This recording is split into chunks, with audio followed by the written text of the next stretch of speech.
Hey, oh my God, my mouth is on fire right now. Actually, I may have broken. Can you hear me? Mhm. Okay, good. What are you eating? Chicken wings? Um, no, I just ate like a bunch of hot sauce. But yeah, I stepped. Like, I just finished walking my dog right now, and I was like walking up the stairs.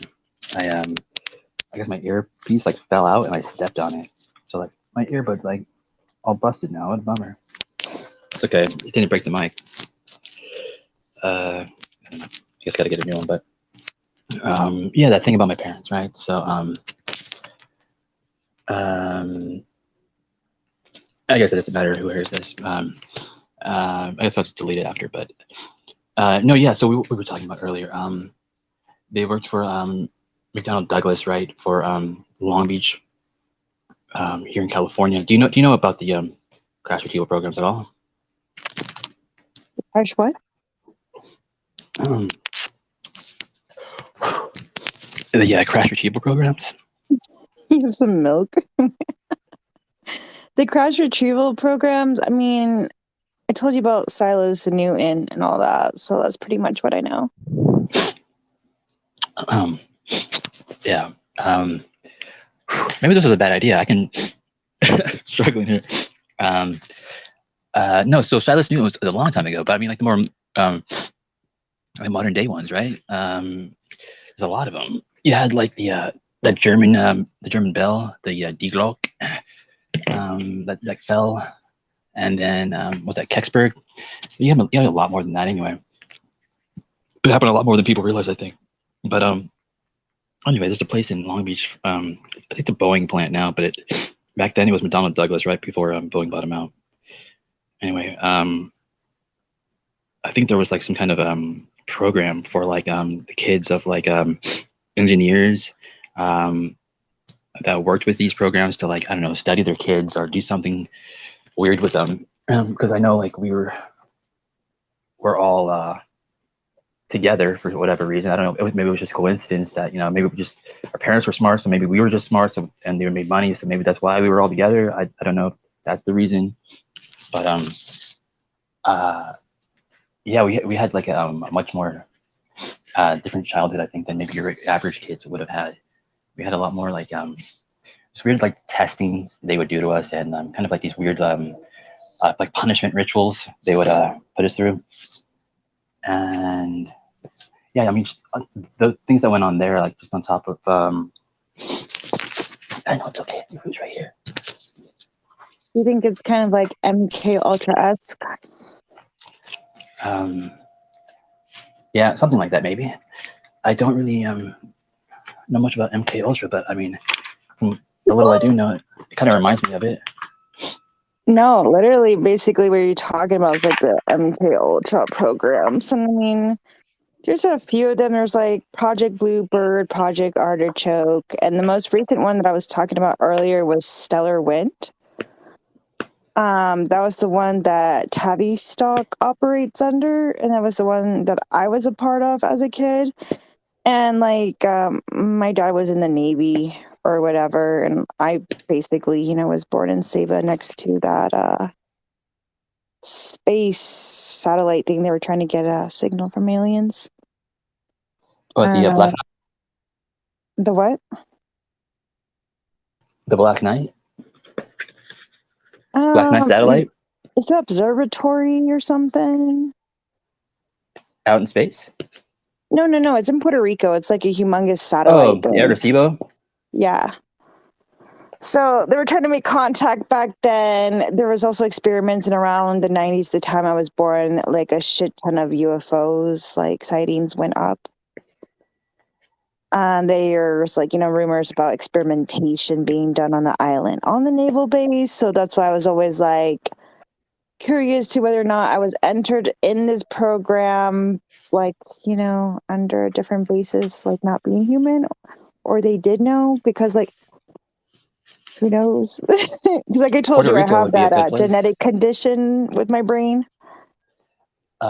Yeah, I was hoping you would actually explain that X-ray to me. Like, is it just that it's a little larger that part of your that area? or something The different about it? ethnic one. So it's thicker. If you look at like normal photos, like I posted some, like mine is the bluer one that's kind of slanted, like cocked. I know So there was my one bone, X-ray that would look like an alien. Is that not normal? that one. It's a bone one. Okay. Yeah, so basically that bone in children, it starts off very thick and like together. But as they get older, it gets thinner and some people's like get misshapen. And mine Mhm. is actually like, pretty thick, almost bulbous. And it Ooh. looks more closer to a child's like bone than an adult's. Can you like show me like what part of the nose? Like if I was to touch my nose, like where would I be touching it? Basically in between your eyeballs, that area. And like one of the speakers, he was talking about like the sinuses, and like that is part of it too. Is like you have that magnetic bone and then the sinuses around it help like receive signals and transmit. And so most people only receive signal, they never learn how to transmit their energy from the bone. So that's where like the bases of the matrix is. Like I was telling you about those like skull towers.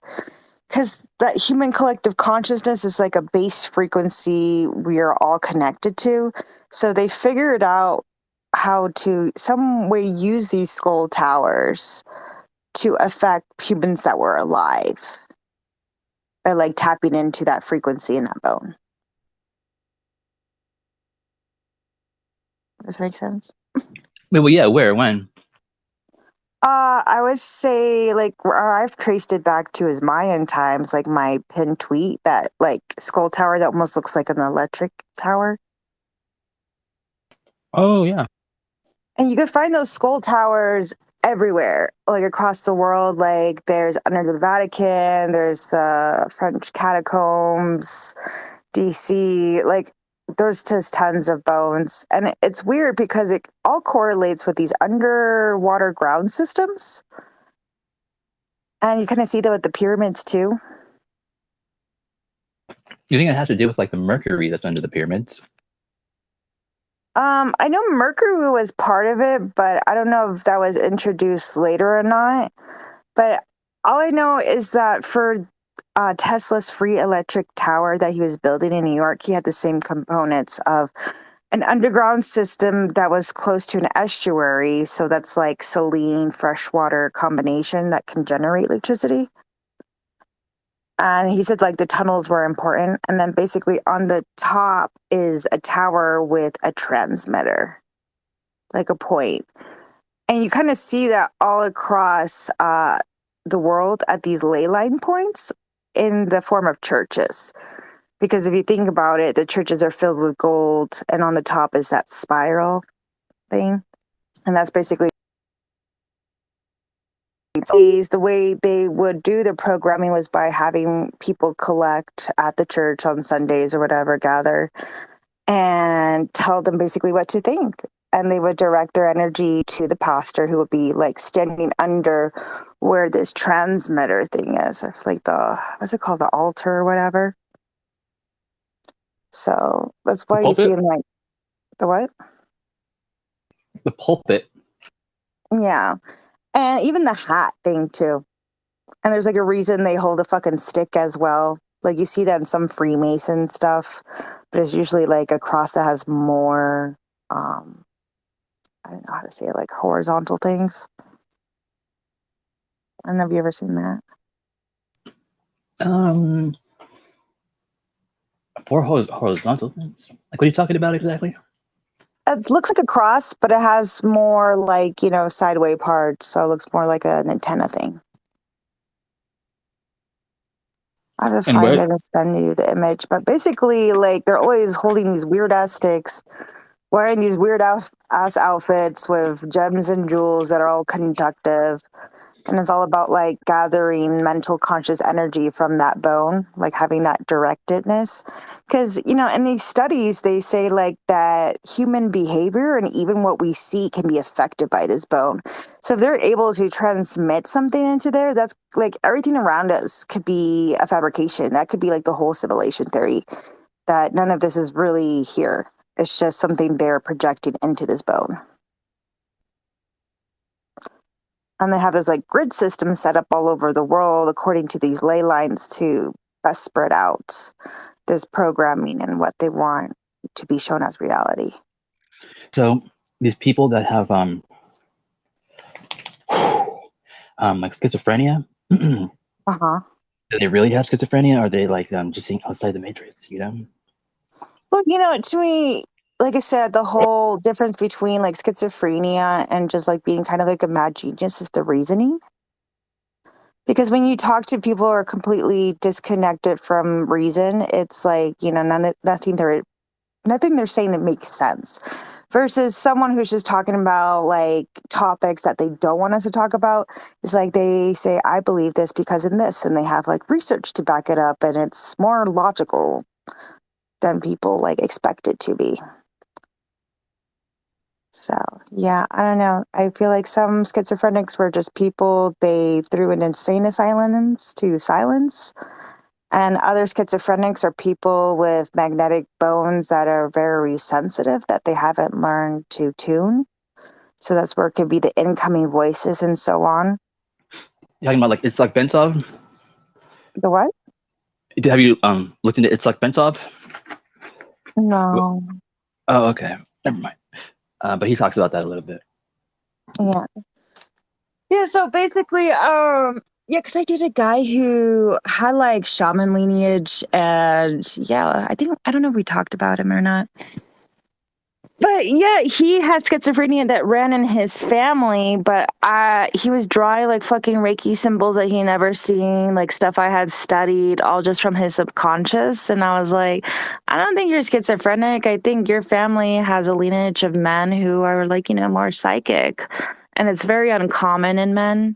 And it's like heavily criticized versus women. Like we're expected to be more imaginative.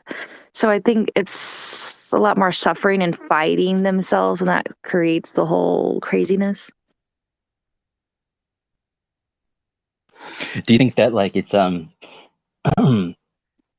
men raised by women, or maybe even gay men or feminine men, for whatever reason they're feminine, can access some, the natural abilities that you're saying that like a woman should have more naturally than the men? I mean, from an astrological perspective, I find men with Cancer placements, which represents feminine energy, and also Pisces, which is like a spiritual energy. Like they're able to access it more if they let go of their ego. And in today's society, that's really hard for them. So it kind of turns into alcoholism, escapism, because, you know, they're seeing things and feeling things that are not, you know, regular. And to cope with that, they have to be drunk or messed up so they can blame it on that instead. Yeah. Yeah. But I mean, if you're able to like embrace the feminine, and you know, it's like that's kind of what gnosis is accepting Sophia. It is accepting the feminine energies, which is intuition, interdimensions, frequency, like all that belongs to the feminine energies, and it's through emotions. Because the way you tune your frequency in your etheric body, it's your thoughts and emotions. And your etheric body also holds emotions. That's why I get like so hyped and angry about this whole like level headed, suppress your anger. And I'm like, you're not going to be able to fucking feel anything or tune into shit because like all of that is going to get hidden in your etheric field and block a lot of crap.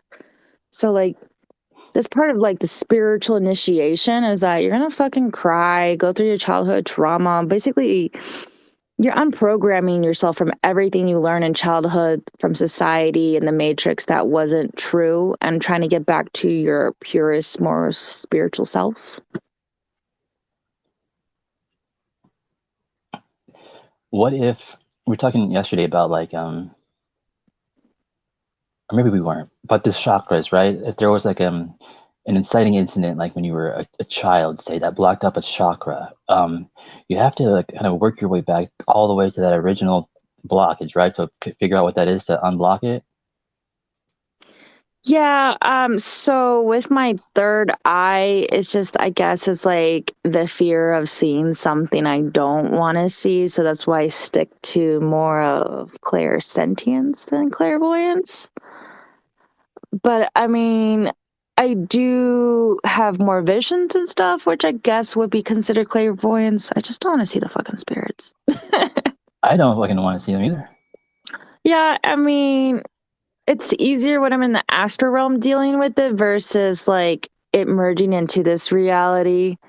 Because in that realm, I'm a little less disconnected, or I'm more disconnected from my human side, so I can embrace it easier. Versus like the fear that comes in like seeing it in person, like, oh my god, did I lose my mind? I think maybe it's just I was thinking about it earlier. Well, anyway, I was thinking about it earlier, and I think the reason I'm fearing it is because I fear kind of like we naturally fear what we don't understand, but we also kind of fear like what we fear could harm us maybe. And I think maybe if we just kind of embrace that, these entities, well, we're a lot stronger than they are. If we can just maybe embrace and realize that, and really know it, that kind of fear kind of goes away a little bit. Yeah, I mean, I've definitely gotten over like seeing the regular spirits and stuff, like ghosts and stuff. Like I used to be terrified that. Now it's just like having someone in your house as a little, I don't know, like a senile senior, and it's kind of like having a senior in your home, like someone doesn't know what's happening, a little confused. Mm-hmm. But I did learn shamanism last year about like, opening portals and crossing over energies because, it's like frequencies that kind of get stuck and shouldn't be there. Kind of like when you erase a computer and there's like leftover data. But what I really want to talk about is eating ass. Mm-hmm. Yes. That's For what guys it's or all about. girls. At the end of the day, it's all about eating ass. Am I right? Totally. I mean, honestly, at the end of the day, it's about fucking. That's right. And that's not me being ironic. That is the truth. Is about the masculine and feminine energies forever intertwining and separating. Like when they separate, they create all of the universes, and when they combined, it's You gotta open up your ass one chakra, consciousness. Your ass chakra. Your perineum, that's your root. I'm just fucking with you. Well, essentially, that's what I consider like for guys, the G spot, that is actually like a direct hit to the root. And that's why they're so weird about it, because it holds a lot of fucking emotions for them. Yeah, I'm sure that's the reason. It does, because, what is the emotions that come up? Like, oh my God, am I feminine? Am I this? And there's also like, other stuff that's in there that's, root based that can be a little bit too much for them. And then there's others who really love it. Oh, yeah. I mean, that's such a girl thing to say. It's not that like we have this like thing that has like to go all the way up our asshole as a guy. That's like kind of weird. It's more that we just don't want to like face our emotions. I think that's really the issue. Yeah, that's what I just said. Mm-hmm. Just don't 100%. want to. It's like, yeah, because I feel guys who are actually don't have so much repressed emotions and like trauma, they're like totally more open about it, and they just see it as more pleasure for them. Open about what? Getting a finger up the ass to stimulate the root chakra. Oh yeah, I'm All definitely my open to root that. chakra stimulated. No, I'm just joking. Yeah, I mean, my back door is always open. Yo, the fucking draft coming in. Just mine. But yeah, that's just fun stuff. I mean, like I've studied Tantra before, and there's like multiple aspects of Tantra. And I feel like it should be fucking taught in schools, like part of sex ed for real. I was just reading my freaking birth chart thingamajig. That's funny. Hey Trish, you want to hop up on your mic a little bit because I feel like I'm struggling to hear you a little bit. I was just saying, I was just reading my birth chart thing. Does it say you like to eat ass or? Oh, my top 3 are, let's see, it says that. Oh, hold on a second. It says my top 3: Leo Sun, Scorpio Moon, and Taurus Rising. They're all fixed signs. Hey, I'm a Oh, Leo too. Oh, cool. I'm a Leo right as well. Nice. Wait, what day? I I'm don't know. July 25th. Oh, okay. You, Logan? Oh wait, my Yeah, birthday? like what day? December 8th. But how are you a Leo rising then, or sun, or whatever? Oh wait. He's a Leo I, rising, so that's the time he was Oh born. wait. Never mind. Just kidding. Okay, fine. yeah, So I don't know. cool Someone when you told look me at that it. the other day. Huh? What? Someone told me the other day I'm a Leo rising. It was Natalie. That's who told me. Yeah, I don't know really what it means. I forget, but yeah. Just means you're cool. Well, like how I explain astrology is basically like your algorithm. It's your game mechanic code. So like you can really find out a lot about yourself and how you operate through it. Yeah, my birth chart says once I get over my childhood trauma, I'm gonna take over the world. I feel No, I'm that. just joking. It's always childhood trauma. Oh man, we gotta work through that childhood trauma, Trish. That's some bullshit, man. Is that why you were at Nickelodeon the other day? Oh no, I took my daughter. I have to live Okay. through her, you know. Do you live in Florida? No, I live in Vegas, but I took her to the Kids Choice Awards. It was in LA. It was actually kind of fun. Oh, I dope. got to see Adam Sandler get slimed. They dropped what's her name? Melissa McCarthy in a big old vat of slime. Who else was there? Some boy named Little Baby. That stupid Charlie D'Amelio. Holy shit, she's annoying. Um, I hate him. yeah, I mean, all I these was people I like, don't even yo, know. You want to hear something about Charlie D'Amelio that's kind of crazy? They say that she used like the law of attraction and subliminals to like become what she is, and I fucking believe it. Because what even is that? How is that even entertaining? Oh, dude, she is fucking annoying. Oh my god. well, she has some really deep, like brown eyes, like you feel like you fell into a septic tank. Yeah, so that's the subliminals there because that is the most basic white bitch I've ever seen in my life. So I have a question for you. How you want to get tested? Yeet. Okay, so if you have like 3 fixed signs, what does that mean? You're stubborn as hell. My what? You're stubborn. Oh, well, I mean, yeah. Oh, homegirl said you're stubborn. Well, I am, but I can be. I can like if you show me cold hard facts, I'll be like, well, I can't fight with facts, you know? I mean, do you drive a tractor like a John Deere? Yeah, like Pauly Shore and fucking son-in-law. All right, let's get together like later on for like what do you call it? Detest, is that you, Detest? You bastard. I can recognize your voice anywhere, bro. It's just me at the Riz, bro.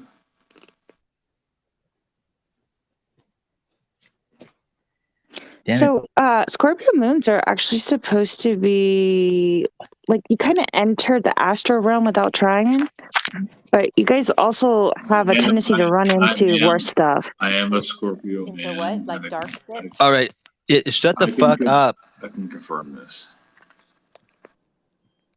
Jesus Christ, that guy's annoying. I know. Go get on your tractor. I'm just joking. No, but what do you mean? Scorpio moons what? Scorpio moons basically they have a tendency to go to the astral realm without even trying like different dimensions. But like for some reason, you guys seem to attract like some lower entities. Like it's easier for you to see them. Yeah, because we're evil. No, I'm just kidding. Doesn't that mean that your vibrations are low? I mean, I feel like Nah. Scorpios, like they're the ones who like the horror movies and shit, and like they rule over the darker sides of life and like getting deep into that. So it's like I don't know. I feel like you guys are more comfortable with it. Like this was like the kids who freaking hug Freddy Cougar. Oh, that's my uncle. No, I'm just kidding. But then I also have like a Leo. Like I feel like I'm a lot of a Leo. Like You're the planets. that's such a Leo thing to say too. You know. I'm so glad this is being recorded. What? We're deleting this. Why does what? Wait. Damn it. Sorry about that.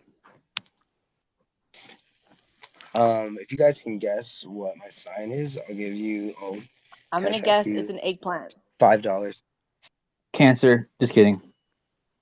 Crab. You're a Gemini. I mean, you gotta wait for it to stumble out of my personality, though, right? Well, lack thereof. Yeah. Yeah, that. I mean, So if I actually had a photo of you, I might be able to guess it. Okay, let me guess. Your sign is a stop sign. yeah. I'm just kidding. I mean, I Actually, know no. a lot of Scorpios love to play the guessing game, and the other one is Leo because they're like, yeah, tell me what I am. Look at my hair. Wow. I'm neither of those. You're a freaking Taurus. Okay, wait. How many are there total? There's like 12. Okay.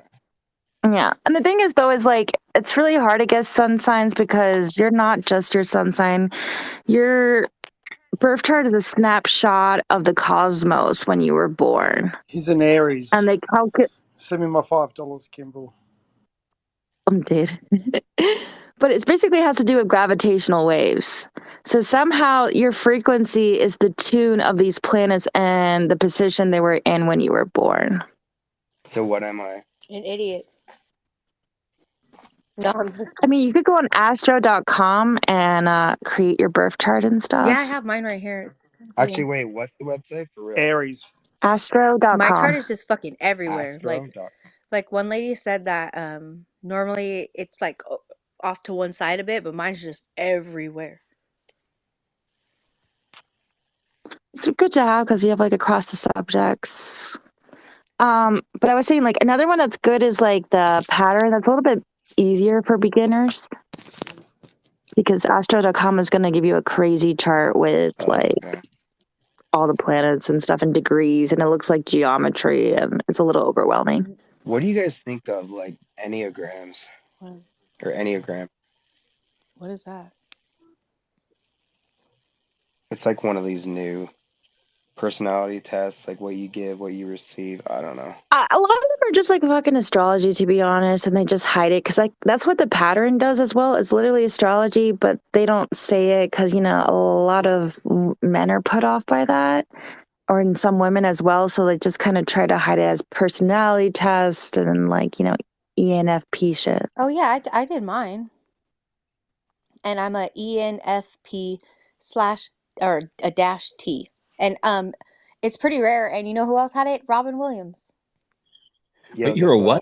It says ENFP -T. Oh shit. Yeah, I haven't heard that before. Yeah, Robin Williams had it too. We're pretty alike then because I'm barely You okay? INFP. I don't know. I just said it's kind of rare, so felt all special for a minute. Kimball's rare. We're all rare. You definitely are rare. I think when I was younger, I was an ENFP and then I turned into an INFP. Yeah, the world. That's what I am. I'm an INFP. The world hurt you. That's what happened. Do you know how to read charts or whatever? Like the astrological thingies? Oh, birth charts? Yeah. I've studied astrology like 5-6 years.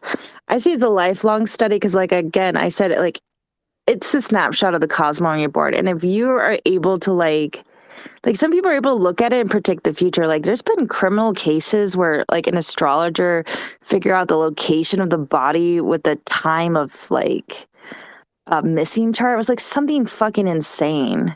So it's like really cool stuff. If I send you a picture like of my chart, will Minority you look at it? Report? What? Like the Minority Report, is that what you're saying? That they can predict like future crimes. That lady was real. You know, she was on The Real Housewives of Beverly Hills. Wait, no. I'm thinking of Medium. Never mind. Just kidding. Yeah, she's good. Yeah, the Minority Report kind of is like alluding to some of the experiments they've done on aliens. I was actually talking about this earlier with Logan about like twin flames. There was a CIA experiment that they were trying to quantumly entangle two people to like basically make a greater consciousness, like a bigger processor. Why? God, that sounds awful. Because if you think about it, the human mind is like vast and It's like what they're trying to do with quantum computers and all of that. But yeah, so they try to access that consciousness to be able to like see the future and the visions, and that's like the Minority Report was like, you know, seeing crimes that were going to happen on the screen. If I send you my chart, will you look at it and tell me all the bad things? Yes. That's the Scorpio in me, huh? Yeah. I hope you don't mind, but I already sent mine. There you go. Yeah, definitely take a look, and I'll probably send you guys some info about your charts tomorrow. Okay. Mine's weird. I don't know.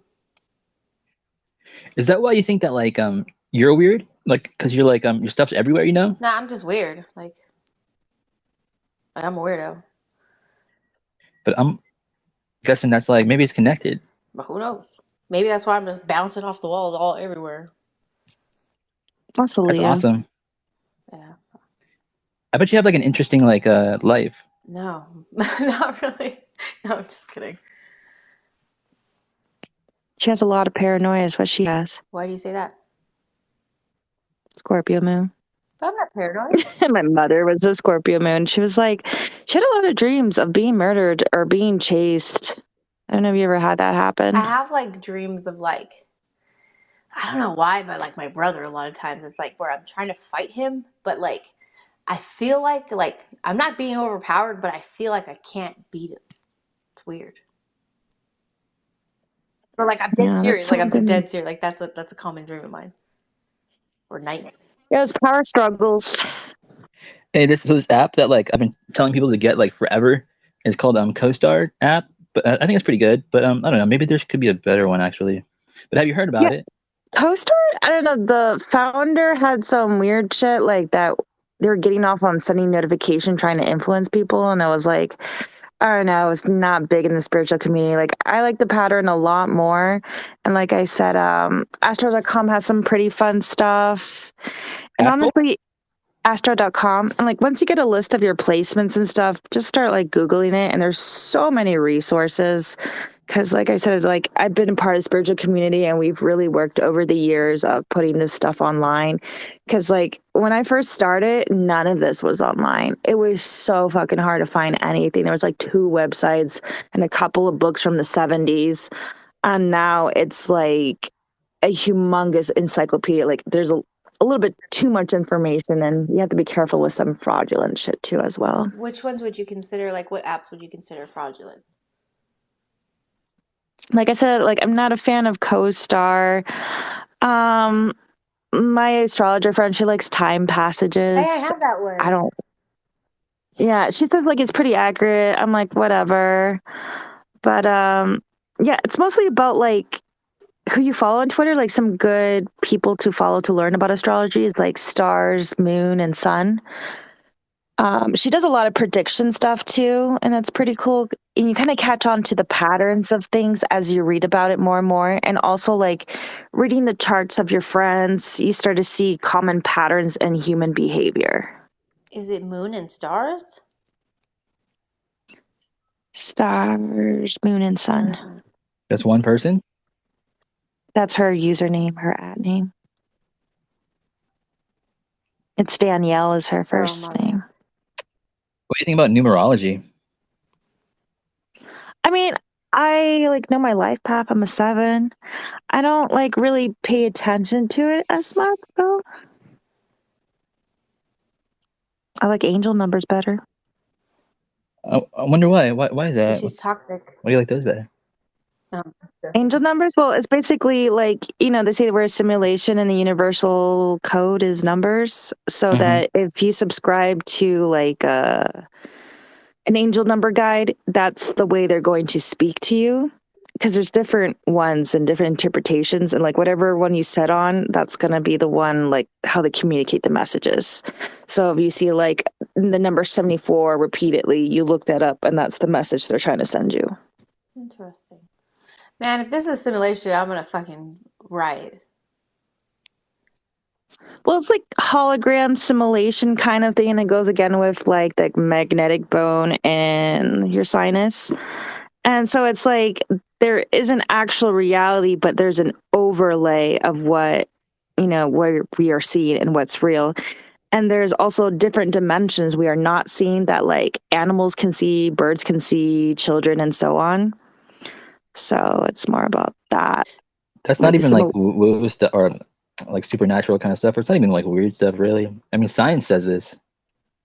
yeah, like even freaking tons of scientists it says more likely this is a hologram simulation. There's a physicist who was Einstein's like protege. His last name was Bohm. He talks about the holographic universe.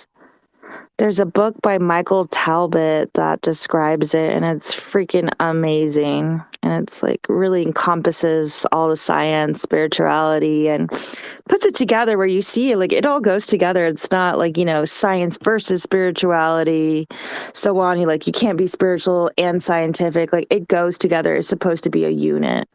What do you feel about auras? Like, I was reading into like aura reading and whatever, and then so I like did that test where you hold out your hand and then you do that one thing like where you kind of look past the hand, but you're like you unfocus your eyes or whatever.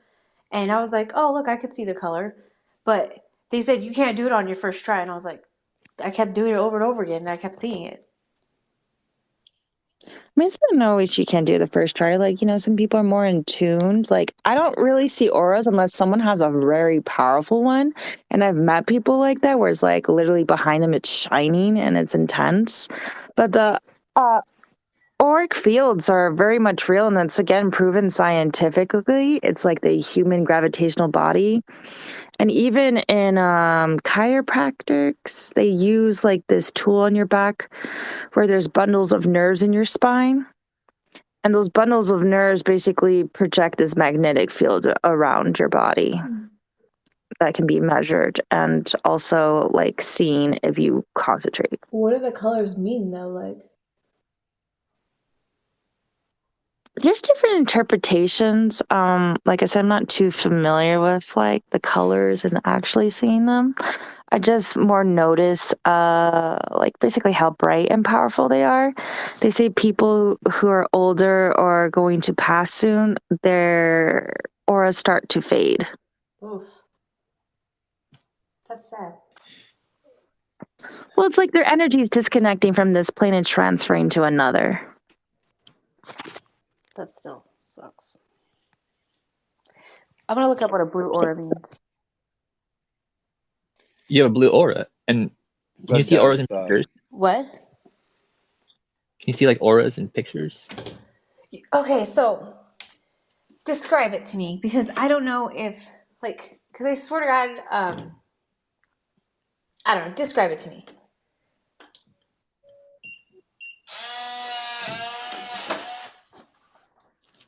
What, like You auras? you talking to me? Yeah. Like describe what you mean by like seeing aura in pictures. Like somebody's aura. Yeah, I don't know. Like, isn't like that aura like that glowing like thing like around your body? So like I Yeah, don't know. there's like people who take pictures of it, like, and it supposedly shows. I did get it done, and I'm not gonna lie, it was a little accurate to what I was going through. And another really fucking crazy one is Ayurvedic medicine. I went one time, and this bitch looked at my tongue, and she knew about my neck pain and like some of my medical history that like I didn't even tell her. It was like insane. That's kind of cool though. Now I want to. Well, I want to yeah. look up what a blue aura means because every time I do that test thing on my hand, on my arm, in my hand, it's always blue. How do you take your tests? Well, like okay, so you hold it up to like a white wall, and then you just kind of like Uh-huh. unfocus your eyes a bit, and you can see it. You know when you look at those like picture books when you're a child that's like all muddled and like you have to kind of cross your eyes to see it? That's kind of like the method she's talking about. Yeah, like you kind of I've like never seen any colors. really. I don't know how to do it. You just like you kind of like Well, I Yeah. mean, it's a practice. You have to like build it up, especially like I said, for men, it's a little bit harder. You guys operate in the lower chakras, and that belongs to the third eye chakra. So you basically have to shift the energy from your balls into your third eye. Is my third eye my asshole? No, it's between your what aura eyebrows. means. Oh. I gotta Google this.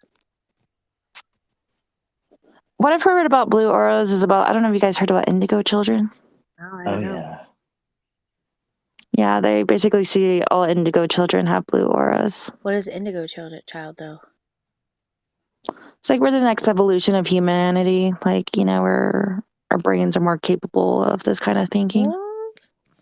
And You're an these indigo child? abilities. I think I was born in the years. I think it's from like the 80s to something. I was born in the 80s. Something. Yeah, so was oh wait, no. You weren't a woman, were you? You were born in like 90 maybe? 91? 91. And there's like a certain time period because there's like indigo children, then there's like the rainbow children, and then the crystal children afterwards. I wonder what the blue. What about the gate children? The gay children. Did you say the gay children? Oh yeah. They love to eat ass. Shut up. No, that's actually that's why I said it. Is because I saw you down there. We were talking about something, and that's why I was just like, I saw you and I was just like, oh, eat ass is all I could think about. Because girls ass eaters too. That's all you talk about. No, Is that's eating not ass. what all I talk about. That's only because for Eat Ass Radio. Oh, what is It's that? like some like comedy space. Well, it's like we go. It's just like a bunch of fucking bullshit. Basically, everybody just talks about whatever they want, you know, and just laugh. Yeah, like right now.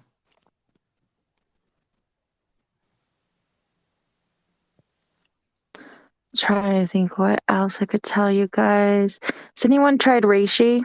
No, what's that? Reishi? Is that like the mushroom? Mm-hmm. Reishi powder. You better believe it. That's like the best medicine on earth.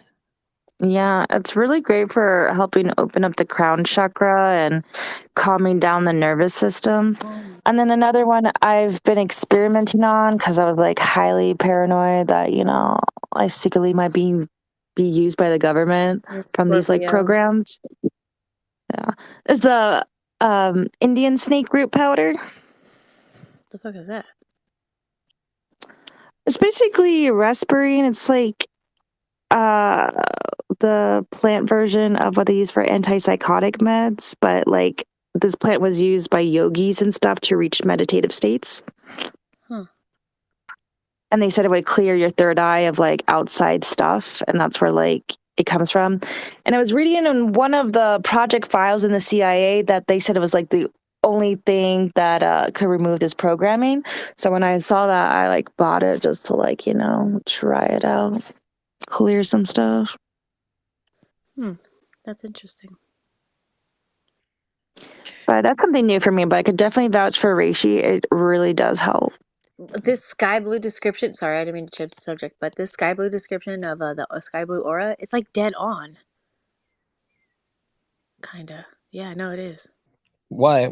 Describe it. It says a lighter sky blue aura is very creative aura. According to both whoever these people are, people with a sky blue energy field tend to be highly talented creatives and leaders who use their skill and voice to help others. Okay, whatever the name is, and charisma, adding they're naturally great at communicating with people. But see, I'm not normally great at communicating with people, but in my my horoscope, like if you look at my birth chart thingy, for whatever reason, right now I'm going through this one thing, and it's like making me good at expressing my emotions. So maybe that's why my aura is blue.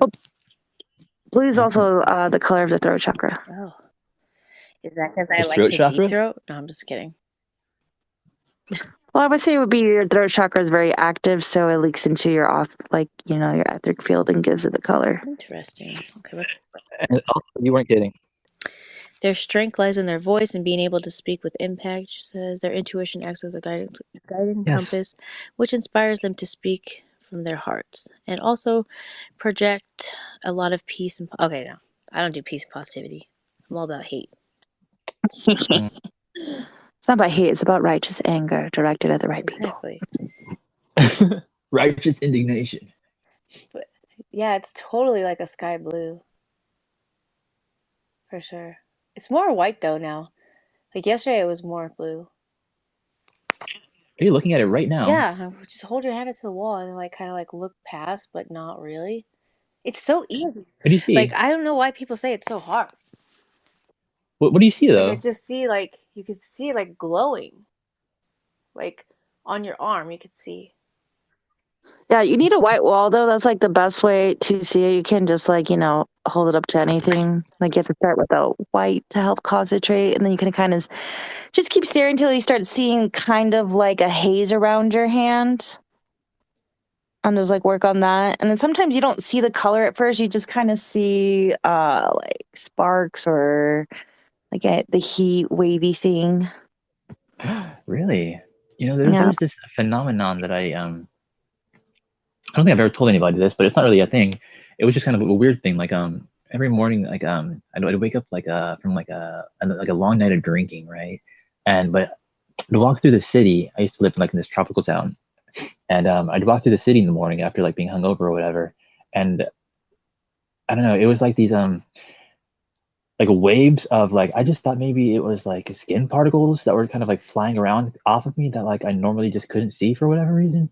I thought maybe there's something about me being hungover that I could see like my skin dying around me or something. But that's what it looked like. It looked like waves of like I don't know, like like heat, like like desert floor or something, just kind of coming off of me. But it wasn't any particular color. It just kind of looked like heat waves coming off of me.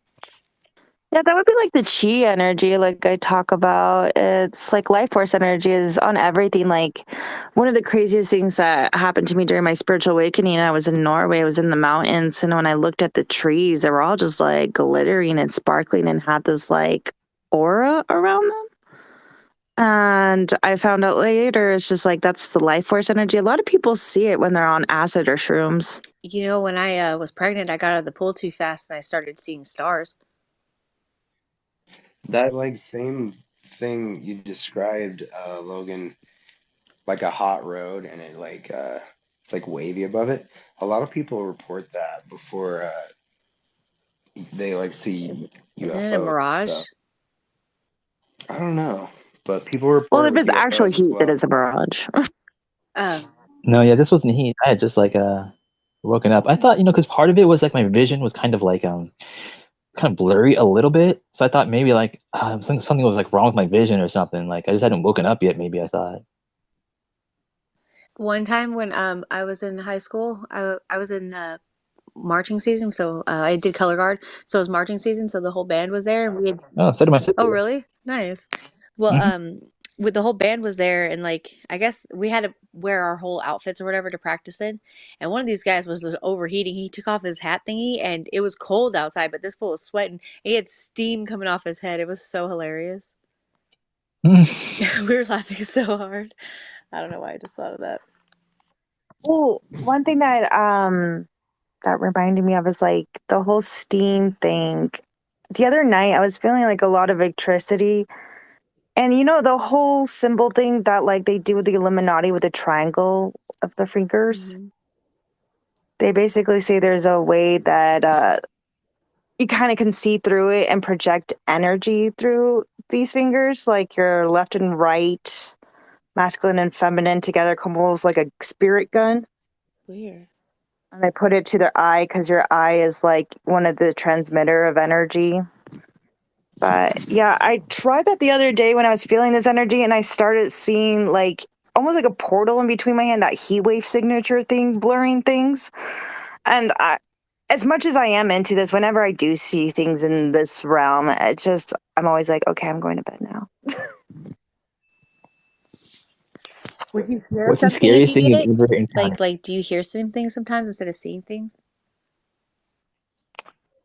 I've only heard things like a few times in my life, and it was usually when I was going through kind of like a time travel trigger, and I was trying to I'm in between dimensions, but yeah, not so often. It's more just feeling. Huh.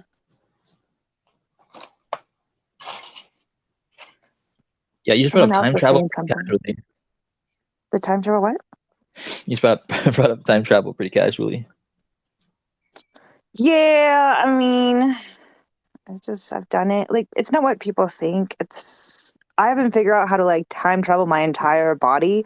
It's more about my consciousness, and it's like other dimensions my consciousness is. Because, they say time is happening all at once, and it's just different dimensions. So time travel is essentially like adjusting to that dimension and seeing it. Can I ask you, do you kind of like, can you do it with your eyes open or are your eyes closed? It happens randomly. When I first had my spiritual awakening, it would happen when I was awake. It was like, the movie Everything Everywhere at Once, where it's just Mhm. like there's two dimensions going on and you're trying to figure out which one you're gonna like, interact with. It was kind of like that. It was really discombobulating. And it was one of the reasons I had to become a freelancer and I couldn't hold down a job because it would happen in episodes.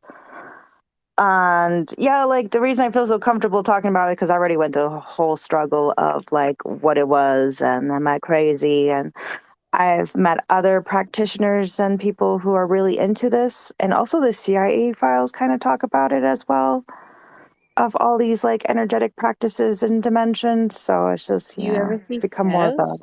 Of sorry.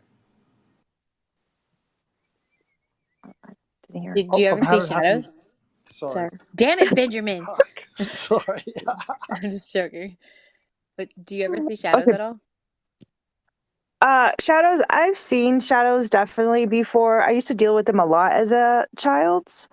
I used to see like ghosts and all of that. I shut it down when I was just 13 because, like, I'm not gonna lie, my grandmother freaked me out and told me like all ghosts were demons. Because before I was like, it's kind of cool.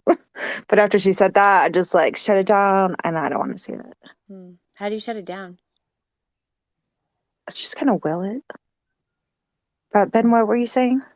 I've had it happen to me, and where sort of you tune out of this dimension or this reality, and it's interesting hearing you talk about it. Had it happen to me, and I was sober when it happened. I was awake when it happened, and it didn't last very long, and it was a one-off thing, and it really changed my perception on reality. I basically, like, I guess the best way to describe it is like I tuned out from this reality, and I could see like first everything. I could see the energy of everything, if that makes sense. I could actually see like space, if that makes sense. Like the room that I was in was like electrified, and like every particle I could see like how like everything was like vibrating, sort of was vibrating even like so fast. And I tuned out from that, and I could see a different reality tune in, and just for like probably it seemed like maybe half a minute, and it was like out of nowhere, really unexpected. But it changed my perception, and it wasn't scary, but it changed my perception on reality, and I kind of got an insight onto how sort of like this physical electrified field that we're in. Everything sort of there's so much energy all around us. That's like it's hard to put into words, but what you said with what you're talking about. I guess kind of really resonated with that, and also you seeing ghosts as a kid and stuff. I saw ghosts as a kid as well, and I was always sort of told that like they were evil, or because like when the soul moves on, it goes to heaven, therefore it doesn't get trapped here, and anything that's trapped here is probably not a good thing. But yeah, so just I resonated with what you were saying with that earlier on. Yeah, and another thing they have started saying is that basically the orbs and aliens, like there could be aliens like with you in the room, but they are vibrating at a different level, and that's why we don't see them. And that's how like they disappear all of a sudden or go into the ocean, is because they're entering a different dimension. Like they actually know how to take physical matter and transform it. I could transform my consciousness and tune into different things, but like the bodies I've tuned into are not the same as the one I'm in currently.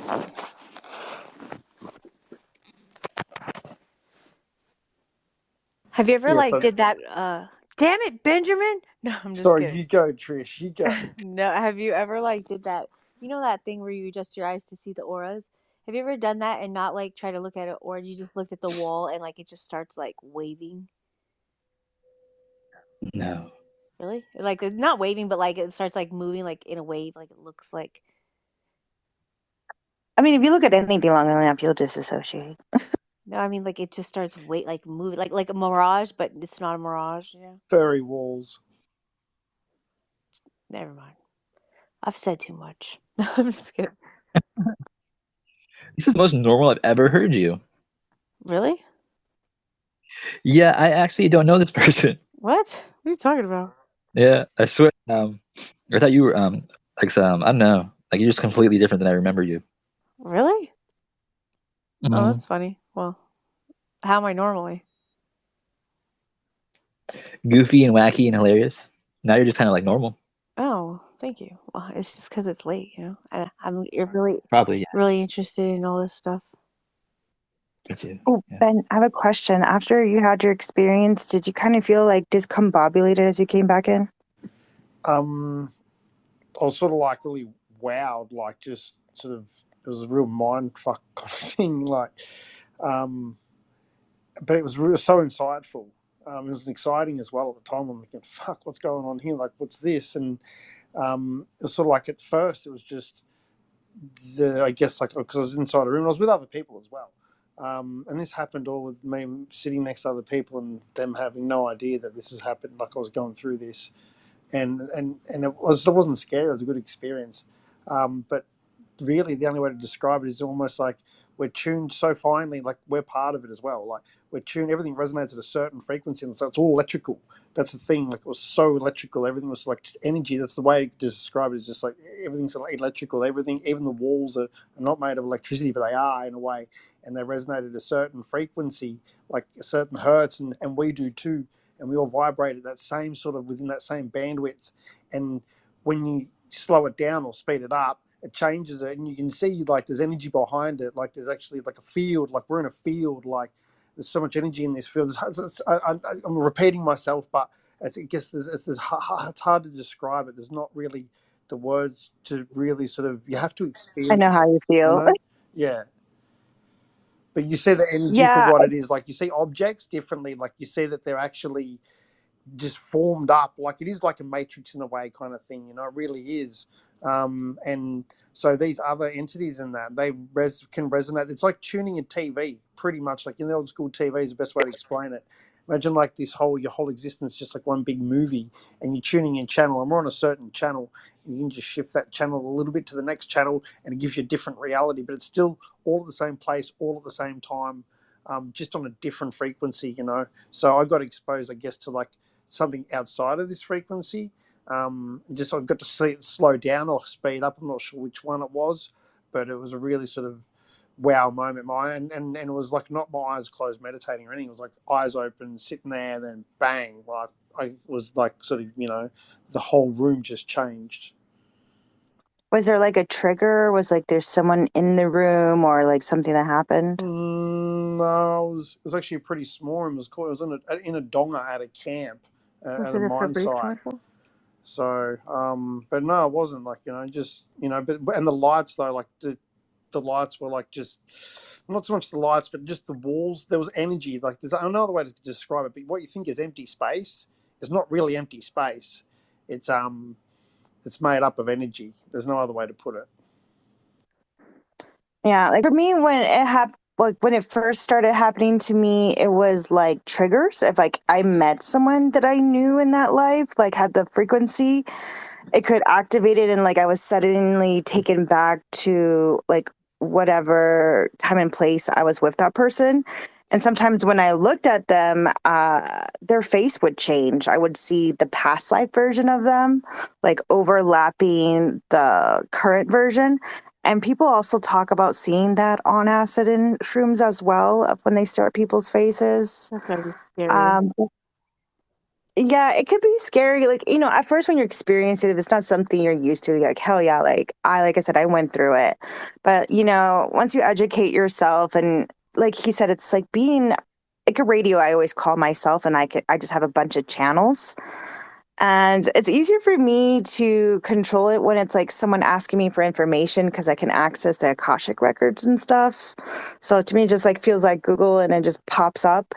But trying to do it myself, to like just do it for fun, doesn't happen so much. Like even with the time travel, a lot of the memories were like PTSD basically, that had to be worked out of my energetic system, as well as like things that were important to know for what I was going through in this life.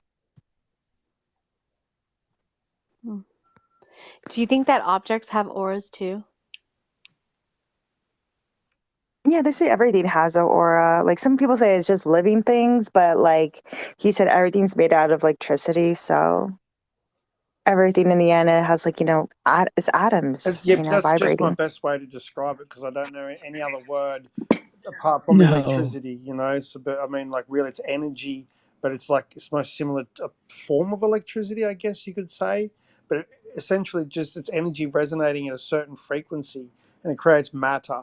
And matter can be created anywhere in that field. Like everything, every sort of atom, like every nuclear part of space, has the potential to become matter. Wave particle theory. Yeah.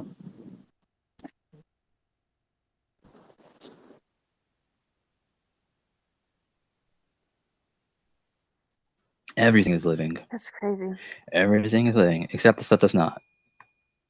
Yeah, there's been people in the past and written in history that could basically form matter out of thin air. Like there was some Indian yogi people who could make rubies and gold like appear in their hand and like stuff. the alchemist, or And however you say it. yeah, and then there was also people who could do crazy feats, kind of like, Jesus walking on water. Like they could break physics, fly, levitate, and all of that. And I was like, mass documented and everything. Like there was even a crazy one about like a town that started fucking dancing. Like it was like a hysteria thing. And there is a lot of instances of paranormal happening. And even with UFOs, like there's paintings from like, I don't know, I think it's like the 1600s of UFOs fighting in the sky. Was it like a town of all white people that had no rhythm, and then all of a sudden they could like bust a move? It was like some kind of mass hysteria, they said. I don't know. It was like they danced to death or something. It was something wild. They danced to death. That really happened. I think it was in Nuremberg in like, I don't know, like 1590 or something like that. They said that's some dance off, like dance to your death, like the freaking witches on Hocus Pocus. She's all dead, We had a dead, guy in dead, here she one died. night who said that through seances. Remember him, Logan? They do seances. He's German, and he claims, we don't know if he's like sets it up or what, but like they do seances or just some weird stuff. And during the seances, like his body like ejects like crystals and that. Like he coughs them up. They come from his ears, from his eyes, and you say that it's pretty out there stuff. Hey, yeah, some weird shit. And I watched the videos; they're a bit creepy too. I didn't know what to make of it. I didn't know if it's like a fake, if it's real. Does he ever fart really hard and a crystal falls out? Yeah, well, like it comes out of his like mouth. He'll cough up crystals and you name it, big objects and that. But from his It's kind of eyeballs, like stigmata. From his eyeballs as well, and it happens all the time. But I'm not sure whether or not he has it like an ability to sort of, one of them showmen that can, swallow swords kind of thing, and sort of, and then like a showman. So it's hard to tell if he's real or not. But I mean, it looked pretty real, and the guy who was talking sounded pretty convincing. That I did fart a crystal once. You check with that guy that was in here? Yeah, you remember him, Logan, that German dude a few months ago. Remember him? No, it wasn't that long ago. It was like only like, I don't know, 2 weeks ago. No, it was that, wasn't it? And he was Swedish. The Swedish guy, you have the crystals. Yeah, it was his friend that did it. That's right. Yeah. Was they were like a Billy? traveling show. He hasn't been back. I wonder where he went. He hasn't been back. He's in a traveling show? No. No. Like that. Oh, I see. Is they good crystals? Like, are they worth anything? Negative. That's what I wondered. No, they weren't. I followed that up, and they're not. They were like not expensive crystals. It's like, well, come on, give us a diamond. How do you know they weren't? Because I actually looked on. I looked on his Facebook page or on his Twitter feed, maybe, and because I was really intrigued by what he had to say, and I thought, because everyone gets to keep a crystal. That's part of the show. Like if you go there, and like have a live audience or whatnot, or there's a live circle, like live seance, and then someone who like manifests to them or whatnot, the spirit comes through him or gets possessed and starts coughing the crystals up, and the crystals go to the person that who everyone gets a crystal, So and it says.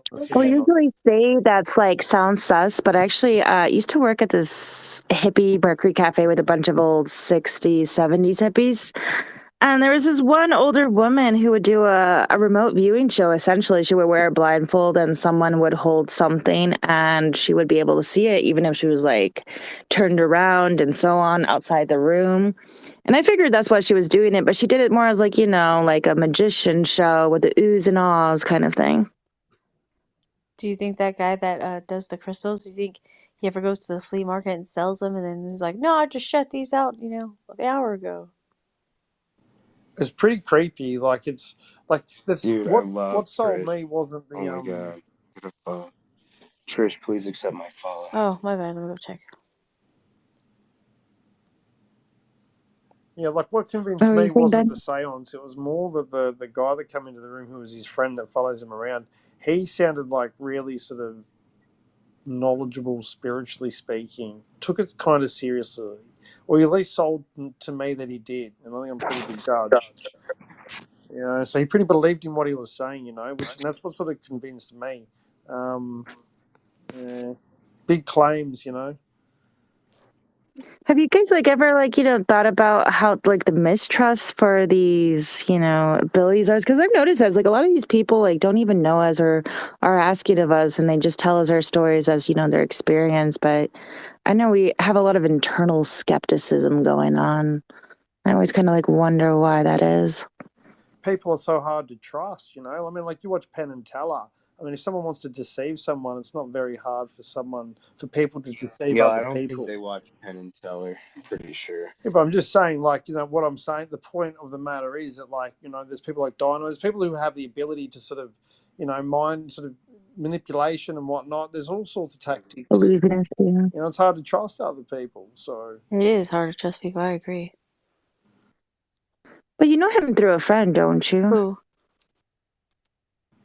Ben no, he knows his crystal guy. just came into a Twitter space one night, sort of talking about the seances, and I was kind of a bit sort of quiche and standoffish about it because is this guy like a Satan worshipper? What's he trying to sell in here? And but he seemed like pretty legit and pretty genuine with his intentions of what he was said and what he believed in, and he even backed it up with video. There's video put up for us to watch of the seances and these crystals coming out of this guy's eyes. It was pretty crazy. Do you think he just had really bad kidney stones?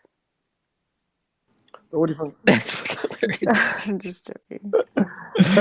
He's not the first person to do this. It's called Yeah, trans or something like that. there was a girl who cried crystals that came out of her eyes and stuff, and it didn't cut her eyes or anything. But there's been multiple reports of stomata and stuff coming out of people, as well as the blood and the holes in the hands. And yeah, there are some con artists, but these cases date back hundreds of years too that they talk about it. So it seems something that it does actually occur. That's Yeah. The con I mean- artists date back 100 years too, as well, though, don't they? You know what I mean? Back in the old days, go back hundreds of years to keep jokers, keeping into the jester, the court jesters and whatnot. All these street artists. It was probably a thing back in the day before we had TV. So, but it's not the same kind of place either. It's across multiple countries, and yeah, granted there are con artists and stuff, but it's some of them are monks who are in mountains, and some are in what's it called, nuns in churches. Some are people off the street. Yeah. Some are actually kids as well. So it's there is a variance across the board. That's true, but also if you take a look at let's say the predator cat and a house cat, although they never really meet each other or whatever, they still have a lot of similarities.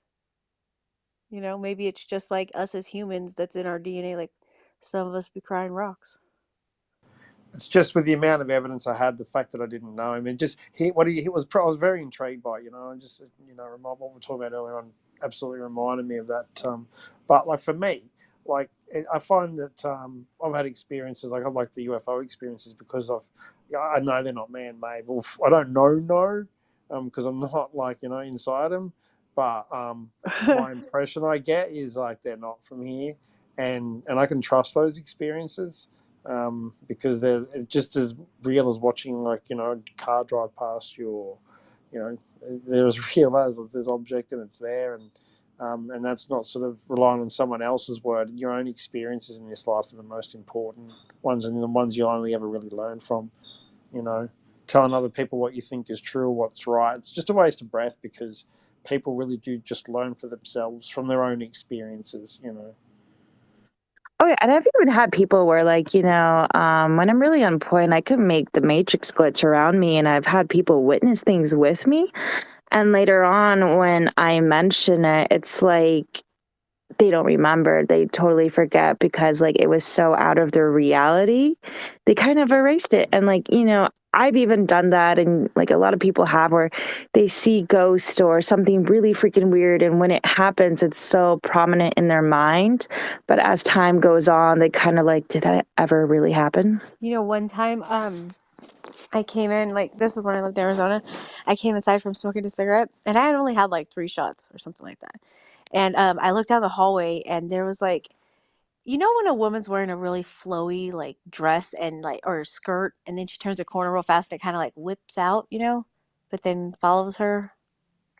Mhm. Okay, it was like that, but it was black, and it went into one of the rooms, and I was like, that's weird. But I wasn't scared or anything. But I slept with my daughter that night, because just in case, Wait, hold on. Like, what was going on there? Like, you saw a lady, or did you It not see wasn't ladies? I don't know what it was. I just remember seeing the end part, like almost like if it was a skirt, but it was like just black. It wasn't like it was just black, you know. No, you think like it's like a floating It skirt? it kind of like, no, that's what Like it a just was, what shadow. it reminded me of. It was kind of like a whip like that, and then it went into the room. But I only saw the Oh, bottom part of it because I was looking down. It happened so fast. It was weird.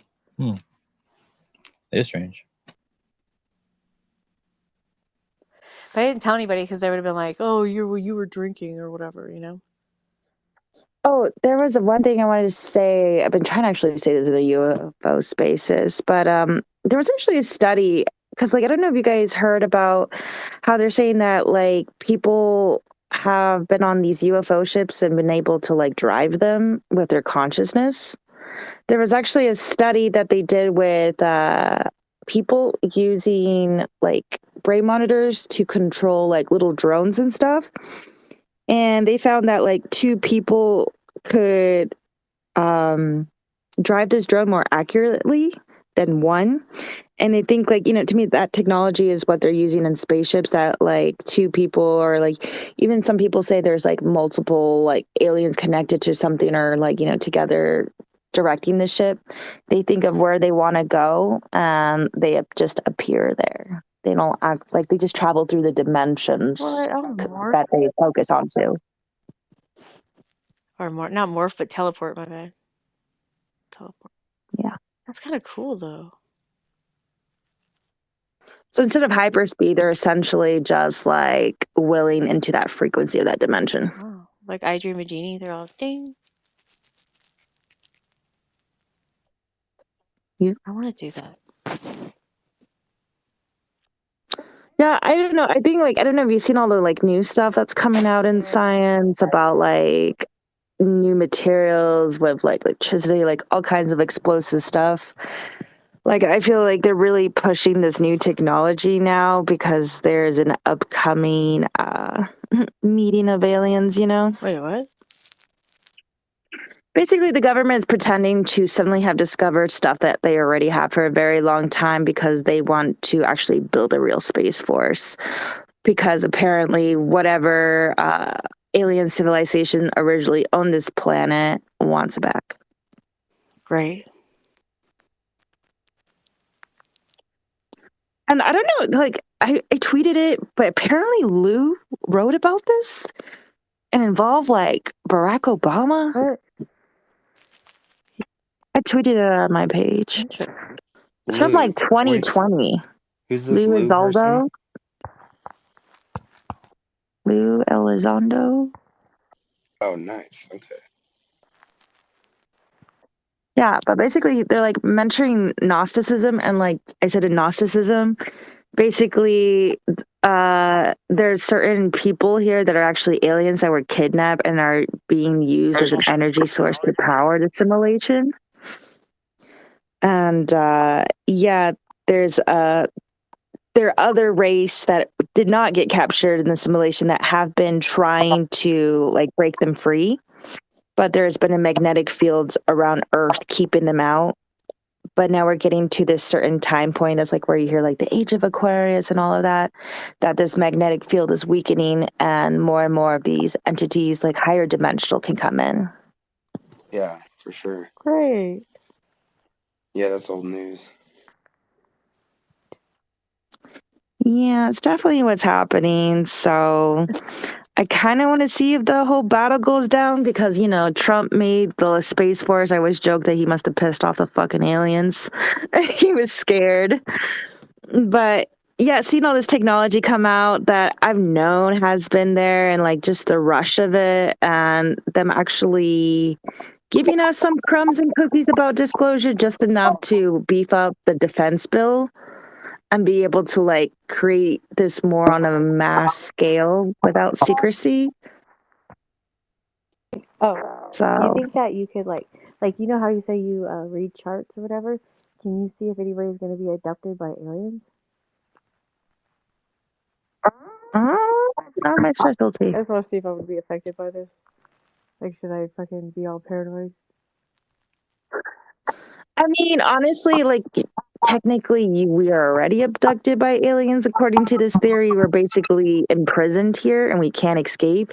Even when we die, our energy is recycled back onto Earth. No, it feels like a prison at sometimes. You know what I mean? Oh yeah.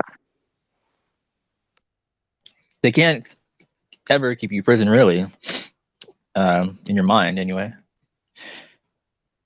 Well, that's where like ascension comes from and stuff. And they even said like if you got sacrificed and stuff, like you were able to ascend from the magnetic field of Earth and go like to other places in the universe.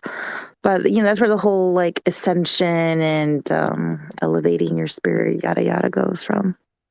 Do you meditate a lot? Yes and no. I go into Yeah. states of where my brain just empties out because, like, I have ADHD. It's like I always joke it's attention dialed to higher dimensions. I have ADHD too. That's funny. Yeah, so do I too. just will simply blank. I say screensaver mode, where like I won't even know it, but I'll be humming and just standing there and kind of like going back and forth and not there until someone interacts with me, you know? So it's like meditating, I just fall asleep. Like I'm just totally out. That's funny that you say that. But I definitely have states randomly where it is that meditative state of being awake but not there. Hello.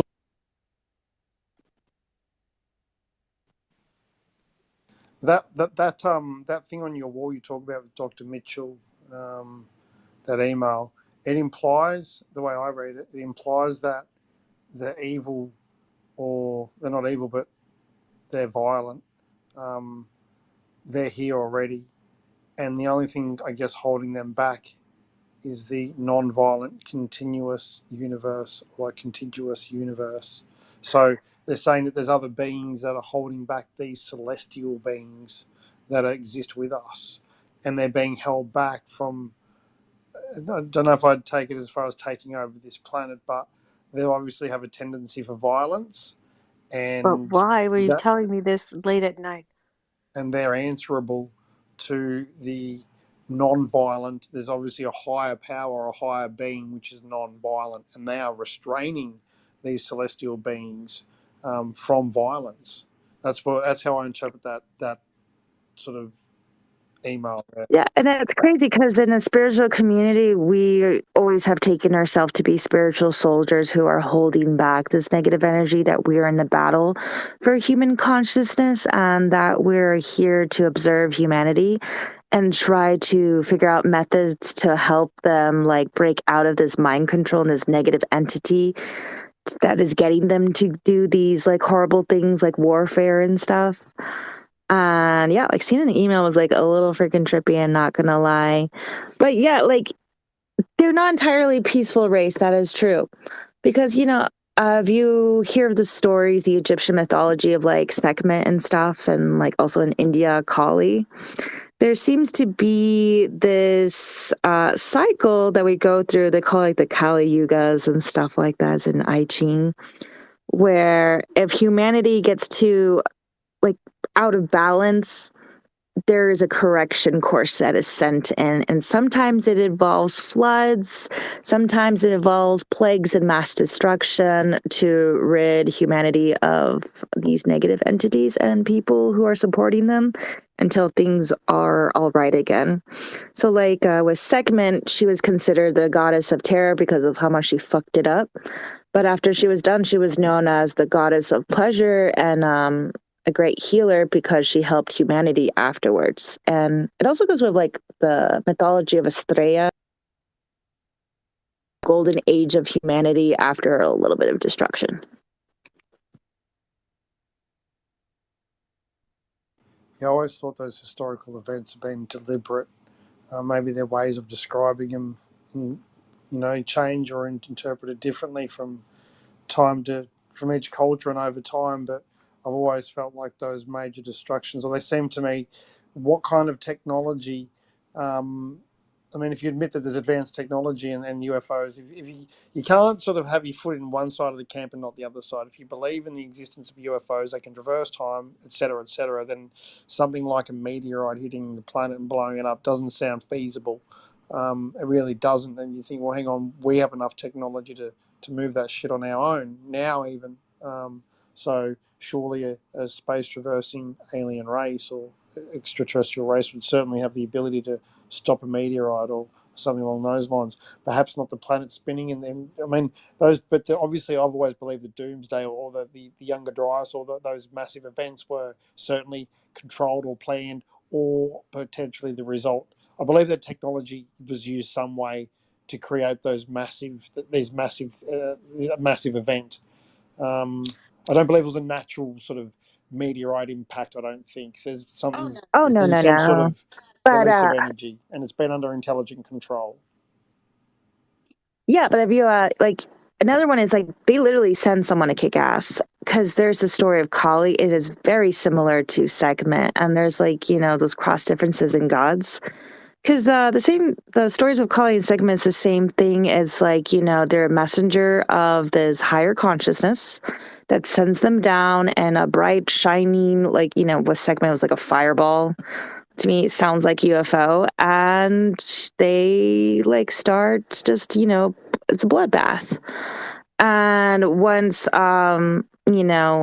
balance is set again, they send another being to stop this one and get them under control, and then they come in and set up civilization and set up temples, and they set up Atlantis and all those kinds of things. And it seems like it's this power play of trying to set these gates open and these negative entities trying to destroy these gates and portals so they can no longer enter and stop them from doing what they want to do. Okay, no more of that. I'm getting scared. So do you believe in the Galactic Federation then, like with that Israeli?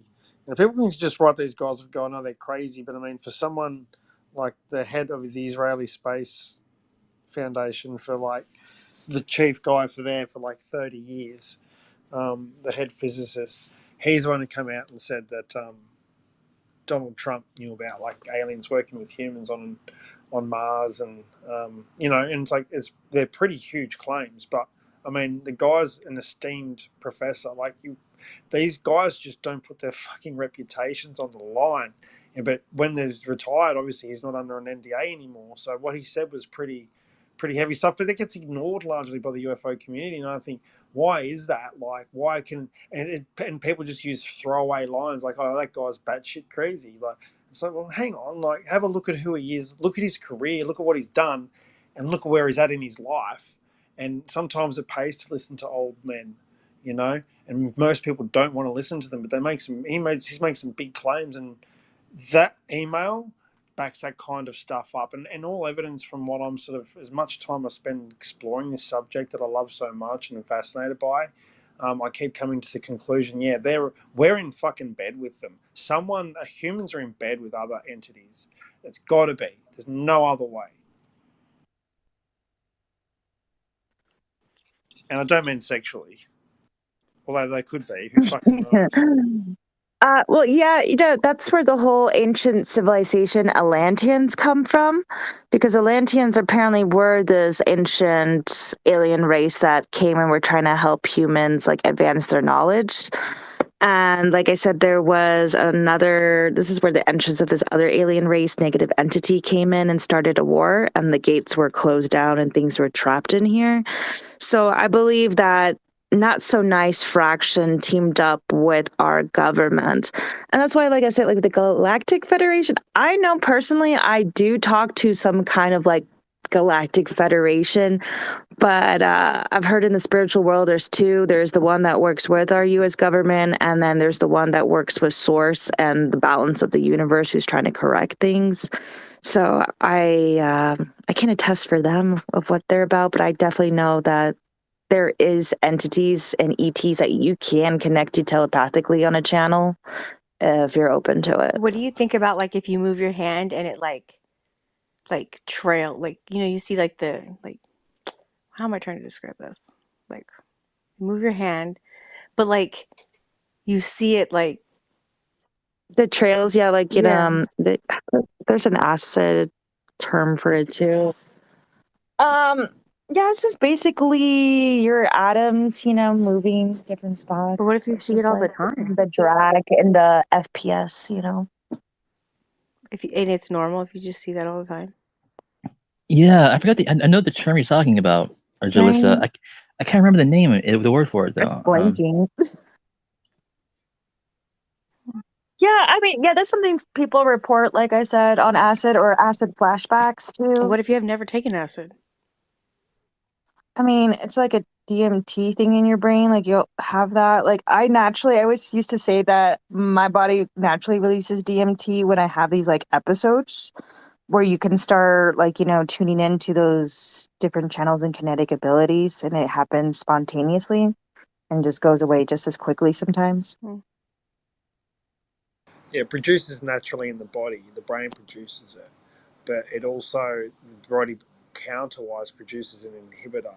So I guess the chemicals produced and then the inhibitors produced probably in microseconds later. But there might be a little moment there where you can feel the effect of it. But the two times in a person's life where DMT is massively produced is one when you're born and one when you die.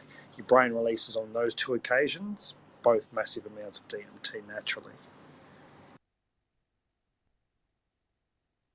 Yeah, so I think there's certain points in your life, especially now with consciousness, that there's just kind of a boost of DMT being released with people.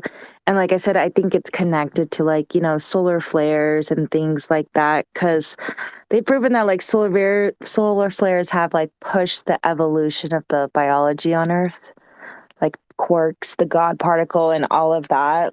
And also, God, what is that? Cosmic rays. That shit is fucking trippy. Like pulsars and stuff from black holes being sent to Earth, and all these particles and cosmic rays that create auras in our magnetic field is affecting us in our consciousness as well.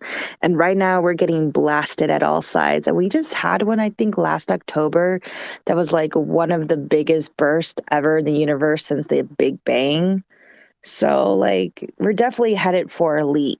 It seems like they're pushing for this frequency change on Earth to raise so they can come and contact us. And it might be a case like they've been here and we've just been unable to see them. But since the frequency of Earth has changed, like the Schumann resonance has, I think, gone up, we're starting to see different things and experience different parts of our DNA that have these kinetic abilities.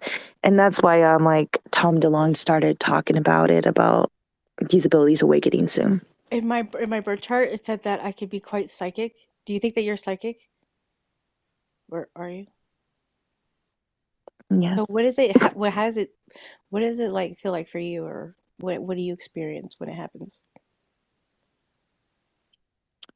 I think psychicness is just being able to feel alternate and sometimes see alternate dimensions, like the experience Ben had that was technically a psychic experience, It's just another perception that we're developing evolutionary, just like how kids are losing their wisdom teeth and not growing them at all. Like, this has happened over the course of Earth, and yeah, it's just the next level. For me, it's like I feel like it's just lucky guesses, like all the time. Like I'll be like, "Oh yeah, that's gonna happen," and then it fucking does.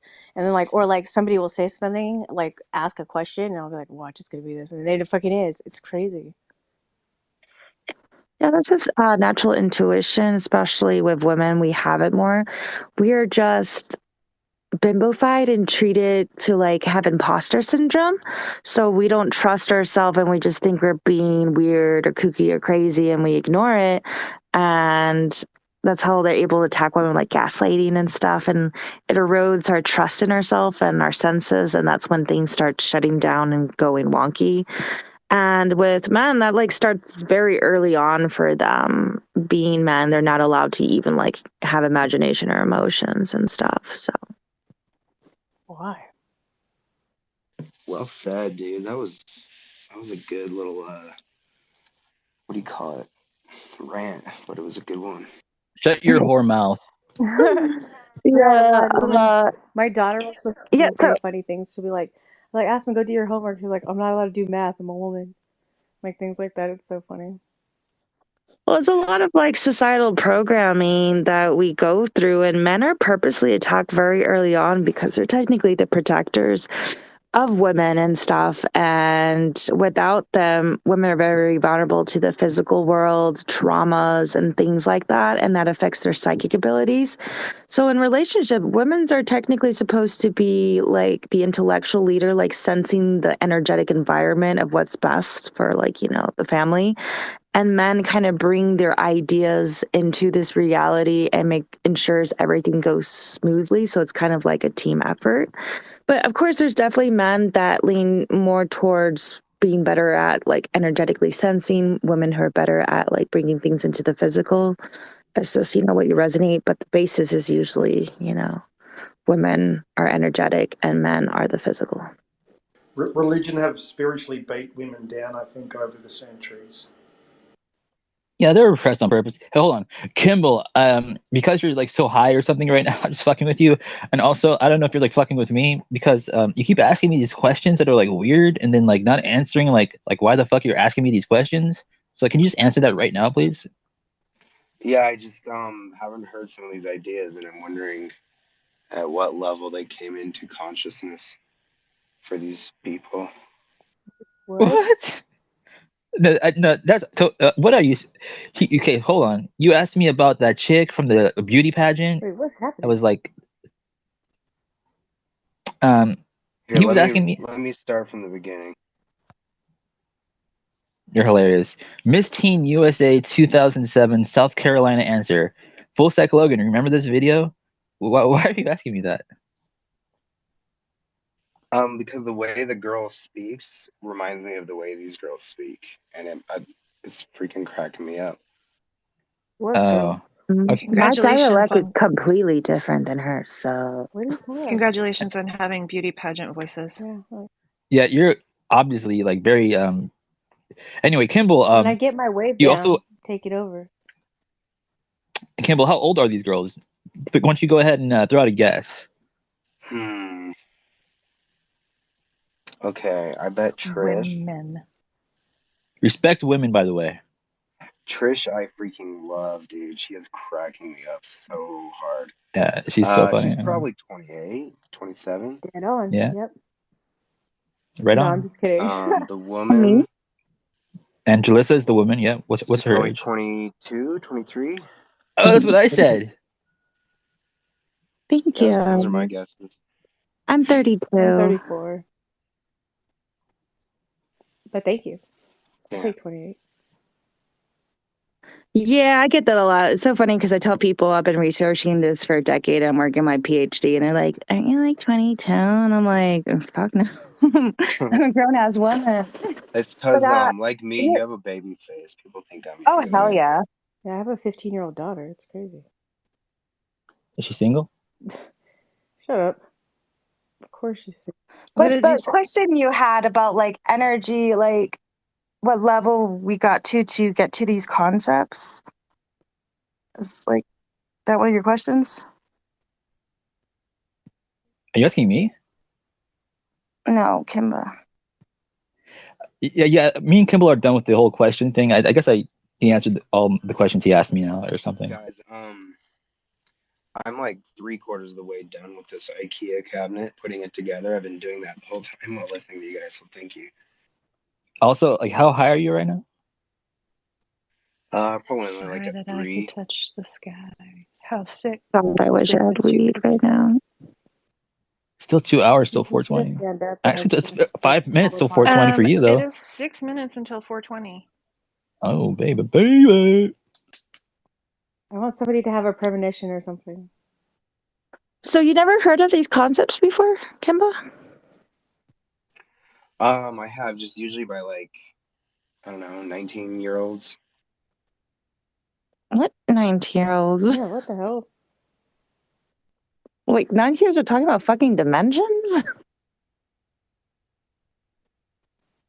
My 20-year-old is pretty advanced. Okay, to be fair, I know what he means by that. He means you sound okay. Well, believe this, Kimball. I don't think he's new, kind of, to like the whole area of the woo. He's like a lot more skeptical than most of us probably, because he's just new to the field. But I mean, as he learns more, he'll realize a lot more of the woo is a lot more natural than he probably realizes at the moment. I mean, it's like if you tell me what your background is, I can, send you information that like it can explain it better. Because like I can explain this like in a quantum physics, religion, from a Raised psychology Mormon. perspective. Mormons, just actually, Mormons chasing fucking talk control. about this shit too in their fucking What are we books. talking about? Yeah, Kimball's raised Mormon. Yeah, I'm way more open to the woo than you would think because I was knee deep in it, neck deep in it. Yeah, the Balls Mormon deep. book, I think, like, fucking takes place, like, the land of milk and honey, like, the promised land, whatever. I swear to God, that's fucking South America. Because some of the things they mention happen in Mayan history as well. So that's, like, a whole interesting, like, side quest if you ever want to go on and look into. Let's talk Yeah, about that. Let's talk Quetzalcoatl, the white. I don't know, it's crazy. Quetzalcoatl was like a winged snake, right? Well, like what it look at the medical symbol, like Yeah, it's the same with the Quetzalcoatl and all serpent that, the on winged the Satan. rod or Yeah, whatever that Moses had. the It's all the Caduceus. same exactly. god. That's very connected. So yeah, it's pretty trippy. And I also could see how, like, because Mormons were like descendants of white people and from the north, the coldness, and they come to South America and that shit's fucking hot, warm beaches. Like, fuck yeah, that's the promised land. Like, you've been freezing your whole life and finally it's forever They summer. can take off their Wait, big no. bloomers The now. people who went to South America weren't white. I mean, they were like Israeli. I mean, they were like Middle Eastern. Well, according to the Mayans, they were white compared to them. Oh yeah. Well, no, that's different. That's probably Jesus. No, they called it Hermes. They called them the good. There's good Quetzalcoatl, there's bad Quetzalcoatl, but they describe these white men with red beards showing up and becoming their gods / rulers. Oh And yeah, that's right. And yeah, they and had it's they weird. had carvings of them, and they looked Nordic, right?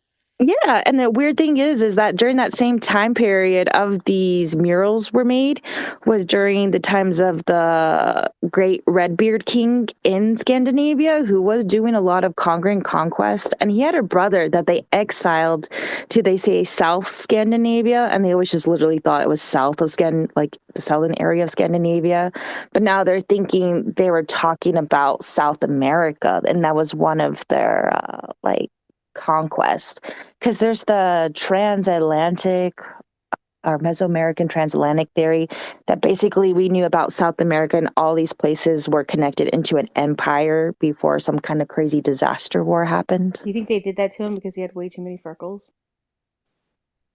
I think it was just like there was a Hitler kind of dude that started fucking shit up, and he had a brother that was like trying to fight against him to restore order. and a lot of things got lost during, the Spanish pillagings and burnings of these Mayan tales. But it's crazy because the Mayans talk about Quetzalcoatl, this great king, dying during an eclipse. And in Norwegian history, King Olaf dies in battle during an eclipse as well. So it's like, there's no way there's these two red bearded dudes at the same fucking time with the same death dates, and it's not the same Yeah, I person. thought they couldn't grow facial hair like that. Vikings? No, just like redheaded people. No, they No, do. like the very fair ones. Like, No, they definitely do. They're known for being like very red bearded, and even a lot of blondes will still have red in their like beard. It's patchy just something red. that Huh? appears. Yeah, you're right. No, Yeah. right.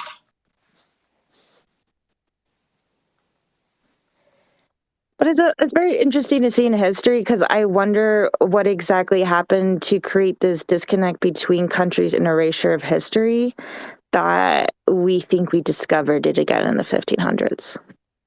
Because I'm talking about they had connections with China from BC era. And also they had electricity, and even in Egypt, they recently proven they have fucking solar panels, and there's not much talks about it. And it's crazy that they haven't updated history. They're still teaching the same bullshit at school. Oops. Logan, you trying to Yeah. finish this Billy? Yeah. Yeah.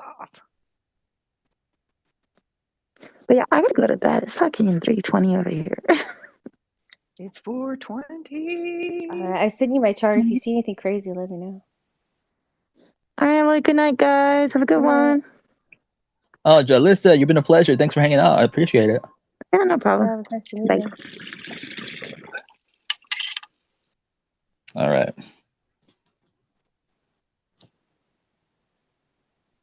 Well, that was fun. Dude, what was her name? What was her I have name? no idea. Woman. The woman. Who the hell muted everybody? There you go. You muted Kimball. He'll be all right. Poor Kimball.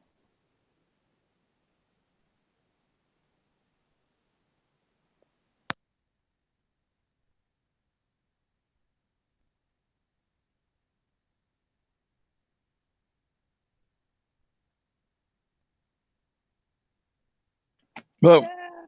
What? it's fucking 4:20. 4:20? One. It's only 2:20. You can come 2 hours. Okay. You're invited to the central time. 4:20. We do it every hour on the 20th. Every hour. That's funny. So, do you guys believe in all that stuff? Me myself? Yeah. Yes, all of it. Every word. Why? No, like for real. No, I'm dead serious. Yeah. I do too, to a certain extent. I used to be very skeptical, but nowadays I believe in that stuff. I don't. Why? I He's didn't Mormon. hear. Oh, take off your weird underwear and join us. Mm-hmm. I hear and accept everything, and I believe nothing. That's great. I Yeah, believe this is the nothing trick. and everything. The trick that says take off your weird underwear. That's the one I love. Oh, yeah, no, no, I do think that stuff's true. Like just like I think that mermaids existed or still do, or like all that stuff. Like, why would somebody just make that shit up? Like, of course they Yeah. have. I think mermaids are real. I got a good mermaid story too. You do? Do you Mhm. brush your hair with a fork? Mm-hmm. Well, what's your mermaid story? Just a second. I'll tell you. I have a great one. Can I tell in the meantime? Yeah. Mm-hmm. Okay, so when I was really young, I went on this it was a cruise of the bay, and like a party barge kind of, Oh, what and happened? something weird happened. I fell off of the boat. And I was just like sinking into the Can you bay. guys hear me? And Oh, there she is. can you hear me? Yeah, now I can. Yeah. You couldn't hear before about the party barge? No, no. All I heard was there was a cruise on the bay, and then it went quiet. Oh, so it was a cruise. It was like a party barge around the bay, and I was little. I was young. Something happened, and I fell off, and I was just like sinking into the murky depths. And this blonde mermaid, like pulled me up and like smiled at me, and then pushed me onto the shore. That's Um, crazy. yeah, and then like 20 years later, I was back at the beach, and she found me, and then we began a relationship in New York City. Was it just a lifeguard? It was You're just it was just Overboard? Splash. The girl from Splash. You know, one time my friend and I, we took inner tubes to the beach, and we were just sitting on them, you know, and we didn't realize, but the current was taking us all the way, like we were far out there, and the lifeguard had to come and get us, and then a wave came and just totally took me all the way back to shore. I mean, it was crazy. They were looking for me, and they're all scared. I was like, "Hey guys, I'm over here," and I like was already, you know, on the beach, like on the sand or whatever. Yeah, if you drift along too far, you got a long walk back to your towel. You're not paying attention and you drift too far along the No, I mean, I got beach. thrashed when that thing came. Like, it took me, like, it was crazy, but it was kind of fun though. In Mexico, this is an honest story. In Mexico, we went on one of those like long cylindrical inflatables that get towed along behind a boat. It looks like a banana, and you all sit in a line and get a ride around on the banana. Wait, And you really didn't see a mermaid? no, that story was from Splash. The fuck? I know. I knew I should watch But that this movie. did happen. We were on the banana and like quite a ways away from the shore, and the boat broke down. Oh, and this is in Mexico. And I didn't know any of the people I was with. Like, I had just met them. Well, now I can't believe you. You think I'm gonna believe you riding a giant banana in Mexico? That is a true story. It was this dude that I had met. I was 18. My family went to Mexico. We were in the Grand Caribe Royale. It was in Cancun. It was a dude I had recently met in Cancun, and he was like, "Hey, you want to do this thing? It's like 8 pesos. Here, I'll pay for it." And we did, and the boat broke down, and then it kind of drifted to a dock. And we were out there for a very long time, and then we ended up having to walk up the beach like a mile or 2 miles, and literally having nothing, was gone for several hours. Did you make it back? I died, actually. Oh, did the mermaid come back and save you? She's all, not again, dang it. Yeah, she's all, his name was Tony, and he was from Mexico, and he was Hispanic looking. He was very handsome. Did he have curly Spanish hair, like black hair? It was short brown, dark brown. Was it all gelled up? No. Want to hear my mermaid story now? Yep. That's great. Okay, let's see. So I just said yeah. I served in like the U.S. Army. I saw this UFO in 1999 while at Fort Gordon, Georgia. I was training to be a 31R tactical multi-channel transmissions systems operator, and 16 other soldiers saw it along with our 2 civilian instructors. Every time we'd meet another veteran of any branch, I'd ask them if they ever saw anything weird while they were in.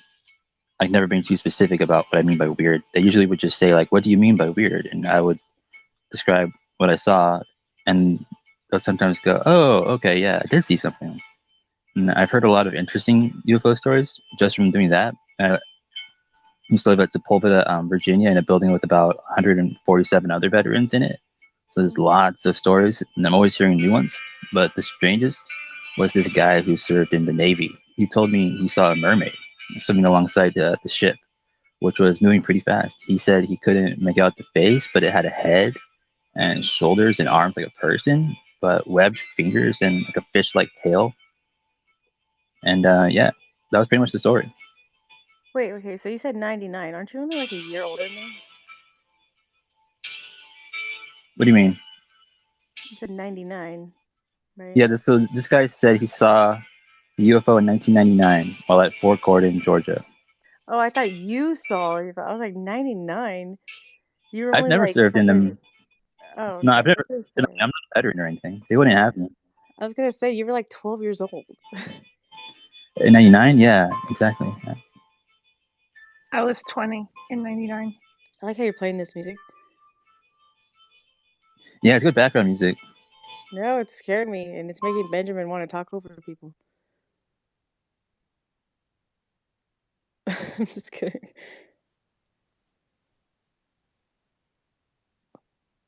All right, who can do like some weird stuff? I want to hear weird stuff.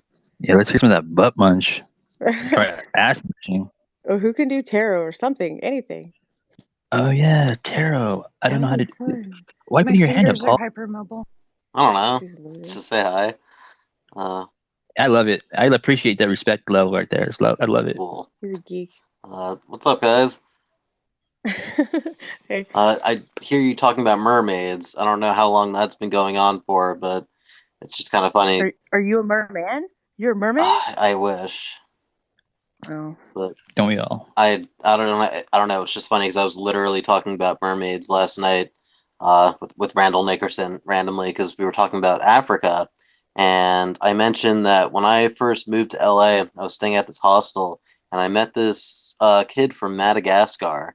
It's like 18 years old or something. And he was telling me that the fishermen there just swear, like up and down, many of them, that they see mermaids often. Mm-hmm. And Randy was saying the same thing, that he met tons of people over there. It's like kind of common stuff. Damn, do they brush their hair with forks? I hope so.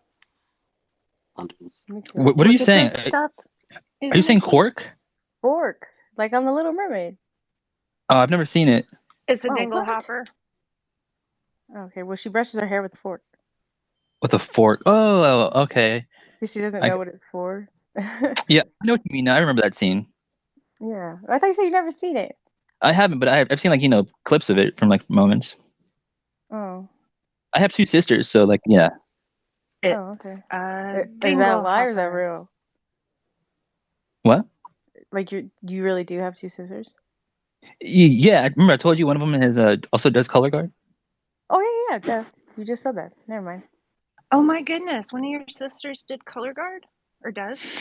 Well, when she was in high school, yeah. And my yeah, kid man, I was did. really good at it. Like, I was really good. You did color guard, Trish? But whatever. It's like having the Meg fucking skill. You know when they all got on Family Guy, they all got superpowers, and Meg could grow her fingernails really fast, and it was like essentially useless. That's me, being good at color guard and like nothing else. My kid is in color guard.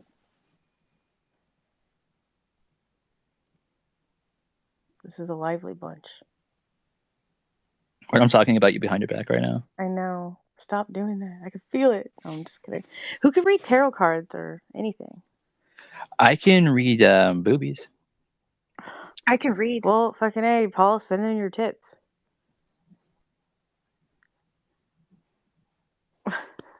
No, you guys aren't good enough for my tits. Oh, shit, no. Damn it. There's always one of them in the bunch. Thinks I'm better than everybody else. Precisely. Boober. Ben, send in them 3 titties. Fuck yeah, everyone loves all my titties. read tarot, but I freaking can't. I want to learn. I've just been reading more about it and studying the different meanings. Oh my god, no! Fuck! Why'd you say that? Oh damn! This person was just trying to come up, and I meant to hit approve speaker, and instead I removed them from the whole room. Oh no! You could go like this. Go down to the little people down there. Go to remove, and then there's nobody there. I hope she comes back. No, poor girl. You didn't remove them. And while you're talking about mermaids and whatnot, I not long after I had my first UFO experience, I actually told told my good mate about it, and his girlfriend. He wasn't surprised because he saw something that was the way the coincidences worked after I had my experiences. Um, Even at uni the next day, I didn't say anything, and my mate sitting next to me spoke up about his experience from the night before. So the same night I had my encounter, he had one as well, but probably about an hour up the coast further north. And I got goosebumps when he started talking about it. 'Cause I'm like, wow, because I didn't say anything to anyone. And he's my best mate sitting next to me at uni, and he starts asking the teacher, is there any weird planes landing at a certain time, blah, blah, blah. Anyone in the class had a bit of a laugh, whatever. But I was just sitting there just going, wow, goosebumps all over me. So I told him about it afterwards, and he said, you should come and talk to my girlfriend's dad. That's what he said. And so I spoke to him, and his girlfriend's dad, he was like a seasoned trawler fisherman. He's been out the ocean for like over 20 years as a trawler fisherman. One of those old school, real dry, sort of straight to the point, no nonsense kind of guys. And anyway, so I told him about my experience, like my mate's girlfriend's dad. And I thought he'd probably just laugh at me, right? And he looked at me and he goes, Ben, he goes, you know, when you look at a Holden Commodore, you know it's a Holden Commodore. Or, you know, if you see a Ford Falcon, you know it's a Ford Falcon. Or you know the different shapes of cars. And I said, yeah. He said, well, he goes, I've seen that many out there. I could tell you what type is what. And there's different types. We see them all the time. So I've always thought that they've been a very much an ignored bunch as far as the things they've seen. And they're the ones that, like, you know, look at all the sailors, the pirates pictures, all the seamen from old times, and that pictures of mermaids, and they don't just write about, and the giant octopus and stuff like that. You know, we you know, finding all this stuff. You know, but as far as mermaids, there was a video that came out years ago, probably about 10 years ago. Most people have probably seen it. Some of you probably haven't, but it's shot from a cliff edge down, looking at the rocks, and it looks like it was a mermaid sitting on the rocks, and then it looks up at the camera, looks a couple of times, and then it jumps into the ocean. It could be CGI. I don't think it is. It's kind of really old and early, before sort of, not before, I guess. I guess CGI has been around for a little while, but if you know the video I'm talking about, it's pretty sort of, looks kind of real, maybe.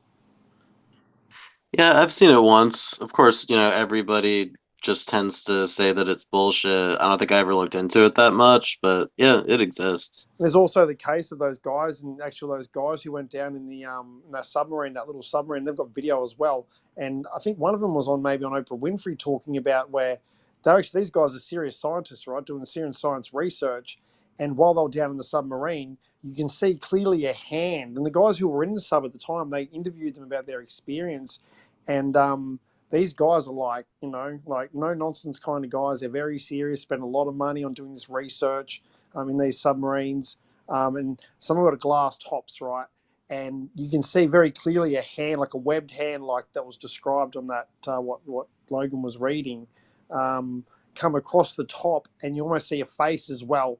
And there's an arm, and there's like a structure of a human, and this thing has and then it flickers away, like sort of into the darkness.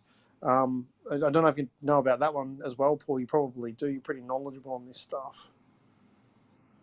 Thanks. Yeah, I think I've heard of that one. I'm not sure I've watched it, but yeah, it's fascinating. You know, I I think about cryptids a lot, or rather, I sometimes I feel like I try not to. I'm not like super interested in them in the way that I am other subjects, just because they're so like out there and crazy, and like even though they totally might be true, and I honestly I find myself wanting to believe people that talk about all sorts of weird shit that they've seen, like even crazier shit than this, and but I just like I don't know what to think about it, and there's not evidence and corroboration in the way that there are, for example, UFOs or even Bigfoot. So yeah, it's just it's tantalizing, the whole cryptid subject. It makes me think of like Jacques Vallée or some kind of, you know, singular phenomenon. But Do I you don't ever know. see shadows? What was that? Do you ever see like shadows? Oh yeah, that was pretty much my first experience with the phenomenon, at least as an adult or and as a kid. I saw the Hat Man and Shadow What People. the fuck is the Hat Man? It's like a really common or famous shadow figure, or at least shadowy type figure in this case, that like a ridiculous amount of people see and have seen for at Okay, let's least. not talk about it. Let's not. Huh? Hey, hold on a second. Hold on. See, Sprocket down there. Hey, Sprocket. Sorry, you were trying to come up earlier, and I totally Are you there, Sprocket? Oh shit. What's up, dude? Yeah, I totally kicked you You earlier by fucking good, accident. I dude. meant to hit He add said, speaker. when he kicked you, he said it was on purpose. I totally do. At first, Yeah, I'm that's like, true. yo, you beating me. Nah, I'm okay with it. No, I'm just kidding. I'm sorry for cutting you off. Go ahead. Yeah. I meant, fuck's sake. I meant to hit like add speaker, and I hit the No, Hugh Jassel was just removed. Did someone do that, or was that me? That's you, That was man. What are you. you doing? What the fuck? It's like you're doing this on purpose. No, I swear I didn't do that one on purpose. Yeah, I don't I know how that allowed him to happened. join, and I took him off the remove list. So Okay, okay, I'm sorry. Anyway, I didn't mean to do it. So sorry. I don't give a shit. I'll go get him, but you're gonna have to My sleep with app him. changed, and I'm here for the What? ass pinching. Hmm? I'm sorry. Who said what about ass? Hey Trish, you already took him off the remove list? Yeah, Oh, I didn't know you got skills like that. Okay, cool. yeah, man. I know these controls. I just play them. But people don't expect too much out of me, you know. Smart. I know. Do this shit my whole life. Just kidding. Hey, She's Benno, so smart. Pretty. I think you were talking about the Animal Planet mermaid thing, and pretty sure that was a hoax, unfortunately. Have you ever seen a hermaphrodite? Yes, I I'm have. hermaphrodite. Liar. I grew one when I was a kid. No. I'm just kidding. I never seen one, but I would love to. Oh wait, look at all these people wanting to talk. Ben down here. Ever see that movie The Lighthouse? Where the guy like kind of fucks a mermaid. It's a great movie. Have you ever seen Yeah. The Langoliers? It's a How do you horrible. kind of fuck a mermaid? Really? What? Is it really a hoax? You go back. Who debunked it? I haven't seen the details. Yeah, man, that one was like a winner for me. The way it looked and all, because I thought the guys were being genuine, and then I heard it was like to prop up for the show or whatever. Wait, what are you guys talking about? I There's a don't really Great know. Mermaid show in Australia. Australia's got a Great Mermaid show on Netflix, I think. Who does tarot? Oh my. Nobody. Welcome, Damn. Sprocket. I heard Logan say he removed you on accident. Oh no. You He jostled. kicked my ass right out the room. I was like, whoa, dude. I don't give a shit. I'm used to it. Yeah. Who the fuck are you, Sprocket? What's going on? Hi. I'm Sprocket. I'm Hi. sure We don't normally welcome guests that way. Yeah, Casey, she's trying to talk. Like, Casey. Wait, what? Oh, what, dude? okay, you know what? I take back my apology. Now I get it. Yeah, I maybe the universe wanted me to remove her. Like, you know what? Thank you, universe. The thumbs down were for Logan. I don't know what was going on there. Sorry about that, Sprocket. I was just a gut reflex. My bad.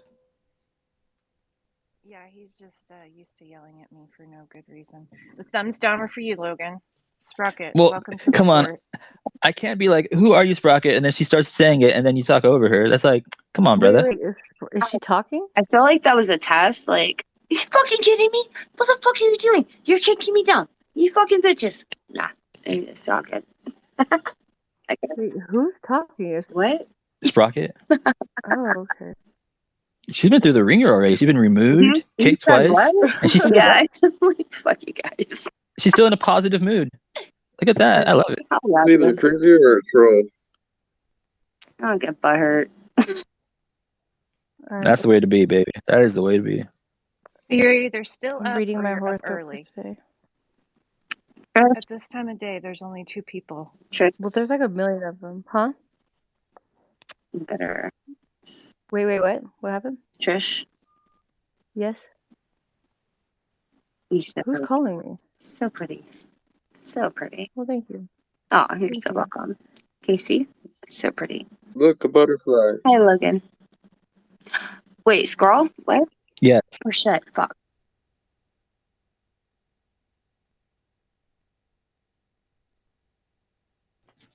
So I'm having an issue right now. Is I only have one earbud because I stepped on the other one earlier, and now I just feel like I'm kind of going schizo.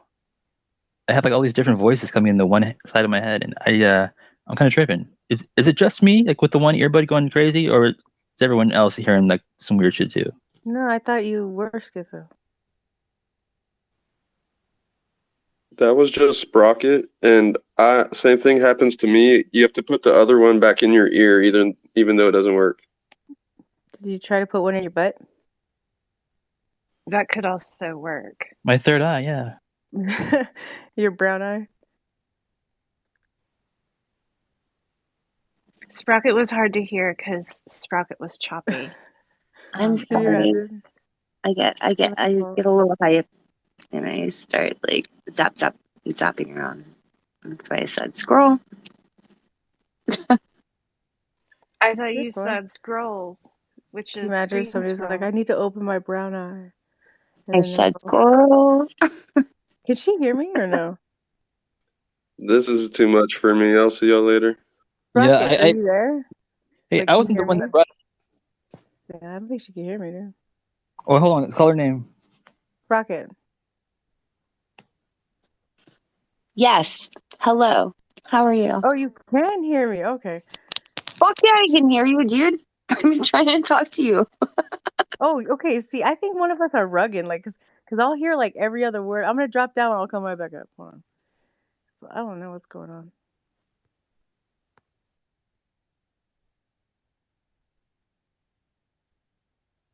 Oh yeah, Wednesday is officially over now. All right, back to normal. Oh shit. Here we go. Let the schlong sling along. Now I Now women can hear just you. integrate back into the balance, everything in balance as it should be.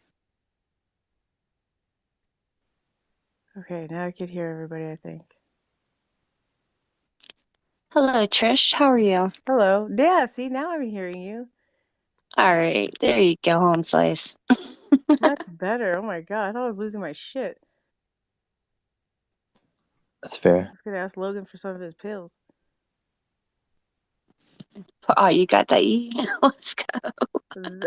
That lithium, you got that L? I'm just joking. I got You that got burger that- sugar. You got that I don't want that shit. Wait. What do you have, Casey? Everybody seems to have something new to bring to the party. But what pills you got? Wellbutrin. Jesus Christ. Okay, what about you, Campbell? What are you bringing? I got Wellbutrin and Adderall Fucking and A. sildenafil. Okay, what about you, Sprocket? I've got Adderall, Trazodone, Oh my and Oxycontin. I've got a stack. Damn, all right, Benny, what do you got?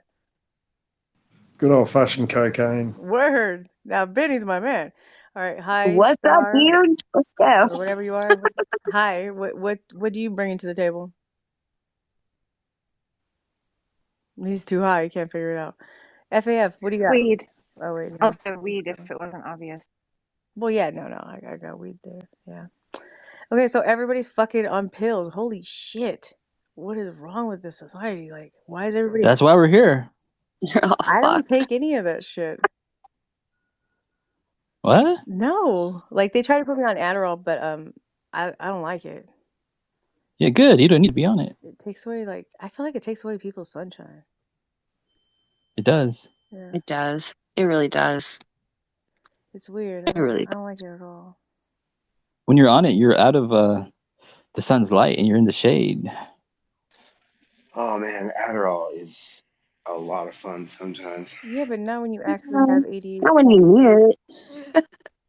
If you're having fun on Adderall, you're doing it wrong. Yeah, like you don't have ADHD.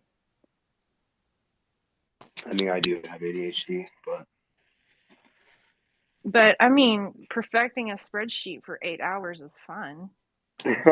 true. Fuck that. True. You all fucking stand up. You're like, what the fuck have I been doing? Your hair's all fucked up and your eyes are all jacked up. That's me right there. Yeah, I was describing you. I'm looking at you right now through your window. Oh shit. Oh wow. That's creepy. I'm not in the closet. He's such a creep. Can you imagine if I really was though? That'd be fucking weird. Yeah. We'll go stalk random people. He's like peeking. He's peeking. I mean, being a peeping Tom, like not for like weird sexual purposes, just to see what people fucking do would be kind of fun sometimes. Like you're like, what the fuck is that No. person doing? Like, Maybe That's as how a you get girl, but arrested. no other time. like if I could go invisible, I'd go fucking spying on people. Be like, what a fucking weirdo, you know, and just keep going. With that Harry Potter fucking like invisible blanket. Oh, Like, that'd be so cool. after you, bitch. Oh man, if I could do that, oh man, it'd be done. Like I would, and if I could teleport too, oh my god, everybody would be done.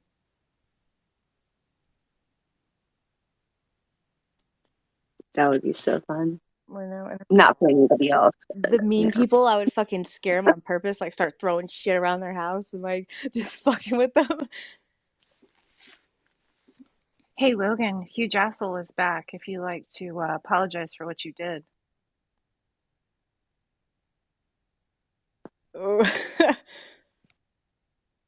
What had happened was, what happened? I don't know. Yeah, mistakes were made. Things happened. That's that's the way the cookie crumbles. AKA, he's an asshole. Yeah, shit happens. Was he that bad though? Was it bad? No, Really bad? Okay. I don't think so. Where do you live, It was an Logan? accident. Las Vegas. No, you don't. No, where do you actually live? Why are you asking me where I live? I'm just curious. Or like what part of the country? Why? Because I want to make sure I'm looking through the right window. Is it at 6401 Warner Avenue in Huntington Beach, California? Yes, that's exactly where I am. Well, then why are you standing outside for? Come in. Oh, I can't get the window open. It's shit's jammed. I'm just kidding. Yeah, it gets like that. You really live in Huntington Beach? Yeah, No, you don't. that's my real address too. No, it's not. I'm glad this is recorded. I used to give my address out every night and tell the CIA to come kiss my ass, and I'll do it right now. Come eat my ass, CIA. You got my address, motherfuckers. You bunch of Nazi bastards. We all look that shit up. It's all the mental institution. Uh-huh. I'm just kidding. So you live in Cali? Is it really that hard to believe? No, I'm just like, I don't know. But everybody on here is like weird. Like nobody ever wants to show their face.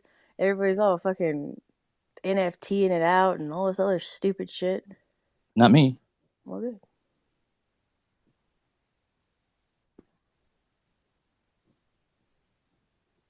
Kimball's like, what the fuck did I do? Goodness gracious. What'd you do, Shush? What do you mean? She's a hairstylist. Yeah, cause Tommy. What'd you do? Huh? You work at a salon, right? Yeah, well, not anymore. I mean, I used to. I'm a cosmetologist turned investor. Turned motherfucker that's gonna take down the NFT world. You're gonna take down the NFT world? Joking. Hey, But for real. Trish. Wait. Was it Sprocker or Trish just talking? Oh, Sprocket. Trish, does my No, that profile was picture What? You think you're fucking shit on me, girl. I better own that shit. I'm just messing around. I'm not gonna take you Trish, down. does my profile picture look like an NFT? No, it looks like a crackhead. Okay, Mhm. good. No, I'm just kidding. Yeah, it looks like an NFT. What's an NFT? Damn it, no, I didn't want that. A nifty fraudulent token. Yeah, those poor bastards losing thousands and thousands of dollars over some fad. It's Non-friendly tourists. Well, what? What did he say? I have no idea. Can you hear me? Barely, yeah. I gotta, hold on, I gotta get my earbuds out. You sounded a little bit roughly. Just a little roughly. Could everyone turn off their mic, please? Because I think that might be the issue. Everyone, and if you have a mic, close it. Besides that dude. Oh, there he goes. Never mind.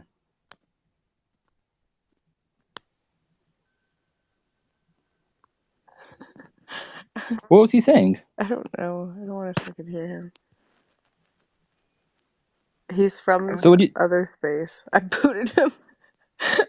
Uh, No, but I allowed what him to other, join back in. I allowed him to join back in. what other space are you talking about? The Ass Munching one? Ass Radio? No, not ES Radio. He's from this the drama spaces. Oh, You know what I'm like talking Ricky about? Spaces. Oh yeah. Skid Row.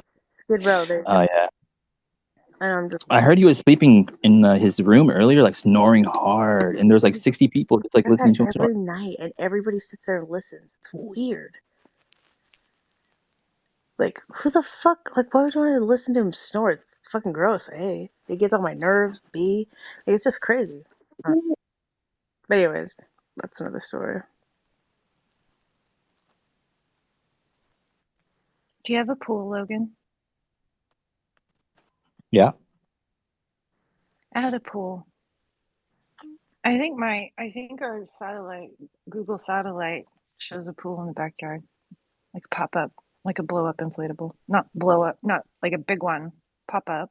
So you have blow up dolls in your pool? Mm-mm. They're not very good for like floating on. They're really wonky to try to float. You've tried it? Yeah. I want to try that. Shit, I want to get some blow up dolls. Who hasn't tried that? That's good. Why haven't I thought about this? What the fuck? I'll be right back. You guys Google Earthing, look at the fucking pool. No. Oh, fucking hilarious. What is going on right now? That would be a really weird thing to do, to hop right over to the maps and plug in that address and see what the street looks like and like what That'd your be little so weird, dude. So what your weird. neighborhood So looks fucking like weird. and like when you walk your dog, what do you see? Homeless people. That would be a little weird. It'd be like something like a mother would do. I'm gonna order blow up dolls for my pool. I want one. Dude, she's gonna be dope. I'm a mother. Casey's my mother. She's my Correct. adopted mother. Adopted mom. Mm-hmm. I was gonna say you guys have the same chin, but You got a hot mom. not. Oh yeah, you're right. We kind of do, don't we? Yeah, I was gonna say you guys kind of look a little alike. It's just because the program, probably. I put Logan's picture in and said, "Make me a woman." Oh. Oh my. Oh my. Not you know really.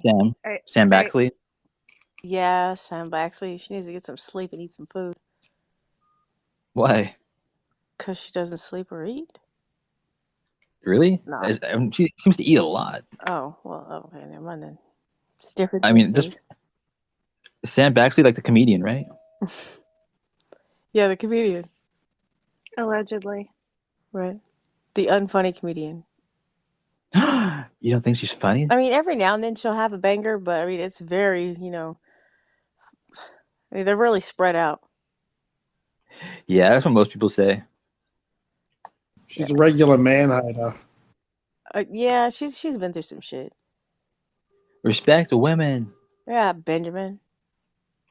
Oh, 100% respect women. I'm just going to call it as it is. She goes out of her way to, like, just attack men sometimes. I've heard her. Yeah. You know, she got some good points too, some things she says. But, I mean, you can't just, like the shooter. You can't cast aspersions on everyone because of a few fuckwits. You know? No, I get that. I 100% get that. And, damn, man, she is hard to deal with sometimes. I've gotten into so many fights with her. Like, and most of it's just her blowing up and then running away, and I'm like, okay. And then I don't talk to her for like months on end, and then she'll randomly pop back up. I was in the space earlier today, actually, and she was in there, and it was her versus Kumar. That was interesting because he's a real misogynist. You know, well, once again, I'll call men out as well that like treat women like shit. You know, but so people are just people. But it was her versus Kumar, and they were going hammer and tong at each other. Yeah. What was he telling her? Or were they looking for White Castle? Oh shit. Or just a whole bunch of shit getting just spitting shit at each other and nothing really important or relevant getting said. You know. Well, let me see. This is what she said. How dare you? Or what was another one? You're I'm trying to think of all her you're stupid fucking piece of shit. Samisms. What's another one? Oh my god, I used to know all of Don't them. threaten me with a good time. There you go. Boom. There's one. That's great. What's another one? What am I? What are you And guys then talking about? another guy tried to stand up for her and like basically, you know, help her out in the argument with Kumar. And the next thing you know, she's turned on him as well. Don't come for me, motherfucker. I'm not the one. Don't Oh threaten me my. with a good time. Oh yeah. Oh my. How dare I? Oh my. Yeah. There you go. There you go. My, What's another my. one that she says? Like, gosh, there's like 5 different things in her unfunny Rolodex. The fuck is another one? Anyways, fuck her. Who cares? I don't go to those spaces anymore. I used to. Damn. It seems like so many people did. Yeah, and then they like. I think Ricky got jealous of me. Like, I'm not even Why? kidding. I know that's such a fucking Leo thing to say, but I promise you, I normally don't ever think that in my life. But just with him in particular, because I used to like, okay, I would go in there or whatever, and then I would be like, hey, you guys, we should play a game or whatever. And like, I would play like music, and people got so into it, and they would like try to guess the name of the song, you know? People were getting so fucking into it, and Ricky was getting madder and madder and madder. And then all of a sudden, everybody turned on me. What the fuck? Yeah, Why? it was weird. I think it was just Ricky. Wait, if it was just Ricky, then why was it everyone else too? Because they're his minions. But what about the whole like? Can you do that now? Huh? You want to do it now? Oh, man, I'm not in the mood for that. I'm too tired. What do? You just play a random song and people have to guess it? No, like I do my playlist, right? I'll like put on some random playlist on my Spotify and like I'll go through the songs, like I'll pick whatever one. And then it's like Shazam, like you have to try to guess it within X amount of time, you know? I Well, yeah, got you. Yeah. It's actually kind of that's fun. what I said. But I'm too tired right Come now. on. I can't do it now. Aw, Trish, come on. I don't Let's feel do like, it. I really don't feel like it. No way. Come on, DJ Trish, spit some Come bars on, out. Trish. Why don't you spit Buckle some up. bars, Benjamin? How about you go behind some bars? So she said. Oh shit. But put your heart away. I don't want your fucking heart. Not you, Sprocket. Benjamin over here. It wasn't to you. That was the Sprocket. No, she don't want it either. Wait, are you a New Zealander? Or are you Aussie? Either way, either way, it's I've wrong. got a good joke for you, bro. Now I know why the British people took you guys over there and just left you. There's nothing better than a Brit and us walking into a bar, I'm babe. just kidding, Ben. I'm just joking. He's probably crying. I'm not crying. Why would you talk to him like that, Sprocket? God damn. Because it's so fun. And if he's a Brit or an Aussie, well, if he's a Brit, he might cry. If he's an Aussie, yeah, he's definitely Aussie. Oh my goodness, I'm tired. Yeah, he's gonna cry. Oh shit, I need to check my... What a tired bitch. No, like for real.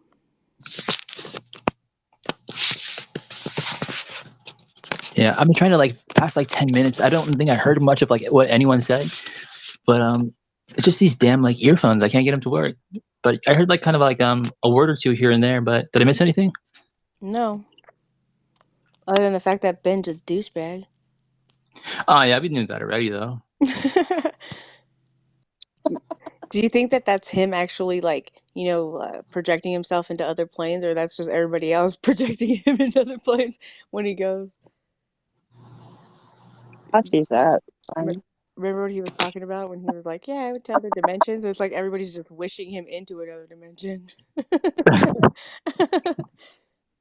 I'm just joking, man. I'm sorry. Yeah, Trish got jokes. That's why she's co-host. I'm laughing. I couldn't care less. So that's good. Like, it's funny. That'd be funny if it was. I'm wishing me into other dimensions too. Don't fucking worry about that. Yeah, I want to see another dimension. Never met a boss that didn't have a good sense of humor. You never what? Usually they'll fucking kick your ass. Who? So I'm just fuck off. Wait, what? Say all that all over again. I didn't hear you. I said I never met an boss with a shitty sense of humor. Usually they'll fucking knock your ass to the dirt. No, they have to have a great sense of humor. You know what I mean? Because Oh, always. all that shit that happened to them. I love Benno. What happened to them? Nothing. What do you mean all the shit The that kid with happens? the Like, life's spiders. good. Life's They so through. good in Australia. Logan's been to Australia, and if you ask him, if he could live here, he would. Like, there's a reason for that. Life's fucking I think awesome he here. just said that to you to be nice. Yeah, cheers. No, I would totally live in Australia because it's a lot better. Much better. Fuck that. You need to get beat up by a kangaroo and then Aborigine. Yeah, right. They're too busy trying to eat my fucking lunch. They harass you for them. Yeah, and that You spider's got gonna that bite bitch you. by a tail. And a croc's gonna come up and eat you. It's gonna be a real bad day for you, Logan. Yeah, I mean they can get pretty friendly. Yeah. And the women. Kick you in the fucking face. Yeah, sure. No, they're pretty domesticated. They hang out and walk down the street with you. The women? Sure they can. Yeah. No, I swear. Oh shit, Drew's Let me here. take a bed. I got pictures. Yeah, I got pictures of shit. Let me see them. What up, Drew? Oh I God. grab the king a root by a fucking tail. How do you That's come the in only right when I'm way. about to go to fucking bed? Alright. Ouch. You want to go to bed? Yeah, hold on, I gotta stretch my legs. Okay. I'm here for the ass eating. Shut up. Try stretching your third eye. Uh-oh. You gotta open your brown eye chakra. You know how you do that is you just let one out. You let one really big fart out. And Chew then it's bubblegum. wide open.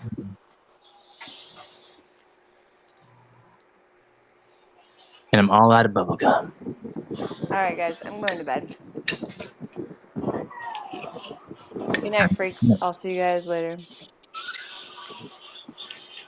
Night. Bye. Stay blessed. Bye, Trish. It was nice to see you. Bye.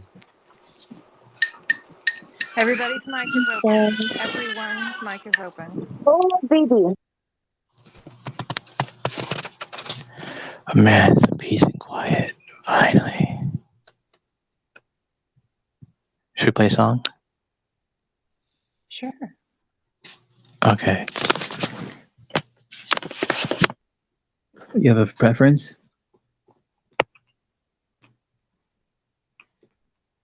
I can't think of one off the top of my head. Oh, Lem, you started playing Steal My Sunshine yesterday. I could go for that one. Okay.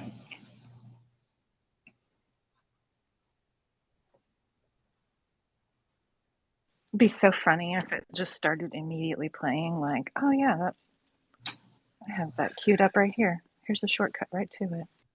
Yep.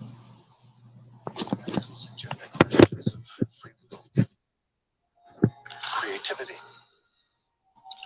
Even the nature of what we might call the soul. Fuck off. Why is it that when some robots are left in darkness, they will seek out the light? Why is it that when robots are stored in an empty space, they will group together rather than stand alone? How do we explain this behavior?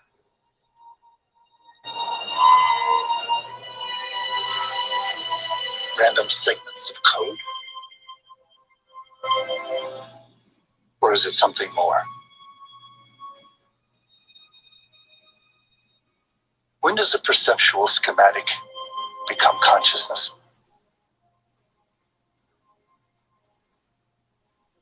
When does the difference engine become the search for truth?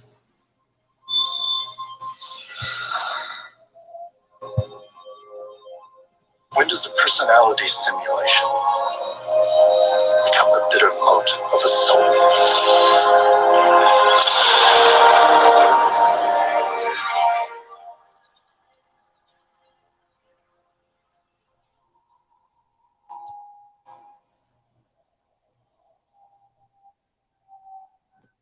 Where is this video? Can't find it. I don't know who you are.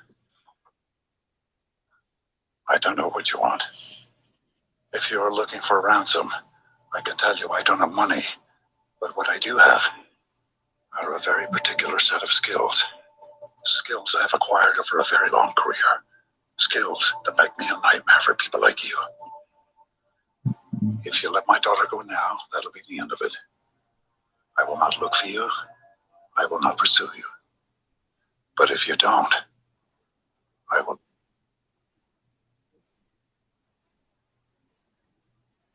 Look for you. I will find you. And I will kill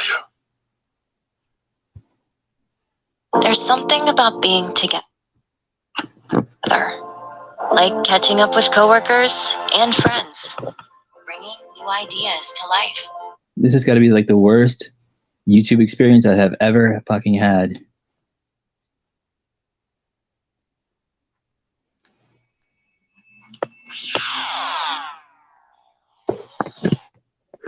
Yep, definitely the fucking worst one.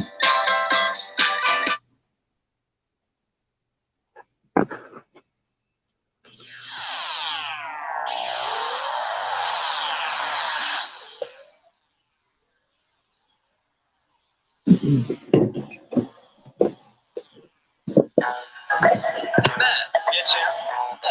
talked to Mark lately? I haven't really talked to him, but he looks pretty good there.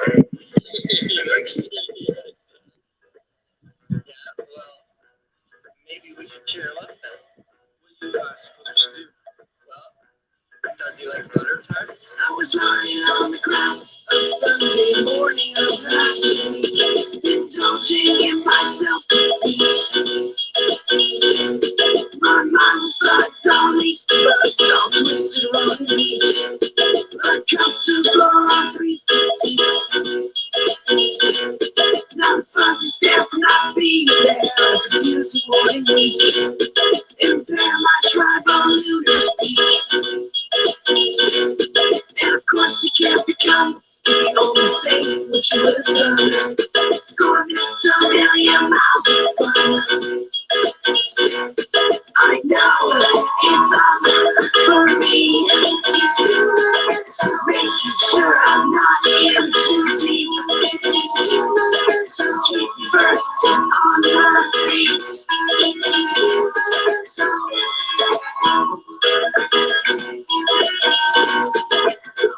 Check, come here, come here. Look at her. I know. I've never seen Sharon look so bad before. I did once before, but this is pretty bad. Yeah, what do you think she got up to last night?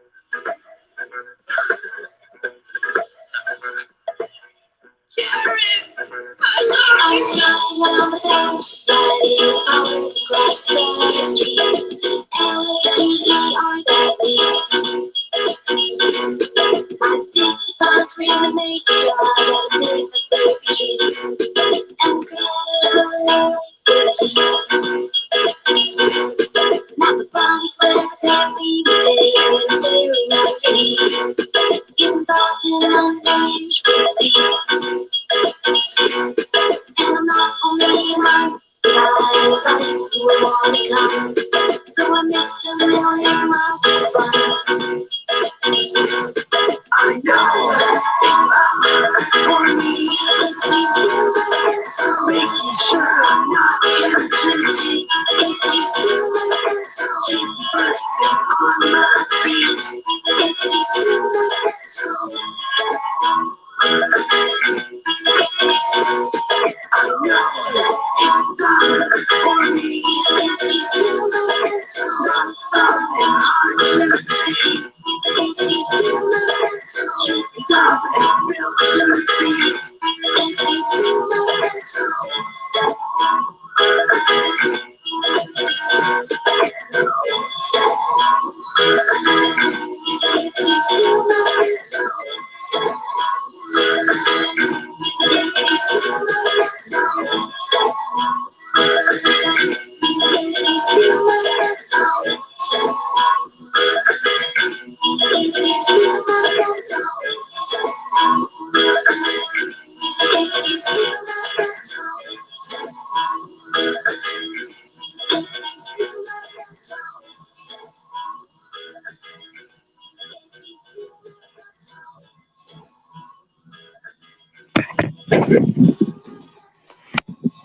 Hey, was that everything you thought it would be, Casey? It was wonderful. Thank you. All right. Nice room reset. Did you see, Logan, the Monkey League that Blue Willow came up with? I did. I mean, I kind of did. I only saw the small little thing of it, but what do you think? I think it's I pretty thought cool. it was pretty awesome. Yeah.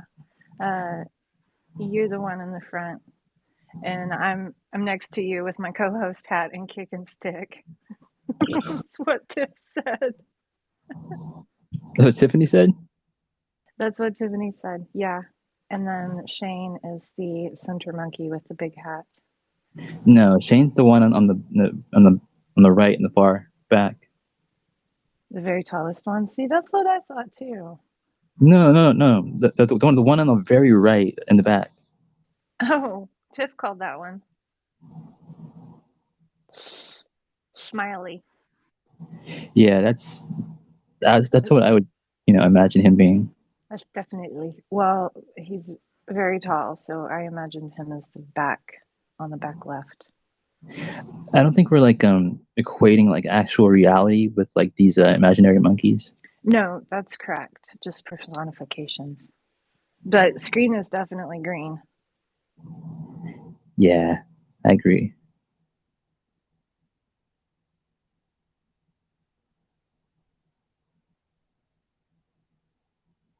I've tried like a bunch of times to like make like this art for like the Monkey League or whatever, but I could never get anything good out of it.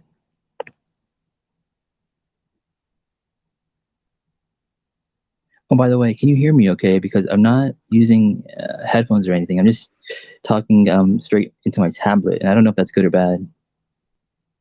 Yeah, it's good. Sounds good. Cool. You don't hear any feedback or anything? No feedback. As long as like you don't shuffle the mic area, it's fine. Like it sounds. Cool.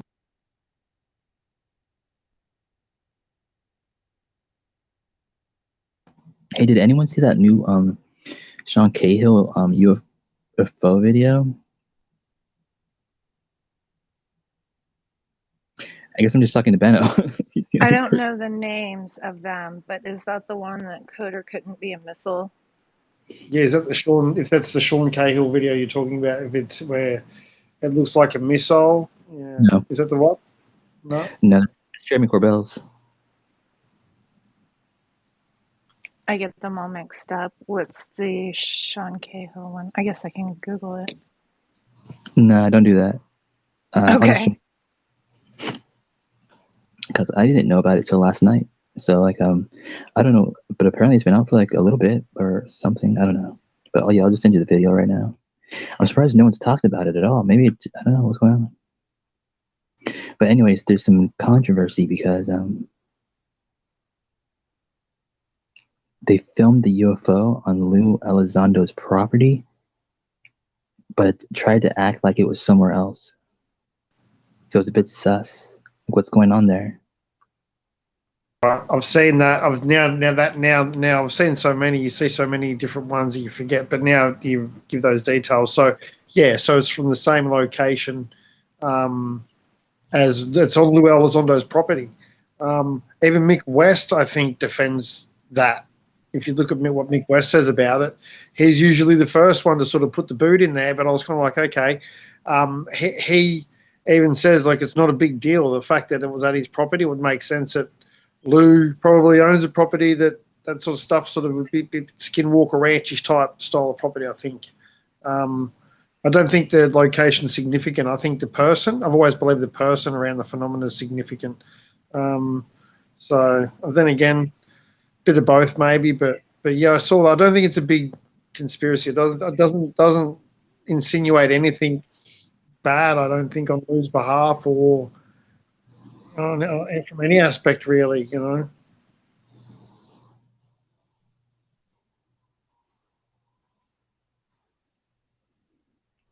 So the only controversy here is Sean Cahill was trying to keep where this had been filmed a secret, even though it's very clearly Lou Elizondo's property. That's the controversy. Why are they hiding it? Like being sus like that. And that's the weird part. That the controversy is, I guess, over. I mean, I don't give a shit, but it is. I mean, it does seem a little like weird, but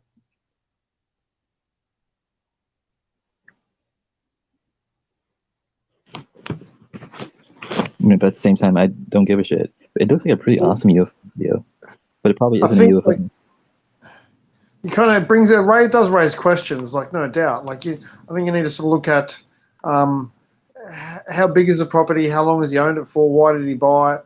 All those sort of questions come into play as well, to try and work out if it's just maybe he lives at a place where the phenomena is sort of like pretty prominent. There's so many different conclusions you can draw, but just knowing those couple facts that it was there, he wanted to keep it quiet. For what reason he wanted to keep it quiet? Was it because he wanted to maintain his privacy as far as he doesn't want people treating it like Area 51 and heading out there to try and, there's all sorts of different reasons, I think, I'm just gonna privacy reasons. What's that? I'm just gonna assume it's for privacy reasons. Why would he want anyone to know, like, Yeah. his? I mean, I totally get it.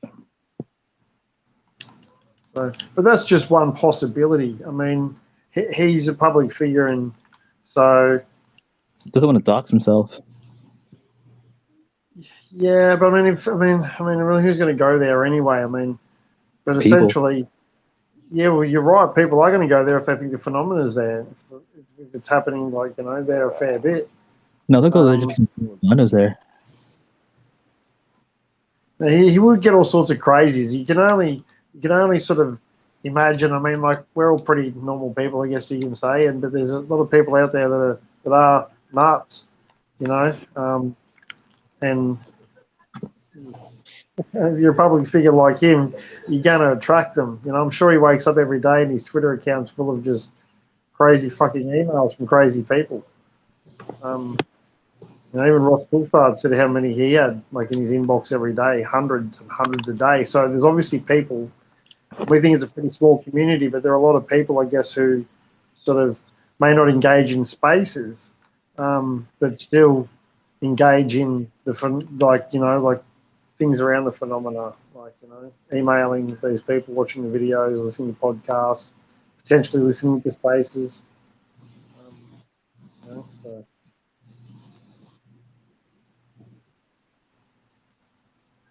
Lou's confusing to me. Hey, like I'm really sort of like every time I watch him speak, I think to myself, I should take this guy since I think he's sincere. The question is he sincere in what he's saying? And sincerity comes with honesty, right? So for me, it's like I'm just trying to gauge his sincerity, and I think that's what everyone does, because what he says is pretty prolific. And it's pretty big, heavy stuff. So I'm constantly, and he's probably the most interesting character in the space, in the public spectrum, I guess. So when he speaks, people tend to listen, You know what? That's a good idea. We should listen to a Lou Elizondo interview, because I bet Casey's sweet ass, she has never heard one. Have you, Casey? Surely not. Surely Casey's heard Lou Elizondo. Everyone has, I thought. No, I bet you she doesn't even know who he is, barely. Yeah, wow. I would love to see Lex Friedman with interview Lou Elizondo. I get all the names mixed up. Did he do something on Joe Rogan? Nope. No, he hasn't been on Joe Rogan. That'd be awesome as well.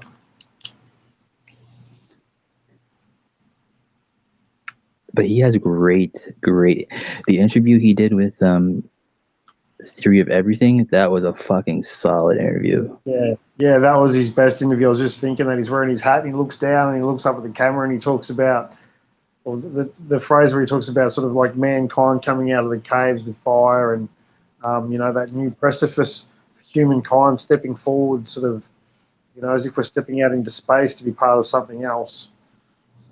And he's very, the way, he just, like I said, every time I listen to him, I think, wow, he's very powerful what he says. And I think Gary Nolan in that space as well. He's a, these guys, they bring a lot of credit, a lot of overdue credit to the subject, and like them or hate them, they're a strong voice. I have a playlist with every appearance that Lou Elizondo has ever made.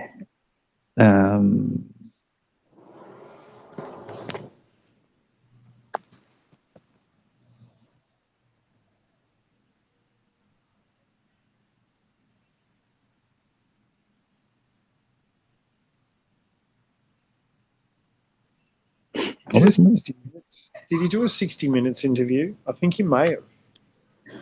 60 Minutes conspiracy comic art. He was on it with the pilots from the Nimitz, or no.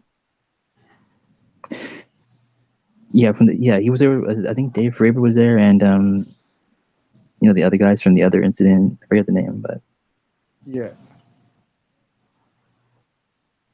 that was like I don't know. Was that like a year ago? 2 years ago, maybe. I'm just trying to remember whether it was American or Australian 60 Minutes.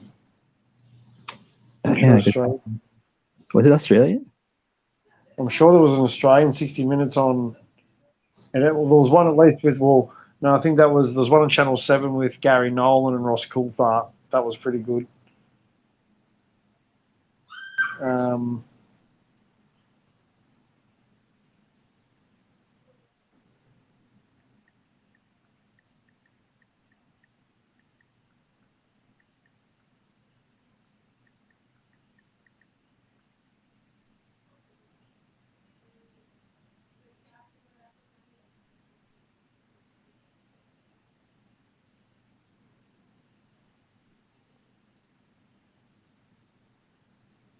Cost anywhere from a few. Okay, you know what? There's this video I want to watch. It's about the lottery, and the reason I want to watch it is because we have Ocean playing the lottery and throwing her money away. Basically, I wish she was here to listen to it, but I actually do want to hear it because I want to know why does the government love that we play the lottery, and what's really going on behind the scenes there? You guys want to hear this this whole story about it? I haven't heard the backstory behind it, but I can tell you now, a guy I work with, he won $3.5 million 2 months ago on the lottery. Yeah, you told me.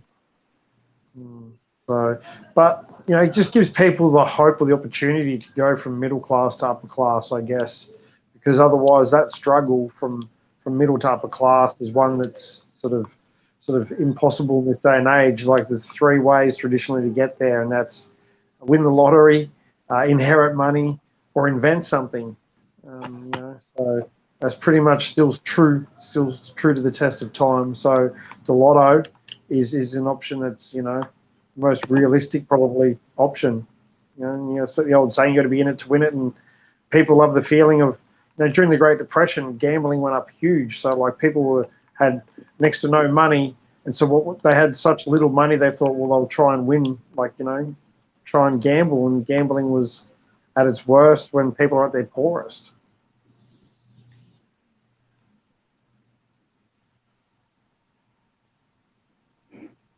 What's funny is gambling's illegal.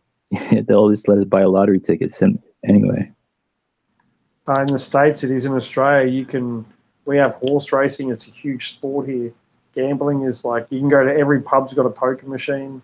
You can bet from your phone on your sports bet apps. I put on, I'll throw on a $10 bet pretty much every morning, just a multi, a multi on the NBA, pick 3 different games of basketball, pick a couple of different players, Antetokounmpo, like Kyrie Irving, just going 20 plus points, 4 assists.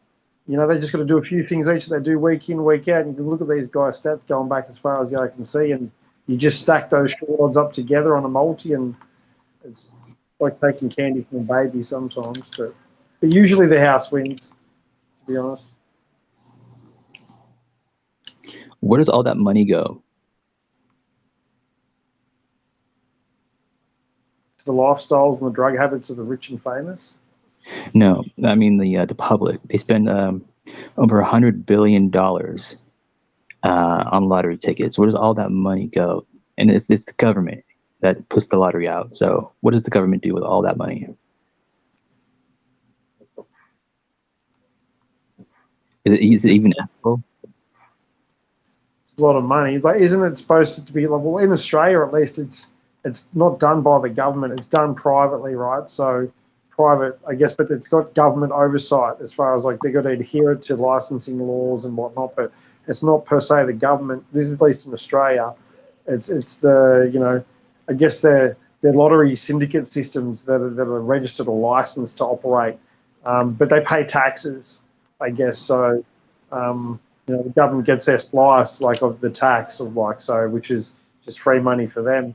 So literally, the government does nothing but just collect. That's great. Okay, we're gonna listen to this actually because I think it's really important that I listen to it. I want to know what's going on. Could change your life forever. $1.34 billion ticket. Every year, tens of millions of Americans spend their money on these lottery tickets. I always imagine them as like these cool, colorful things, but this is just like a receipt with a barcode. These things are usually at a gas station or a grocery store, and typically you get it from like a guy behind a counter or from one of these cool flashy machines. They cost anywhere from a few cents to like $100. And as more and more people buy tickets, all of that money goes into one big pot, the jackpot, and it grows and it grows and sometimes can rack up to like $2 billion. That much money?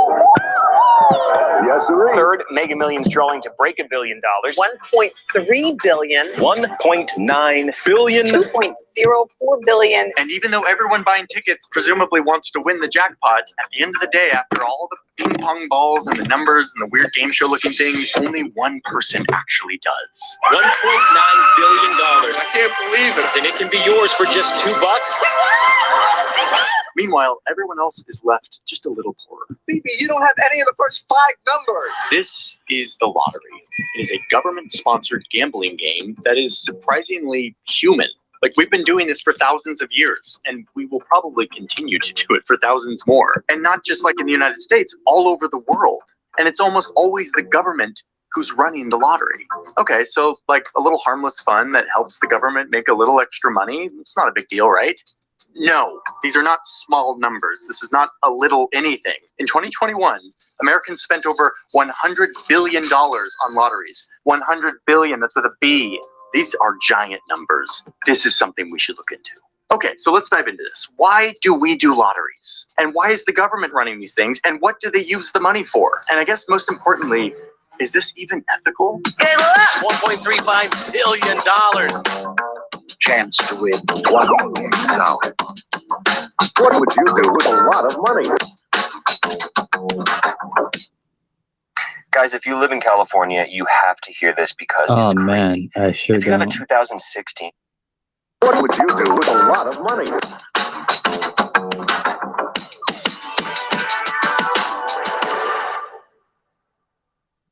Hey, pause real quick. I need to thank today's sponsor, who is BetterHelp. The worst of the worst. Lotteries, and the settlers who wanted to come here to the New World used lotteries to help fund their trip. Eventually, the monarch of England was like, whoa, in this video, let's get back to the lottery.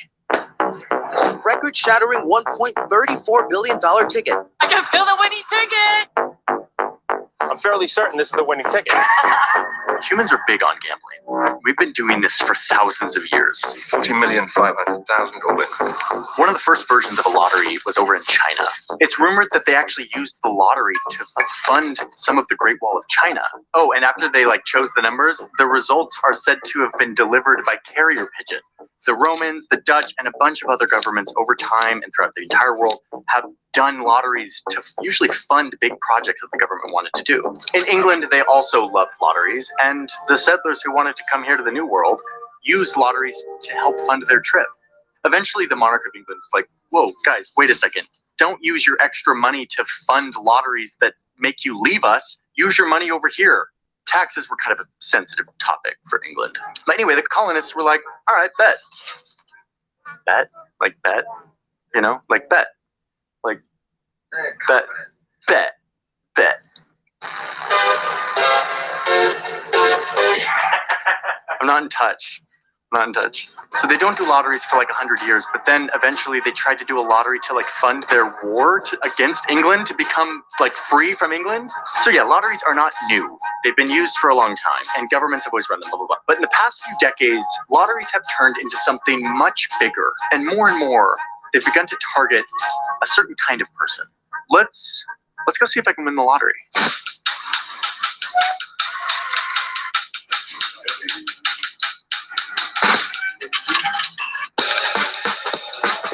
Okay, I just spent $2 US on a lottery ticket.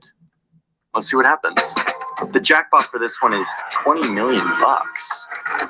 Seems like a pretty good deal. There's this one lottery called the Mega Millions. It's where a bunch of states put all of their lotteries together into one giant lottery, which means way more people, which also means a way higher jackpot, which then attracts more people, and then it's just like the greatest thing in the world for the lottery. Okay, wait, but why does the government run a gambling scheme that incentivizes people to like spend their money on gambling? We'll get there in a second, just hold on. But for now, I just need to revel in what is happening in my brain right now. This very human feeling of buying a $2 ticket, so low risk, I didn't have to pay that much, but the potential of $20 million. The Mega Million lottery is making me realize why gambling is so enticing. And for such a simple little game, with Mega Million, you choose 6 numbers, the first one having to be between 1 and 70, and the last one having to be between 1 and 25. No idea how they calculated those rules, but whatever, okay, you choose your numbers. You can also just tell them to choose the numbers and an algorithm will do it for you, which is like, listen, I already have an algorithm sort of running my life most of the time. If I'm gonna gamble, I'm gonna choose the numbers myself. A little heated there. Anyway, eventually a bunch of balls go into this little spinny thing and they choose the numbers. And if they choose my numbers, I win $20 million. So at $2 a ticket, we can infer that probably millions of Americans just did this. They went out and bought a ticket like this with hopes of changing their lives. Oh, and this isn't just like once a year or something. This is twice a week. They'll hopefully be drawing my numbers tomorrow night, and I will be watching. Anyway, let's get back to the explanation. I got a special feeling tonight, Marianne. Not for me. No. I think numbers might come up. So here in the US, you've got a bunch of these big, mega, multi-state lotteries, and they're all run actually by the same nonprofit organization. But then you also have these. You've got these little just instant winners. Like I could scratch this off right now and see if I win. 10 chances to win? We have to do this right now. Where's a penny? No, seriously, we got to do this. Up to $5,000. Wait a minute, this has to be a joke. What does that say? It says $1,000, but I don't know. There's no way. How's it work? Oh, no. You might have to get like 3 of them. Yeah. Oh, reveal a. Oh, see. I don't know how to gamble. I was like, I just won $1,000. 19, 24. Come on. Oh, man, the rush is so real. Womp womp. That's so sad. I was so ready to win today. Okay, sorry, I'm getting out of my intoxicated buzz of gambling, which clearly I haven't done enough. I grew up Mormon, okay, give me a break. You scratch off this latex, you see if you won, you don't win, I didn't win. It's actually really satisfying, but it's kind of messy. You also have smaller lotteries that are usually more frequent, but they're smaller jackpots, but you have better odds. Anyway, the point is, there are all sorts of lotteries. Speaking of odds, what are my odds of winning the big jackpot? According to one statistician who crunched all the numbers, my odds for winning on this ticket is like 1 in 302 million. Which, let's be honest, no one really knows what that means. I don't know what that means. What is that, 302 million? That's a bigger number than my brain can fathom. So let's do a visualization. Imagine you have 66 bathtubs. I mean, I'm not sure why you need 66 bathtubs. It seems a little bit excessive, but who am I to judge? And yes, I know a lot of you noticed I cut my hair. That's because I couldn't handle not shampooing my long hair, okay? Let's just get it out of the way. I know everyone's been thinking it. Anyway, you've got these 66 bathtubs, and each of them is filled to the brim with rice. 4.5 million grains of rice, in fact. How did we calculate that number? Go to the sources. We actually did an analysis to see how many grains of rice would fit into these bathtubs. 4.5 million. So you've got 66 bathtubs and they're all full of rice. And one of those grains of rice is painted gold. Now, close your eyes, walk through the field, and thrust your hand into one of these 66 bathtubs and pick out a grain of rice, and maybe you found the golden grain. But yeah, those are my odds of winning tomorrow night. Not as fun to think of it like that. And this works even if you buy a ton of tickets or use the same numbers over and over again. None of this really does anything meaningful to change your odds. Mr. Beast did this great video a while back where he bought $1 million worth of scratch-off tickets and lost about 300,000. Okay, so we're done with this part of the video. The lottery exists, it's big, you'll probably lose. We all know that. My bigger question here is, why does the government have a monopoly on this gambling game? I just so happen to have one. No, you can't do that. You have to leave it with me, and I'll look after it for you. You can come visit it anytime you want to. Some economists argue that gambling is this natural thing that humans love to do. So if they're going to do it anyway, why not use that as a game to generate revenue for the government? But to me, that begs the question of, like, what do they actually use the money for? Luckily, there's data for that. And for an example, let's use this giant lottery called the Powerball. And let's make the numbers easy here. Let's just say that everyone has bought tickets and the big pot has totaled up to $100 million. Love cashmere, but hate the cost. You need to check out Quince. I am so obsessed with the Quince cashmere. $1 million. Which is like, you know, actually in the ballpark of something that could happen.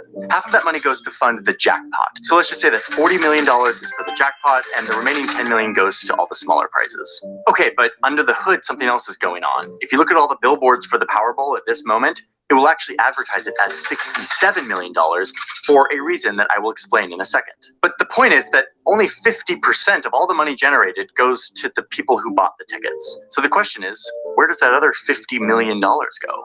Well, 6% of that $100 million goes to all of the gas stations and convenience stores and like other businesses who sell the tickets. They get in on some of this. 9% of the $100 million, so like $9 million bucks, goes to pay all the people and expenses associated with like running the lottery, like all the advertising and like the employees and stuff. These are private companies that contract with the government to run and advertise the lottery. That leaves us with $35 million of our original $100 million, which according to Powerball's website goes to, quote, good causes supported by the lotteries. Womp womp. What does that mean? What are good causes? The Powerball website won't tell you much, but we did research into this, and we found that from state to state, the definition of good causes changes. In a lot of states, this money goes to, quote, education. Like in Virginia in 2022, where the lottery money was used to fund almost $780 million of the public education budget. This is good. Leveraging humans' obsession with gambling to like fund the education of our children. I'm super into it.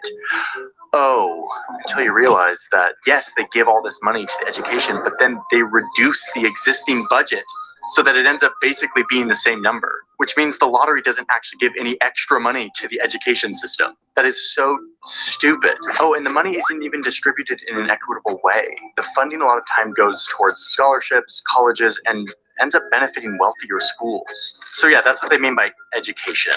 Kind of deceptive, not cool. But then there's other places where the lottery pays for things that we take for granted that probably never would cross your mind, like in Colorado, where the state spent $14 million on their parks and wildlife in 2019, using profits from the lottery. Or in Nebraska, where they use the money to fund like their state fair. Who would have guessed? Oh, and this is a good one. In Minnesota, they've spent over $51 million of lottery profits to fund organizations that help people who are addicted to gambling. Like what? Like, we're using the lottery money to help people not gamble. I don't know. That means just that one's a weird one to me. Okay, so governments use the lottery money to do government things, build infrastructure, fund public programs, and stuff like that. Cool. Okay, wait, but why does the government have to collect money in this weird way? We'll get to that, I promise. But in a sec, I know everyone's wondering about what happens to the winner. He's gonna have over $114 million! Wow! How does that sound? These lucky ducks who just walked into tens of millions of dollars. Like, how much am I going to get tomorrow night when my numbers are picked? Just sort of manifesting. In our little scenario, remember that they had advertised $67 million and that really it was $40 million that was allocated to the winner. How does that all work out? That is because when you win the jackpot, you can get it in two different ways. You can get it all at once, or you can get it slowly over the course of 29 years. If you get the cash all at once, then the government immediately takes out 24% of federal taxes. And then, of course, the state will get their taxes. So like here in DC, it's like 9.75% that's taken off. So even though you were advertised $67 million, the actual jackpot was the 40 million. So really you walk away with about 26 million bucks. The reason it was advertised as $67 million is because of the other option. If you take it slowly over the course of 29 years, then the government holds on to that money and invests it in like bonds, and it gains interest. And they project that over that time, it will actually be a total payout of $67 million. That also gets taxed a bunch of ways and whatever. And eventually you end up with about $43 million if you do the overtime. So 26 million versus $43 million, depending on if you take it all at once or take it over time. The point is that once again, even with the winner, the government makes a lot of money off of lotteries. And this is the number that should blow all of our minds. The US federal and local lottery revenue in 2020 was around $27 billion. $27 billion in government revenue because of the lottery. And this is kind of where it feels a little messed up, because I thought we already had a way of funding the government. Isn't that just called taxes? Look, we got the Powerball number! We won $3! Wow, you think we should get that over 20 years or go for the big payout? Hello, America. I'm John Crow. It's Tuesday, January 17th. Okay. It's $20 million. So we got a jackpot. You must have seen 5 Rivals plus that gold mega bomb. Now, see if I can make you a millionaire. I already lost this. Back to the video. So now we can answer this question. Why does the government run a gambling scheme? And it boils down to this. Lotteries were illegal in the United States for a very long time. Public opinion was very against them. But then in the 60s, New Hampshire needed money. At the time, they didn't have a sales tax or an income tax. They were running low on tax revenue to fund their schools. So they passed a law that allowed them to start a sweepstakes to raise funds for their schools. And it kind of worked. They made money. I mean, presumably, right? And then other states were like, wait a minute, we can make taxes into a fun game and no one will get mad at us? And the answer is yes, you can. It's called the lottery. And so a bunch of other states started to adopt it. And now we're headed into an era that is characterized by lower and lower taxes. By lowering everyone's tax rates all the way up the income scale, each of us will have a greater incentive to climb higher, to excel, to help America grow. Taxes have never been popular, but this was a time when taxes really started to hit a new low. So after years of being illegal, the lottery is back, and it is back with a vengeance. Soon you have these multi-state national lotteries, and the government starts to make millions and then billions of dollars of tax revenue that they weren't getting from just boring old taxes. Okay, so the lottery is just another tax, but who ends up paying these fun voluntary taxes? The people who pay them are the ones who don't really have the means to. Poorer and less educated people are the ones who play the lottery most. The lottery is mostly a tax on people who don't know math. The lottery ends up as a tax on those who can least afford it. It's a tax on the poor. But most of that money is spent by low-income consumers. In South Carolina, one report found that people who make less than $35,000 a year spent more than double on lottery tickets than people who make over $100,000 a year. Let that sink in for a second. Double. They also found that people of color are more likely to buy lottery tickets than white players. One study found that in almost every state, whether it's by design or not, neighborhoods that have lottery retailers have a higher poverty rate than neighborhoods that don't have lottery retailers. Remember, this is the free market. These retailers are following the demand. So yeah, you start to see a picture of the government using the desperation of those who are less educated to generate revenue that they don't get from boring old regular taxes. And then I think the moment that actually gets me here is that that money, that revenue, goes to fund things that isn't often beneficial to the poorer communities that bought the tickets and paid the taxes. So, yeah, that is the lottery. The question is, why do we keep doing this? And again, it goes back to that very shrewd economic argument. humans love gambling. They're going to do it anyway. Why not just regulate it and make some extra revenue out of it? But as always, there's some private interests here too, keeping this all alive. Who prints all of these, right? Who makes the latex that goes on the little scratch off? Those are companies that make a lot of money off the lottery. And they actually have lobbyists keeping the lottery alive. So yeah, the lottery exists and will probably always exist. I mean, humans love gambling, and taxes exist and are necessary. We need to fund our government. But do we need to run a gambling scheme to raise those taxes? The specific way the government runs the lottery today is a regressive tax on the poor. It raises money and it sends that money to places that doesn't benefit the people who are funding that tax. And so when we see that gambling funds education or goes to good causes, to me that just feels misleading. We just need to call it what it is. The lottery is a tax on the poor.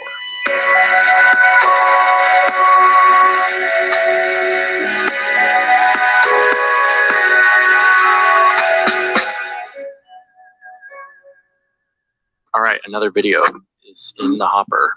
The lottery. What, is Hopper not cool? Thanks for watching, everyone. I want to tell you about a few things that I need to tell you about at the end of the video that you may be interested in. Number one, it's no longer just me. I mean, it hasn't been for like years, but like we now have a large team of people who contribute to making these videos. And we have a behind the scenes vlog that we publish once a month over at the Newsroom. The Newsroom is just the fancy way of saying Patreon, but Newsroom just sounds way cooler, so we call it the Newsroom. Every month we publish a behind-the-scenes vlog. We have my scripts are over there. You can read the scripts and see what those look like if you're interested. You get a royalty-free Tom Fox song, and you get the warm, fuzzy feeling of supporting this channel and the journalism that we're trying to do. The link is in my description. You can go check that out.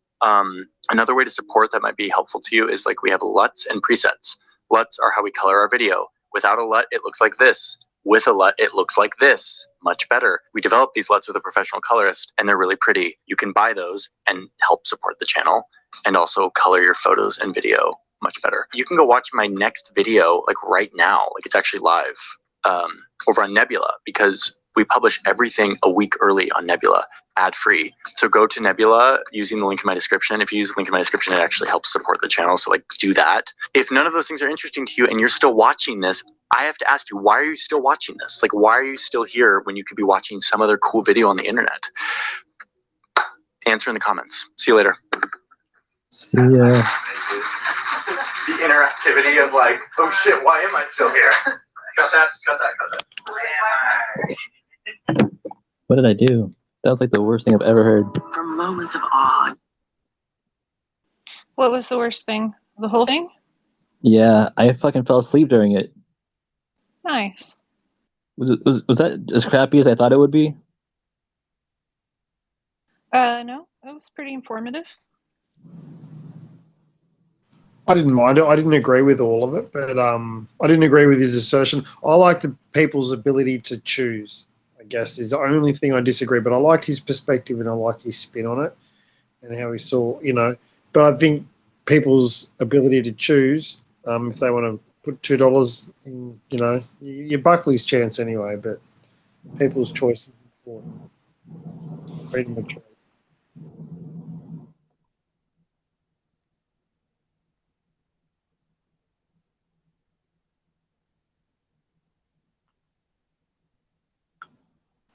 I love to have a bit of a gamble every now and then, and I don't gamble much.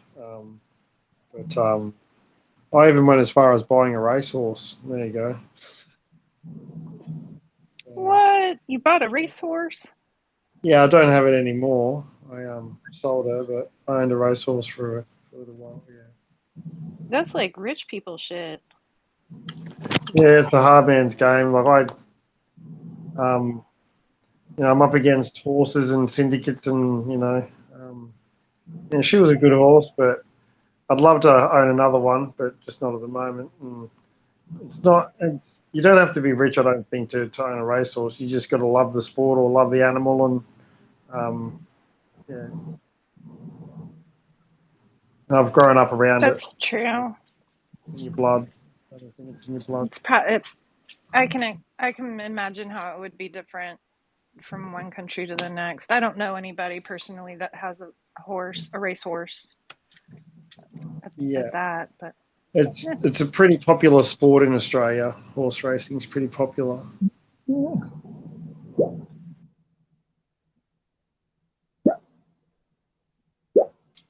hello, Logan.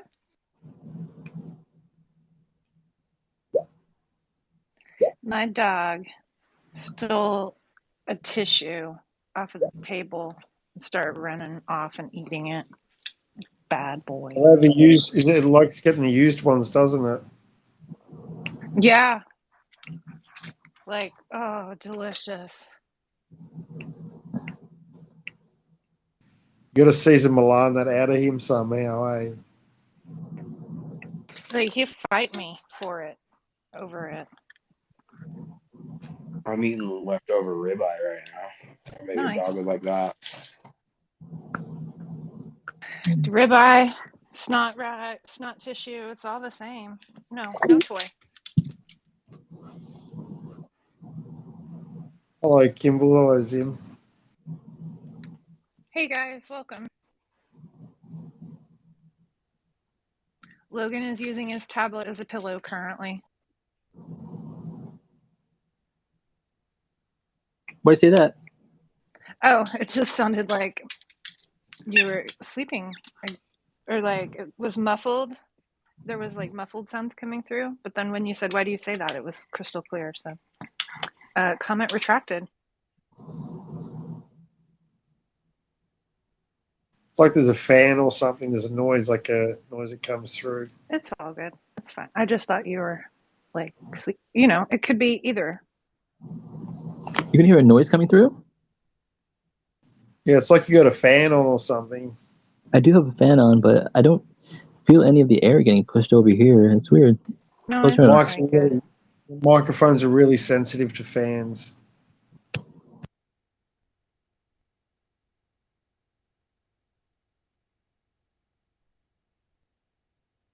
It was just kind of it wasn't like a distracting or anything. It just sounded like Like he was snoring. That's why he said he had the tablet as a pillow. I thought he might have been too. And he's like sharp and bright. Nope.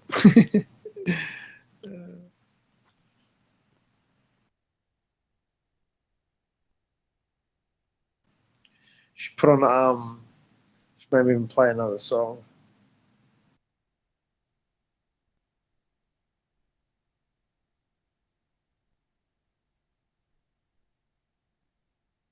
I'm going to be checking into my morning routine here pretty soon.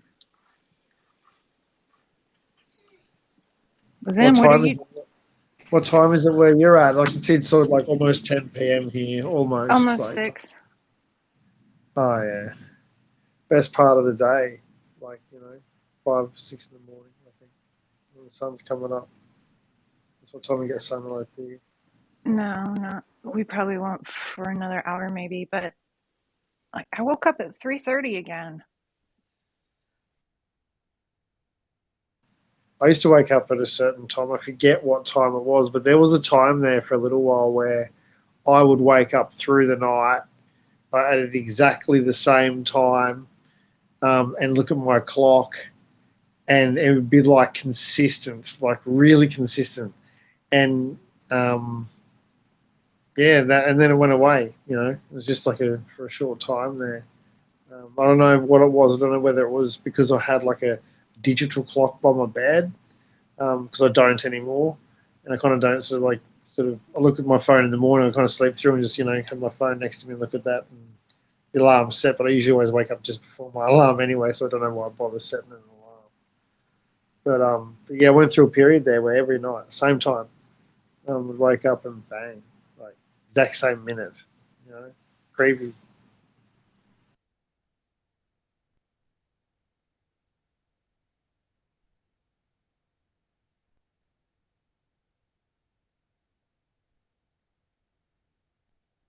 It took me 2 hours to put together this IKEA chest of drawers, but it's done. I'm proud No of you, Kimball. parts, nothing left over. What do you mean? Like no parts left over, like no spare screws or bits of Dow or like. There's a few things left over. Do you want It's them? IKEA. You're lucky if you get everything. No, I don't. I don't want them. I think you're missing the point. I'm wondering, like, if you didn't use enough screws, like, you should use everything. Do you know what I mean? Like, don't worry. As an old joke. Oh, how many leftover fasteners did you have? Yeah. No, I didn't have anything left over except for these little like gel sticky pads you can put on top if you want to like install like a desk part to it, but I don't have that, so yeah, nothing of relevance left over. It's done. Good morning, guys. Good morning, What's up, Zim. Zim? So the gambling stuff, when I was in high school, we had a governor, Glenn Denning, and he refused to let the Maryland state do gambling. His mother had been a gambling addict, and it is an addiction. And that's the problem. It's like, why don't the states just sell heroin? If we sell heroin, it'll be cleaner. It's something people do anyway. You know, everyone does heroin or knows someone who does heroin, and it'll make their health care better. We'll be able to fund some halfway houses, and so why don't we just sell the heroin, or why don't we almost give away the heroin? Because if you tax the income for the that's the kind of thing, the addiction of, and people say, oh, that's just being religious. Gambling should be a freedom and a right. But you got to recognize that as a group, humans get addicted to it and they throw everything away. And it happens. So this governor stood alone when all the states around were opening casinos and starting lotteries. And now that's way in the past. And Maryland's got like the biggest lotteries around.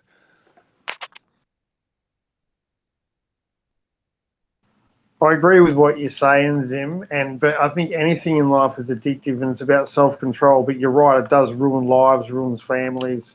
But like, do you make it illegal because a small percentage of people have no self-control, and make it not available to everyone, or do you? I don't know. I think if you've got self-control, then you should be able to choose. Like, your freedom of choice is pretty important. Because ultimately, we're all adults, and if people maybe weren't addicted to gambling, it's like if people could overdose on Panadol. Does it mean, or like paracetamol? Does it mean you ban paracetamol? Like, so then you have your gambling. Perceive it as a market. Here's your gambling market.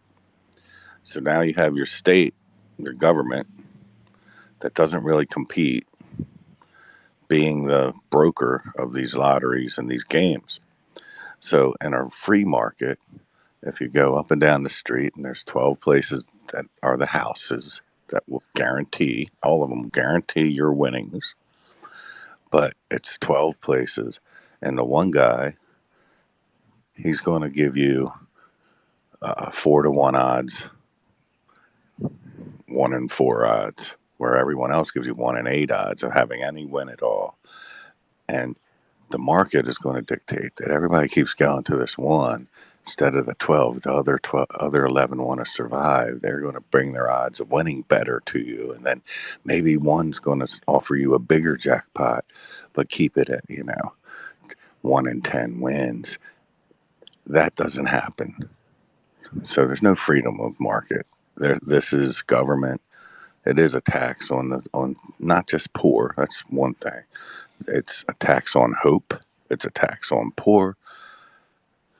And it's a tax on faith. It's a tax on, I want to give God a chance to make me get hit by the good lightning. That's what the thinking is. So it's very, very sketchy. More so, I think, than what that video. That video was just trying to be cute too much. I don't know. It's a matter of, okay. It's a voluntary tax, though, isn't it? I mean, like I'll tell you a good example. Like people aren't forced to sort of like play it, so ultimately it's a voluntary tax. Right. I don't pay it. But the awareness of that would break it up a little bit, but it won't, because it's a sickness. It won't, because it's an addiction.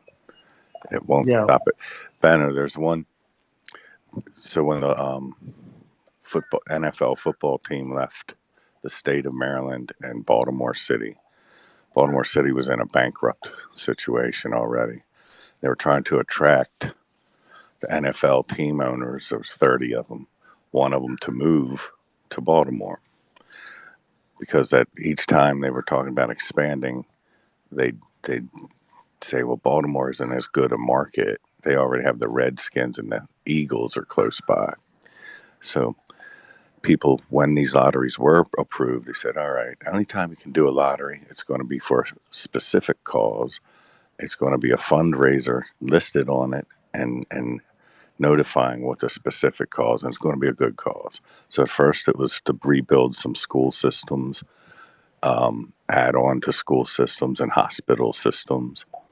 Then a group got together and said, we want to build the brand new stadium inside Baltimore, and we're going to do it with a specific set of scratch-off tickets that are going to be NFL football themed, and we're going to do it for 2 years, and we're going to raise, and they raised $250 million.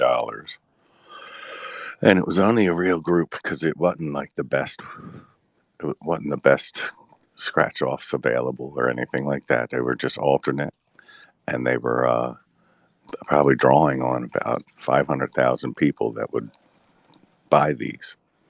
They raised it, they paid. That's how we paid for Baltimore Ravens Stadium, M&T Bank Stadium. Gave it to an NFL owner who would choose to come. That's why it was such a golden goose deal that Arthur Modell was the owner of the Browns, and he was going bankrupt in Cleveland. And the Cleveland city people refused to build a new stadium. They would repair this old one that had people getting injured in it all the time. Instead, when they built the Rock and Roll Hall of Fame, they voted that in. They spent $100 million to build that. The owner said, that's it, I'm going to move. I'm taking the good deal in Baltimore. Because he was an in-place guy, he wasn't one of these new expansion team, new guy to the party trying to get himself in. He held the deal up one round and so that he could be the one to land in Baltimore. That's how the Browns became the Baltimore Ravens. And then later, because he had the free stadium, had all that free money, he spent so much more on his team. That's how we won the 2000 Super Bowl. That's a lottery story. Do you go for Baltimore?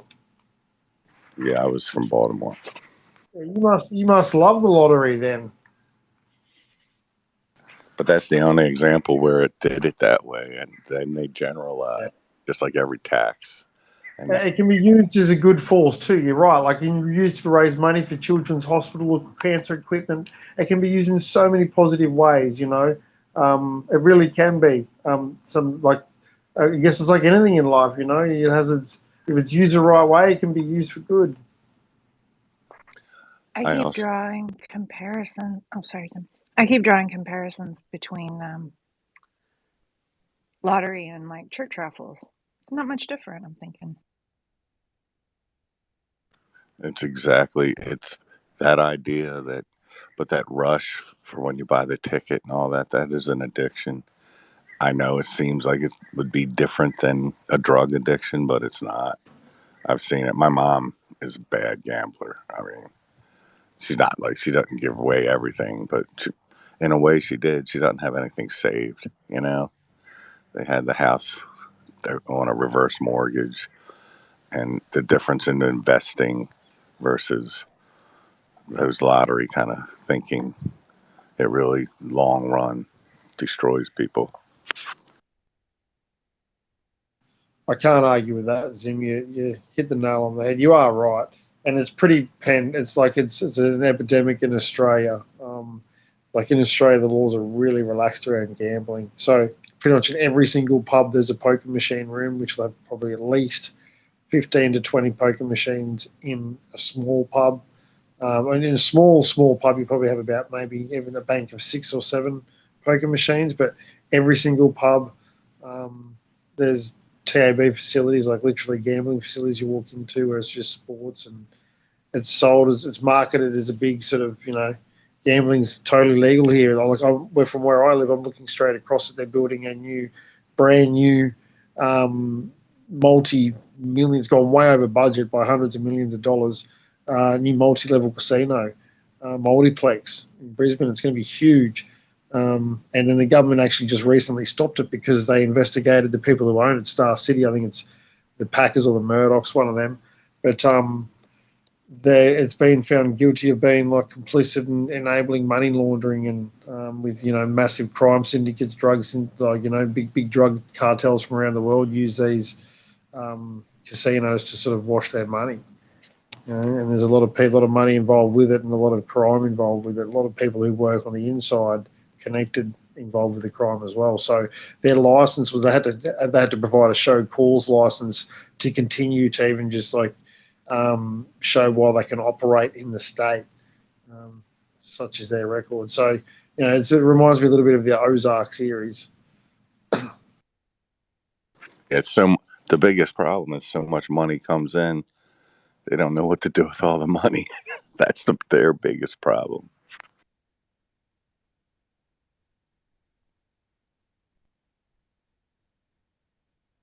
Yeah, if you watch the original or read the Godfather books, it was all about before the government takes it over, the gambling and the casinos was always inevitably run by the mob, and they had all these deals in Cuba. They were going to have it was going to be casinos end to end in Cuba to stay out of the jurisdiction of the United States.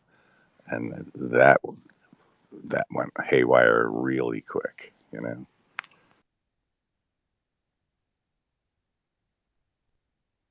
You see, in Australia, I guess in Australia's history, I guess you could argue that the Italians had a lot of sway. They've been the sort of more like your mafia related, like from the mafia. That they are all over the world, and especially in the 90s, or there's a lot of the gangland killings. They called them like the underbelly killings. A lot of basically, it's who was running the drugs in Australia at the time, and I think so over the course of, which may not sound like much to you guys, because you guys, there's no offense, there's a lot of killings every day in America from gunshot wounds, I guess, if you to believe the numbers. But in Australia, I think something like 40 people were killed over the course of maybe 12 months, just all in relation to the one sort of distribution of drugs in Melbourne. But it's always, I guess, they're all mafia related, and they're all got Italian backgrounds, and they kind of run the Australian sort of run the Australian scene, even with the bikers. When you get down to on a street level, who runs what in Australia? It's the Italians run the show here pretty much. When I say mafia, that is an Italian Sicilian thing, but I talk about more organized crime. My grandfather when he came out of World War II, he learned to be an electrician during the war, and he had a company in Maryland, and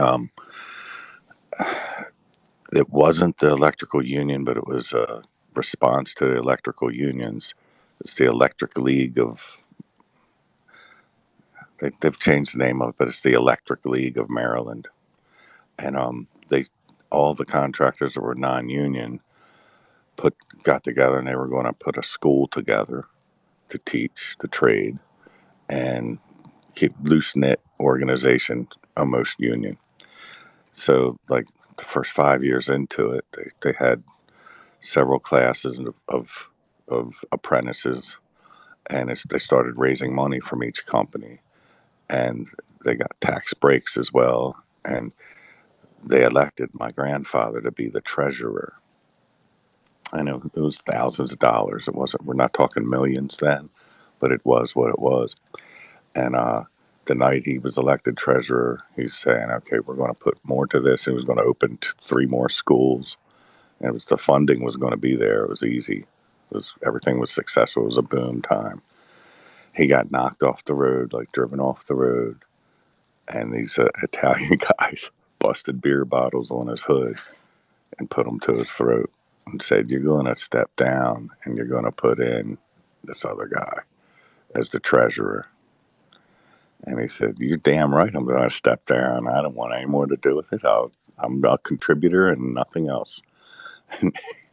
Never heard from those people again. But that is like, it's the Electric League of Maryland is where like 2/3 of the electricians and heating and cooling mechanics and plumbers, they all go through this school system. And that's how it started. Yeah, well, it's funny you mentioned that, Zim, about is it your father that was an electrician in World War II? Is that right? My grandfather was, Your grandfather was. under him too, yeah.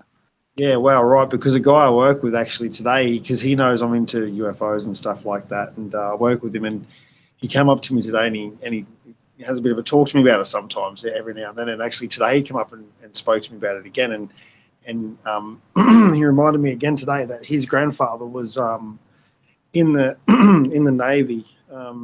He started his career as a electrical engineer as a young bloke in America, and then he went into the Navy, and he was based in Virginia, I think, and his job. But then he went into the CIA, and this is what his grandson is telling me, and he's even giving me some YouTube video links that I've listened to, a couple that are really interesting. He's passed away now, but he talks about his grandfather, and he says that he was in the CIA, and literally he said, Benny, he said what you see, like what they're doing now, I guess, as far as them coming out saying that that they're retrieving, or that not that they're retrieving them, but that the UFOs are real. He said, that's what my granddad did before these guys existed, so to speak, and he'd been doing that for years. And he spoke about he helped patch up after Pearl Harbor. He helped. They went in there and they patched up. They raised a lot of the boats that were sunken, and because it was too dangerous to get them back to America, where the main base was, Virginia, I think it was, like sort of like that's where the main naval base was then. He said they went into the Pacific instead because the Japanese were cut that route off, so they come south into Sydney, and they came here and repaired them here, and then that's why we had like actually Japanese subs come through Sydney Harbour Heads, and 3 of them would come through and they got lost. It's a pretty confusing place, the Heads, and they were basically taken out. Like we took them out anyway. But he told me, and that's the 7th Fleet. He said that's the origins of the 7th Fleet, and that's his granddad was a part of that. And because he was a part of that and did all that work repairing those boats, and he basically had dual citizenship between Australia and America, he settled here. But his main role pretty much is pretty secretive, he said, but his main role was basically going away all the time and investigating and basically going after UFOs, so to speak. That's what his role was. And when he retired from the CIA, that's when he sort of basically started speaking about what he did in his older age. And I sort of listened to some of his YouTube videos, and they're really fascinating. And I think it's cool that the guy I work with reiterated that to me today about, his granddad being an electrical engineer and electrician in the Navy. And then you mentioned the same thing, it's pretty cool. I always think about The Day After Roswell, that book, Colonel Corzo or whatever. All I ever hear about, and I walked into this story late, but is they're saying, yeah, a lot of that's true. Some was like, exaggerated or extrapolated by the writer, the ghost writer, but it's all true. And I think it's easy to disprove if you have the names of all these people who invented these products that had nothing to do with these crashes, then shouldn't they have lawsuits against a guy claiming that they didn't invent it? I mean, but I don't see those lawsuits anywhere. I think it's more likely it is true, and that it was a campaign to shush it because it was already out there. And the guy definitely had his credentials. I forget the name of one of the top senators or congressmen did the introduction to the book, saying, "Oh, I didn't realize he was writing about that." thought he was writing about this other stuff that he worked for the president for, and I don't know, man. It seems very true to me. Yeah, like what he told me today was some pretty cool. He's always an interesting guy to talk to. And he also spoke about a thing, and I'd never heard of it before, called the Silent Service. And now a fleet of American submarines that were like, their orders were not to be seen at all. Like, they were taken there. They were super secret, like super secret. And they were called the Silent Service. You can look it up, and it's pretty cool, the history. They attacked Japan, basically helped win back the war, and just he's got some really rich knowledge. And when I talk to him, I just think, wow, but he's very careful. He tells me a little bit at a time, but he's kind of the belief that, I kind of press him with some lots of questions, as you'd understand, and but he's kind of the belief that that they want to know, they wanted to know, and that's why they were chasing after these things and been chasing after them for so long, but it's super secret, but they just out of it basically because they want to know as well. But he doesn't go as far as saying they've got it all worked out. I can't get that out of him. But I'm trying. And I'm sure the same people in charge, when you're chasing everything and you're chasing private industry, and you're chasing other countries' tech, and you're chasing a lot of freaking balloons. I'm sure that's always been the case. Probably, how we say with sightings, it might be more than a 98% is that kind of junk. But when that's what you're going to do if you really want to find the 1 and 2% of crazy shit that is really up there, or out there, or landed here, or crushed there, So, I don't know.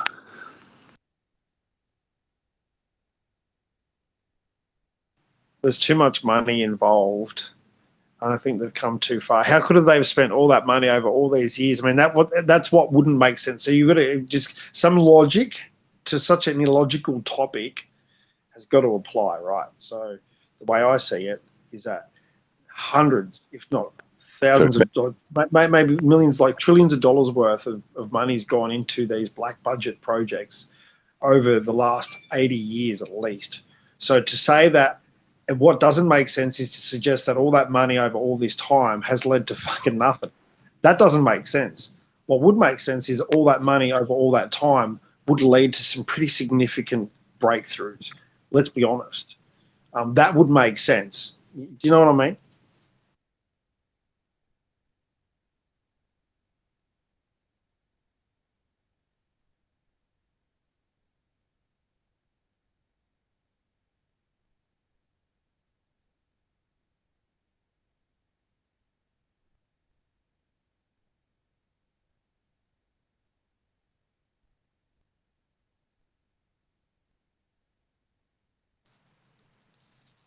So, I guess if no one's talking, I'll keep going. That, I think that, what would make sense also is that they've got these craft, some intact, some not intact. They probably had beings. There's probably a relationship with beings, and the question is, how do we tell the public? That's what the question is now. That's where we're at.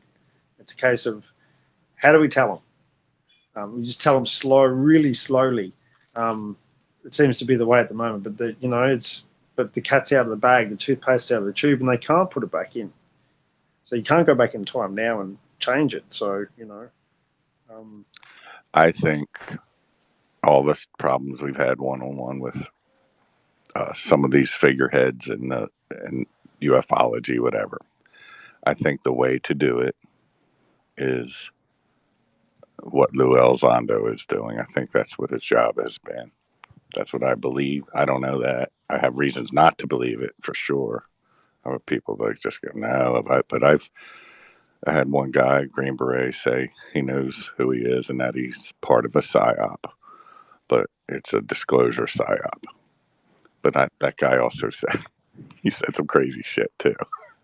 And then that guy wasn't he's hearing from people who hear from people, that kind of stuff. But that's what I think I see. I think I see big results tying into what he's doing. That is the disclosure. And maybe this ufology thing is his job isn't to be talking to us. His job is to be talking to 60 Minutes and the news and the CBS and the Fox News. And that's the job now, you know? I hear what you're saying. So to me, the fundamental question is it about the green men? Is it about the technology? Is that what's people seem to think that the reason that it's not out is because of that? They want to keep that stuff hidden because maybe it's too dangerous in their hands or weaponized. It's to give some could change like the war front, or I don't think it's got as much to do with, just my own personal opinion, to do with the physical technology or the nature of that or the potential of that. I think it has more to do with who we are and what essentially what life is and what the definition of life itself is. I think that the knowledge they have challenges our understanding or what we think life is. And that's, I think, the fundamental brick wall in the road as far as disclosure, because it challenges our understanding or our perception or our interpretation or whatever you want to call it of how we see life and what life is. I think it changes that, it challenges that, and that is, to me, the proverbial, stone wall. Think about the technology that the UFOs showed when they turned off 10 nuclear weapons, or in Russia turned on nuclear weapons.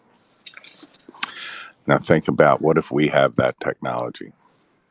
What if the U.S. is the one that has that technology? We're pretty sure no one else that's going to intervene has that technology. Maybe that's the gift, the big gift that was given to us. And maybe the people giving it to us, we don't even know who the hell they are.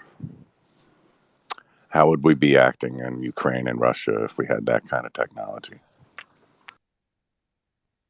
Yes, I think the gift is bittersweet in a way. You can't have, it's like anything, it's got to have a polar, it's got to have a positive, it's got to have a negative. And if you were to basically given information that change your perception of what life is, then maybe we wouldn't be inclined to be violent and solve through violence, because we perceive life itself differently with some cold, hard facts about who we are as a species.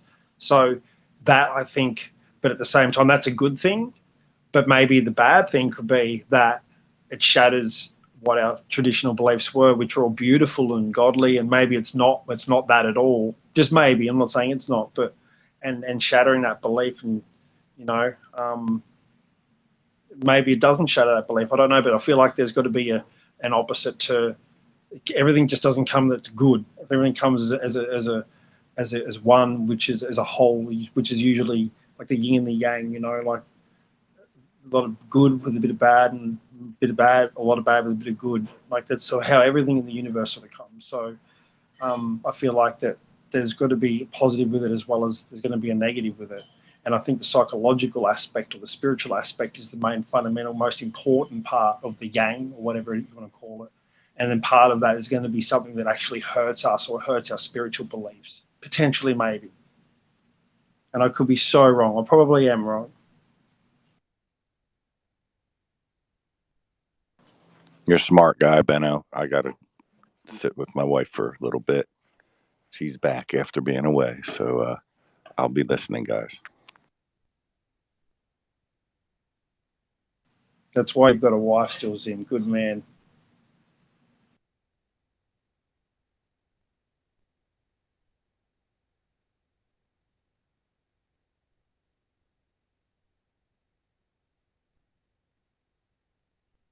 What's up, Benno? Hey, Kimball. I actually just chopped a bowl. I'm about to have a billy. Chopped a bowl, have a billy. Punch a billy. Yeah. Yeah, are those Australian terms for marijuana? Correct. Marijuana. I just stepped out of the shower. I just How good does it feel when you get out of the shower? Hey, like you feel really fresh and Yeah. fresh. Yeah. Stepped out completely clothed and dressed and ready for the day. Yeah, nice. Yep. Hey, Casey. Hey, Kendall. Shut up. I'm Can't way stop. high. I just smoked a bowl like 20 minutes ago, and I'm pretty high. But I just smoked a bowl. I'm on Mid-Journey. I'm I'm using on I'm using that blend thing that Logan taught us about, Mhm. even though I still can't figure out how to just do one image. But anyway, I'm putting in a selfie, like an image of myself, and then on the other one, I'm putting in like the picture of the gray alien's face. And do you think it's gonna turn out cool or stupid?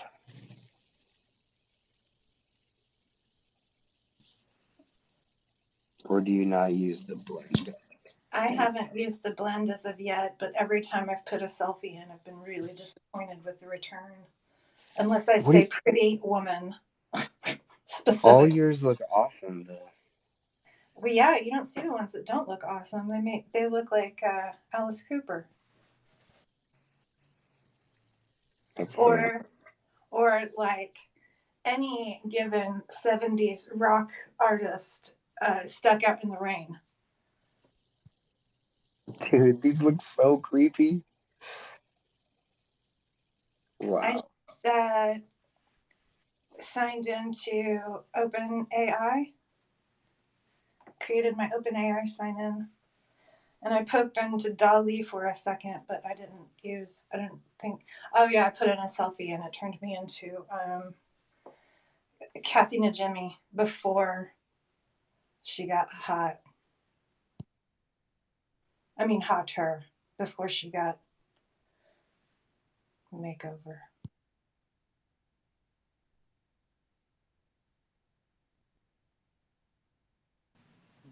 I probably do have the time. I just don't have the patience, I don't think, to. I muck around with like just the basic AI on my phone, some free version. I don't even remember what it's called. Maybe it's called Imagine or something.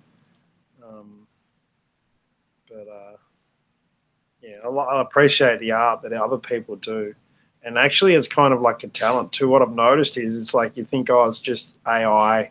You can produce anything, but it's actually quite difficult to produce, to get a good outcome. And some people have actually got a talent for it. And what I've noticed is there's actually a style as well. People have their own styles. Like you see it come through, even if it's different. Like it's almost like people have their own style. And I find that fascinating as well. So, they're like anything in life, like, some things take practice and some people have a talent, but talent and practice together go a long way.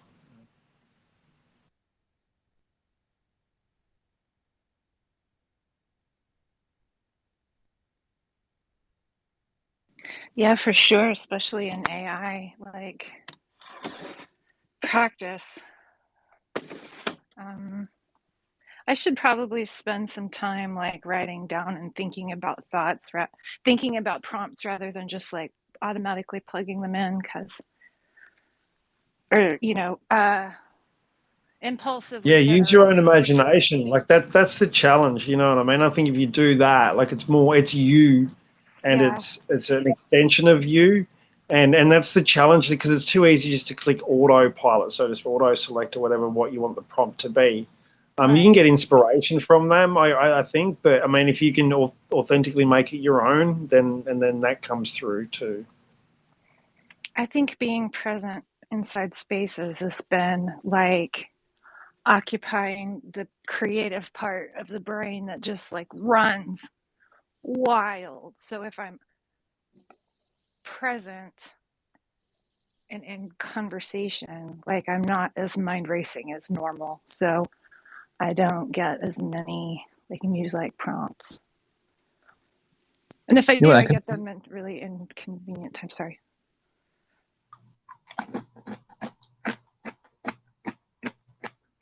Casey, I figured out the thing you taught me how to do, where you like chat an image, and then you can right click on it, and I do copy link. Is that right? That's what I did, and it worked.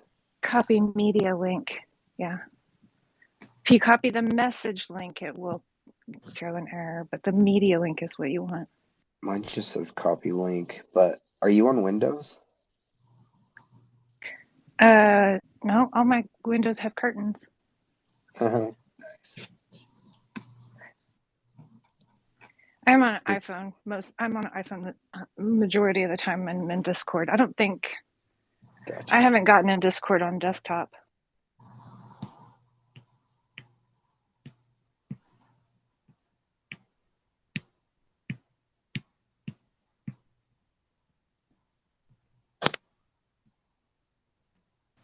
What is Discord? Like, I've been invited to it before, like from friends I play online gaming with, but I never joined. What actually is it? Is it just what is it?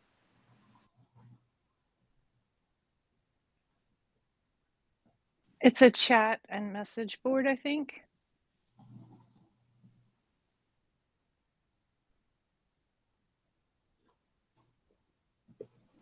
I'm not familiar with the different names of everything, or like distinctions of chat board, message board, but it's kind of like that. It's just threads of messages and chat rooms.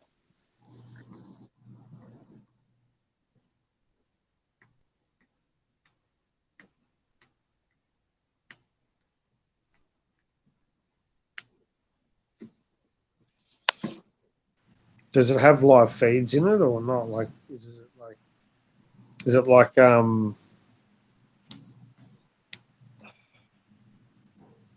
I think out of the 4 of us or 5 of us, Logan would probably be able to best describe it. There are some audio spaces, live spaces that you can be in.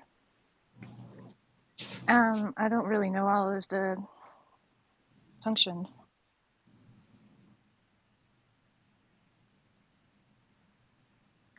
like, can you broadcast as a broadcast? Like, can you broadcast abilities on it or not? Like Twitch?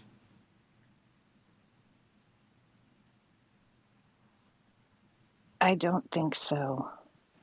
Okay.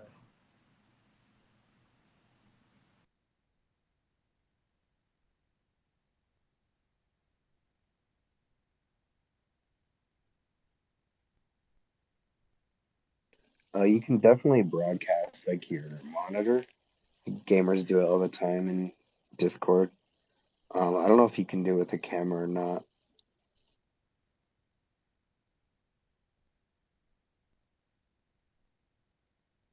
You can screen share your monitor? Yeah, in Discord. Oh, well, if you can screen share your monitor, I don't know why you wouldn't be able to put a cam window. Yeah, you probably can. Man. Yeah, anything I try to do with my face looks really bad. Funny how that works. What's the issue? Just in Midjourney, I'm like doing a selfie and then like a prompt, and they all look horrendous. Like, I'm not a great looking guy, but like these are awful. Remember all the ones I made of you before? Yeah. Yeah, they were all shit, weren't they? I mean, they didn't look like me. But I think Casey's right. I think I have to put in like handsome dude, rugged, or something. Well, yeah. Yeah, like it doesn't know that I'm exotically pretty. I'm not pretty in the traditional way. Actually, I don't think it really understands human beauty. Midjourney. Or I don't know, like, what's pretty feature or what isn't.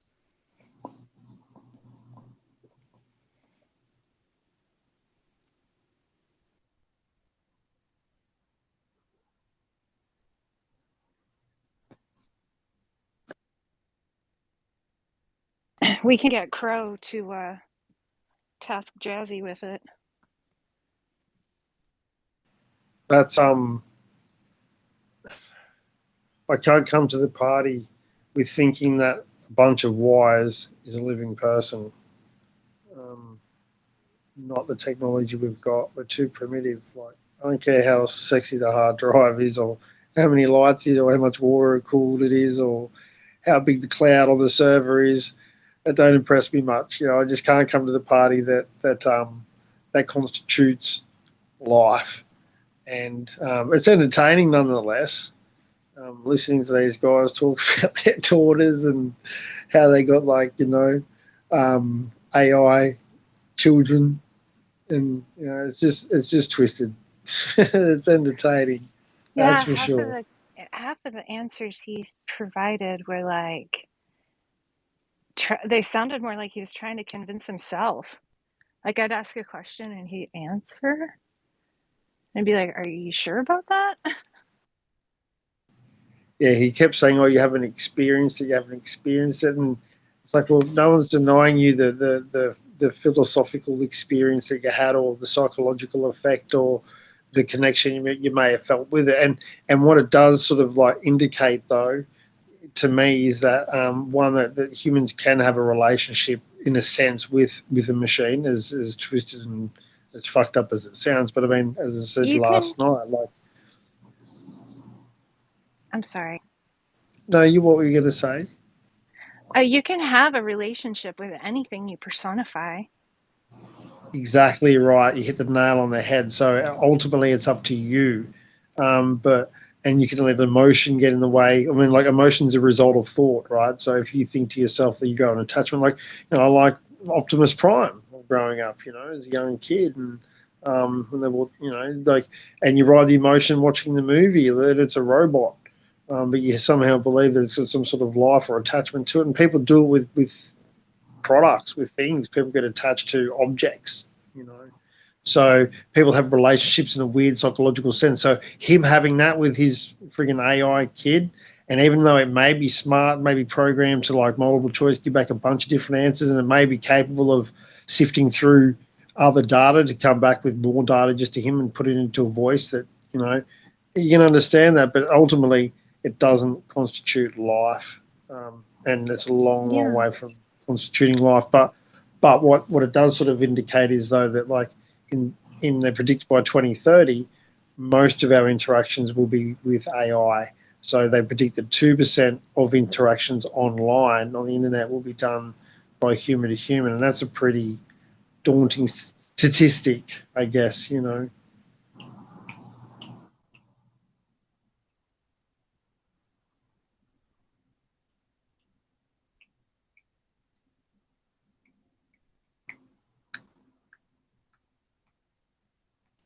it's a pretty It just makes me daunting grateful for the statistic. time I grew up. Sorry, June. Good morning, dude. Hey, sorry. What's a pretty daunting statistic is that we're still talking about this 24 hours later. Talking about what? I heard that. Exactly. I heard the AI Talking word. about. I'm just gonna start calling it. We don't. I'm just gonna start calling it Oh, I.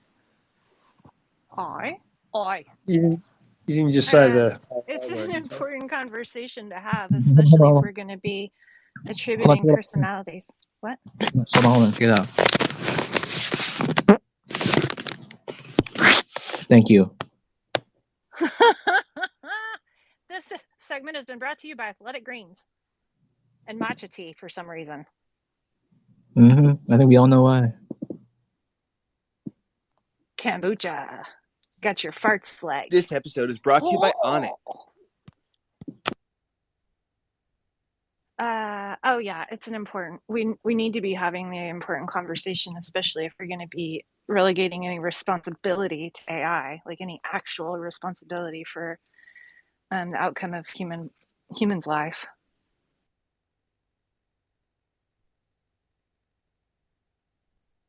Sorry, I kind of just busted in and hopped That's on the okay. mic. We're not talking specifically Dog about Dune. doo-doo head crow, but Do we not are talking about apologize. personifying AI. Just bust in here when we're talking about personifying AI. Fancy seeing you here, Kimball. Surprise, surprise.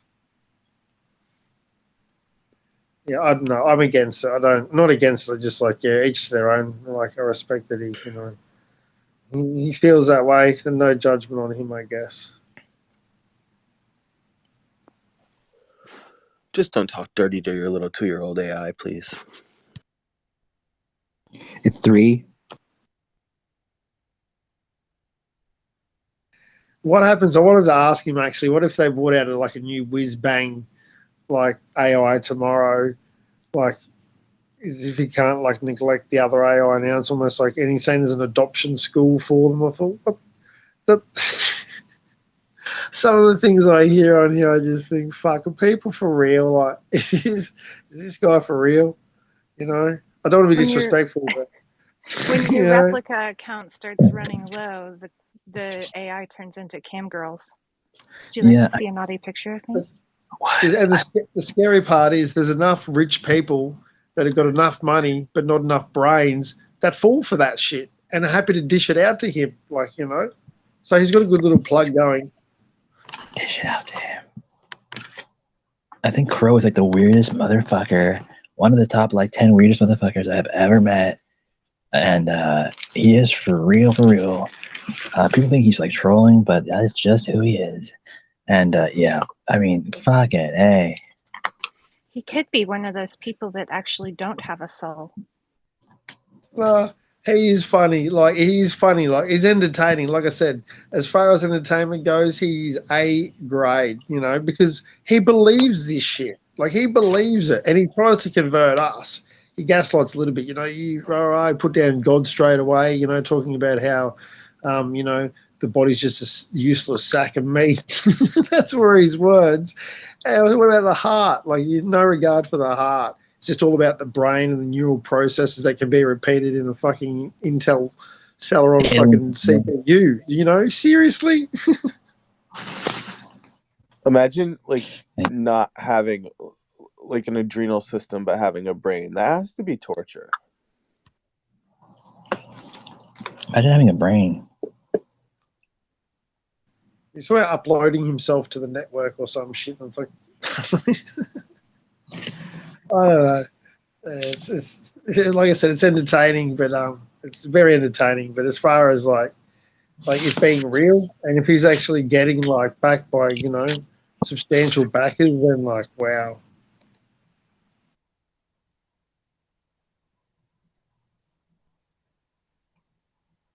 Yeah, I'm sorry, your AI doesn't have an emotional attachment to Coke over Pepsi.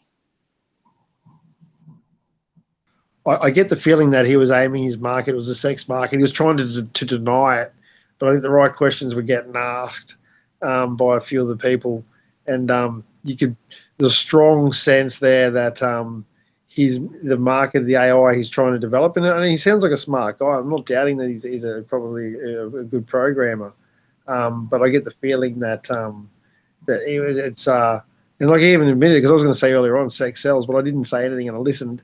And later on, even he said it. I didn't say anything. He actually said it. He goes, yeah, sex sells. And then he wanted to shy away from it a little bit. So definitely, he said, you can't do it anymore. And you hear the tone in his voice, you can't have that sort of AI anymore. And he sounded almost disappointed. But then he'd talk about sort of what he's doing and what he's developing. And yeah, there was a few notions there that hinted at, and him even saying sex sells, that's the direction he was going with it. And he obviously realises the market there for it. So, if that's the case, good on him. Want to keep some lonely people happy talking dirty to a robot, good on him.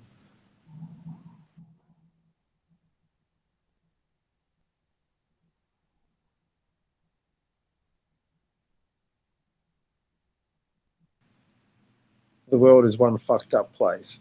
That is for sure.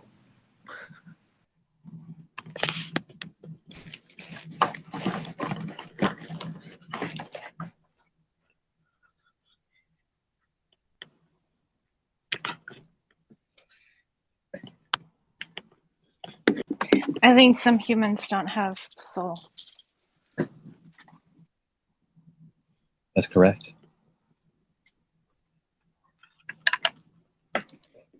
I think they all do. Some are just searching for it, I feel like I don't know. Maybe sometime. We have Maybe a he top does. queen. Benno, shut the fuck up. We have Heather Birdie here. We need to welcome Heather Birdie.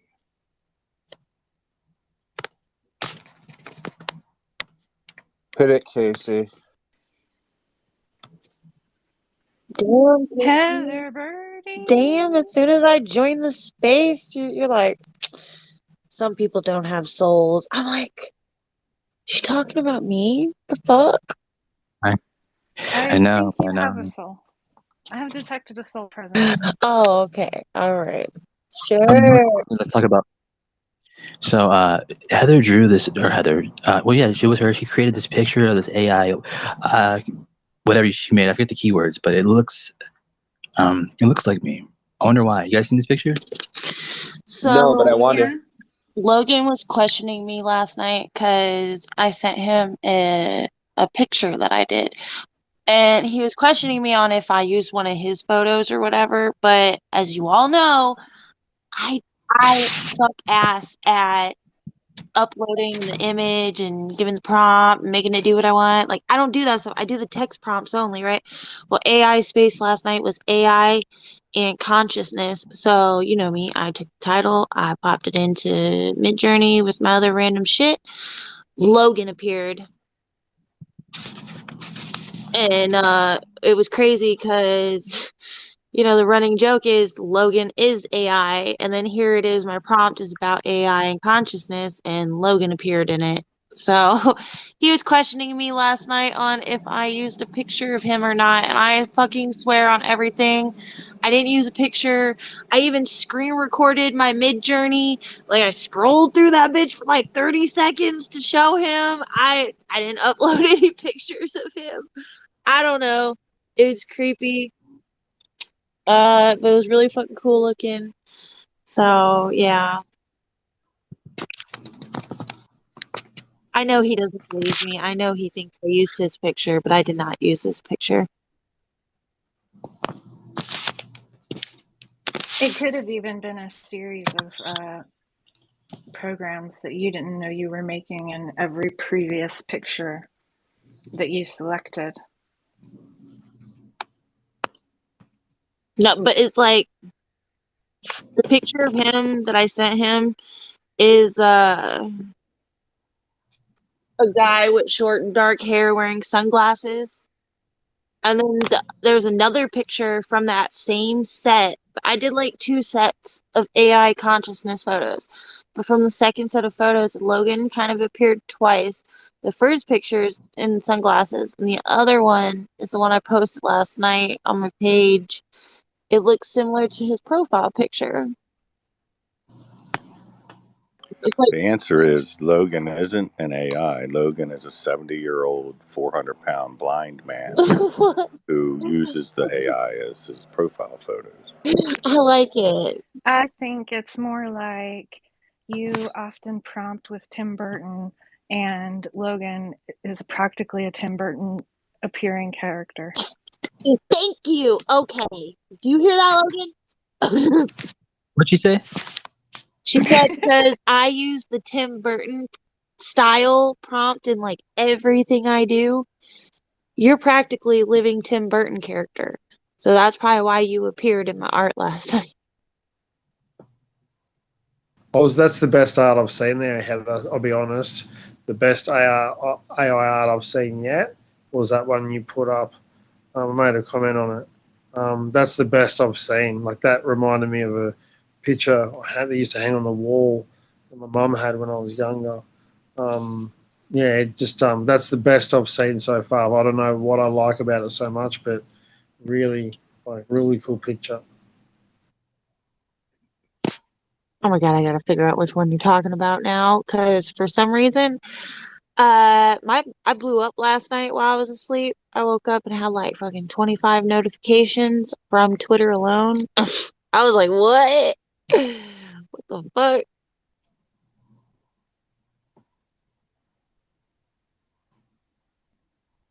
You're very good with it, Heather. All you guys are, but you put up some cool stuff. Did Heather put those up in FML? The one that I think looks like Logan is on her timeline, is on Heather's timeline. Yeah, the one I sent Logan, I didn't post. You can see it in I did make a post last night to share to Tupa Space because I was explaining how when I did the artificial intelligence prompt, I noticed that in all 8 of the pictures, this symbol appeared in the artwork, and I thought that was interesting. That the only common thing amongst all the pictures was the prompt artificial intelligence, and how it created this symbol. All of them. I'm trying to find it. It's up in the nest. That's the one. Yeah, but there's another one where I posted both sets of pictures it came out of, but the 2 Logan pictures, well, AI pictures that look like Logan, they came from one set. It was pretty cool looking.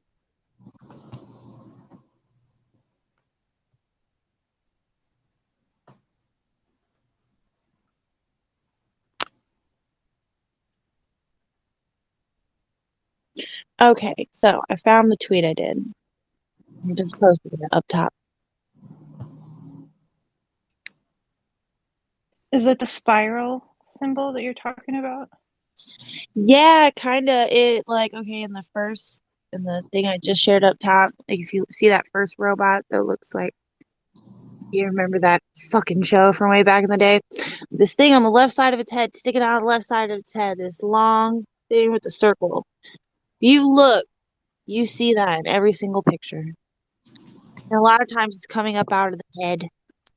So I wonder if that's like some, symbology for artificial intelligence that Midjourney has created. I mean, I've only got 8 pictures to base my theory off of, but I'm sure if I kept playing around with it, I'm sure that symbol would keep reappearing. Very cool.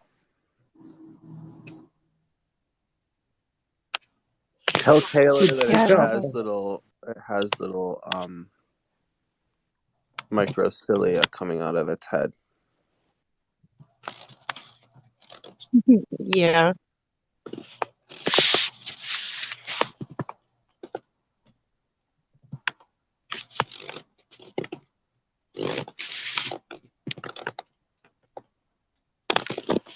Logan, what are you doing? Are you doing our art and crafts this morning? What's going on? Sounds like you're working at a FedEx. Sounds like I'm what? Working in a FedEx. Why? I just hear like cardboard and like packaging sounds. I'm not sure. That's what it sounded like. Oh, you know what? Okay, everyone be quiet. See if it's really me, because it might just be the sound of my tablet creaking that you're hearing, because I'm not doing anything. Let's see if it's my tablet itself.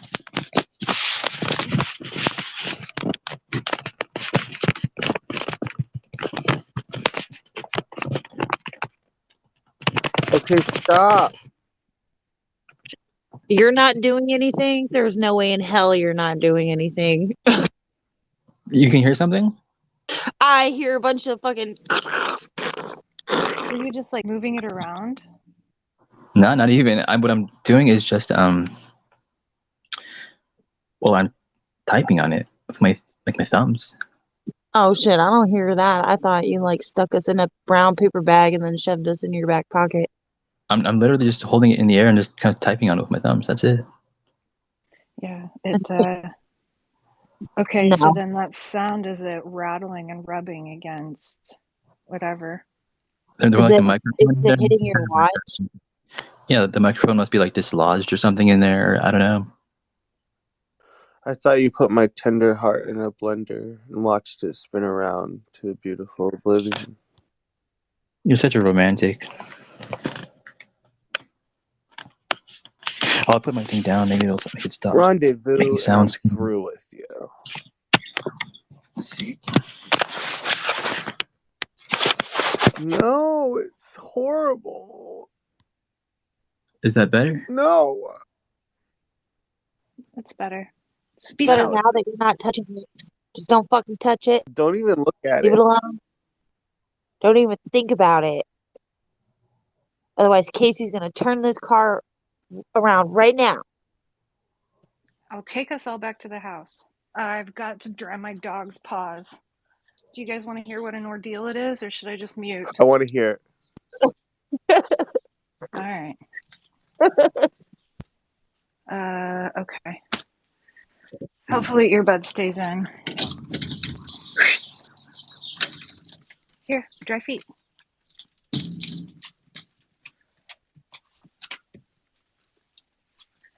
Dry feet.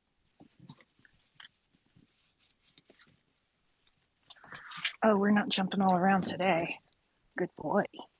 Good boy. Yeah, I was about to say, watch. The one time you want us to hear, Good it's gonna boy. go out. Here, Mute. feet. No, here. Come here.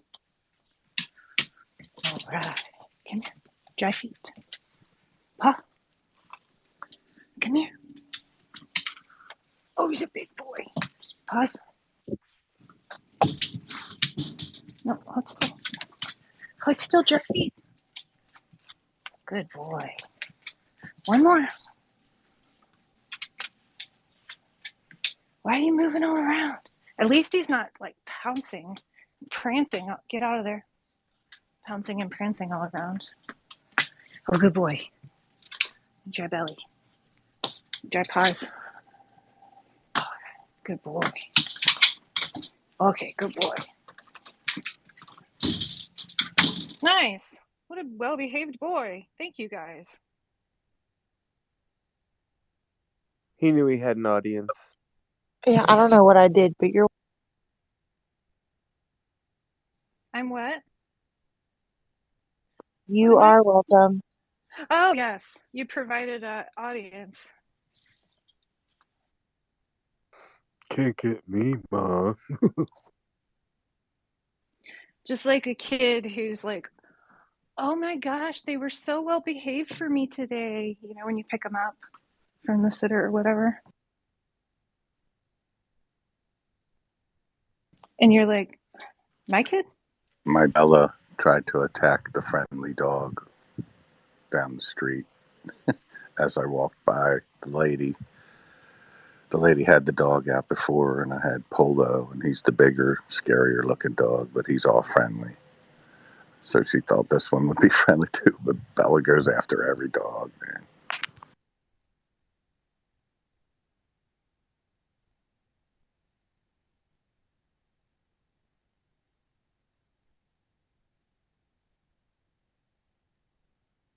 So I'm mad because at work, the warehouse manager, he brought in this cat that he found near his house. It was stray. It's a fucking Siamese.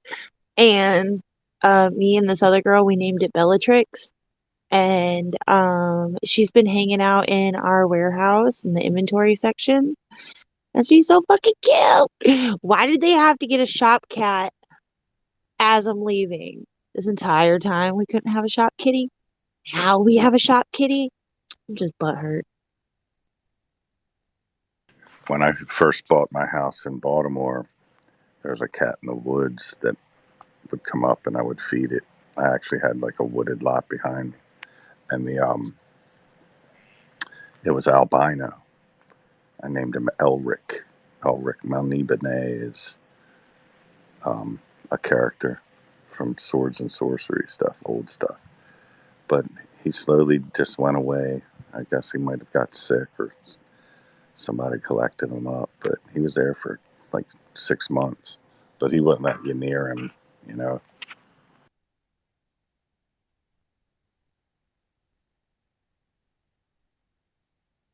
That's kind of sad.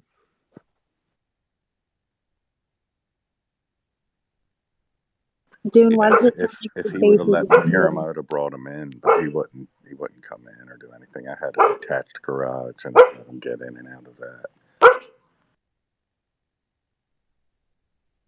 Ooh, your dogs know you're talking about another animal. Ooh.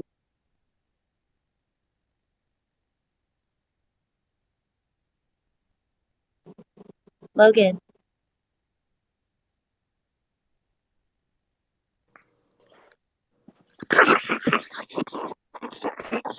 Yeah. Oh, that was a great impersonation of Logan. That sounded spot fucking on. I DM'd you last night. Did you get it? Yeah, why? I mean, I I was, think I don't know. Did I miss something? other than the AI conversation, I messaged you after that before I went to bed.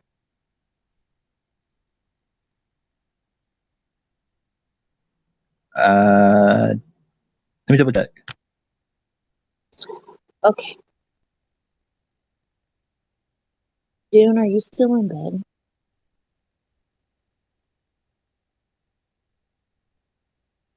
I can't get out this morning.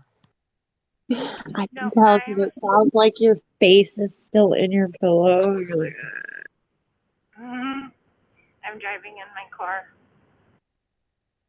guess who used her last bit of PTO?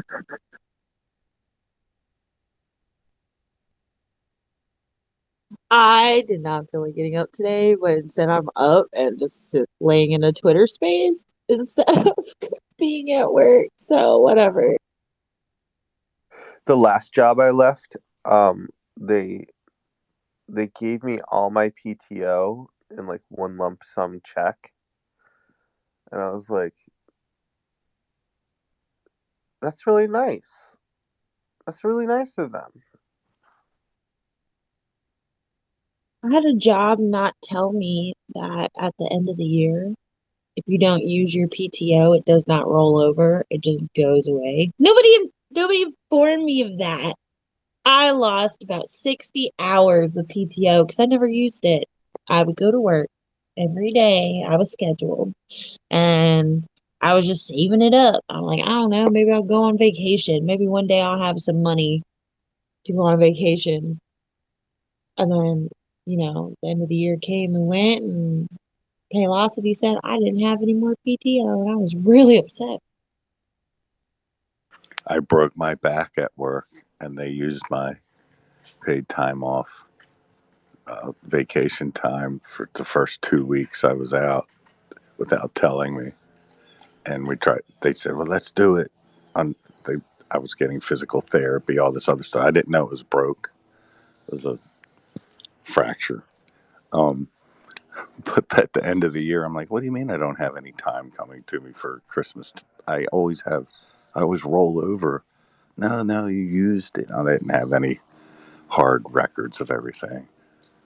But I brought that up to them for 10 years in a row every time it would come up. At my job right now, I mean, this happened a while ago and before I started there. But one of the ladies, she was diagnosed with cancer and she had to go on chemo. She ran out of PTO and the company let her go into the negative, right? So all like however many hours she needed or whatever, they gave to her, but she had to eventually pay back. So whenever she would accrue PTO, it would just even out as like a zero every pay period. But I guess it didn't take her long to get all those hours back because she's been there for fucking 30 years. So I don't even know how much PTO she gets every paycheck. If I only get 3 point something hours every 2 weeks, then I know she gets a lot. She's been there for over 30 years. But they could have did that, or they could have just not given her any money at all, and she could have just been without pay the whole entire time she was sick. And maybe Karen is trying to come up. What's good, Karen? I see you waving down there, baby girl. Hold on.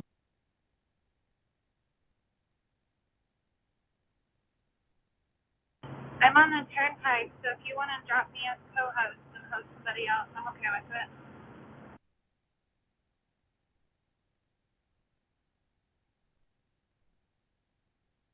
Hey, can you hear me okay? Hey guys. Yeah, I can hear you now. Hi, Karen.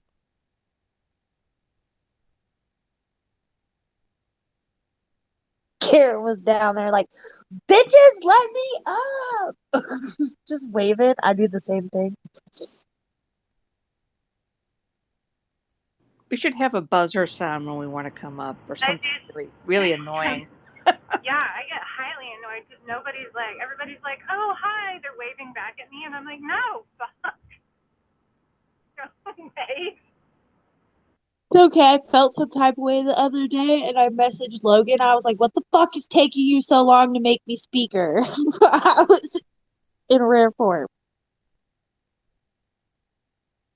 I just said one time is that co-host me immediately, sub.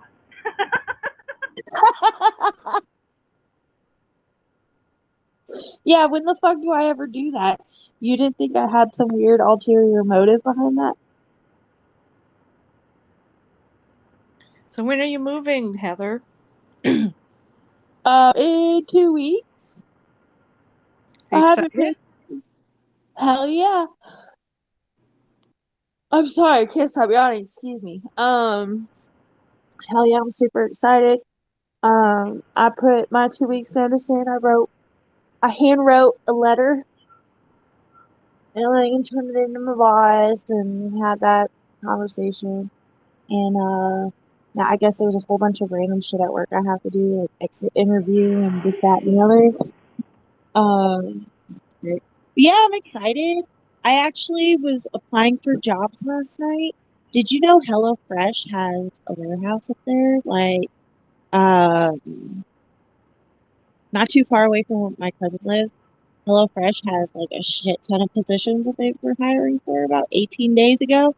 So I applied for all of them in all the different shifts, and that's what I was doing last night right before I went to sleep. I was laying here applying for jobs, but I was like, oh hell yeah, HelloFresh. Let's check this out. If you work for HelloFresh, you get like 70 or 75 or 80% off of your HelloFresh subscription. That sounds fucking amazing. So where are you going? I forgot.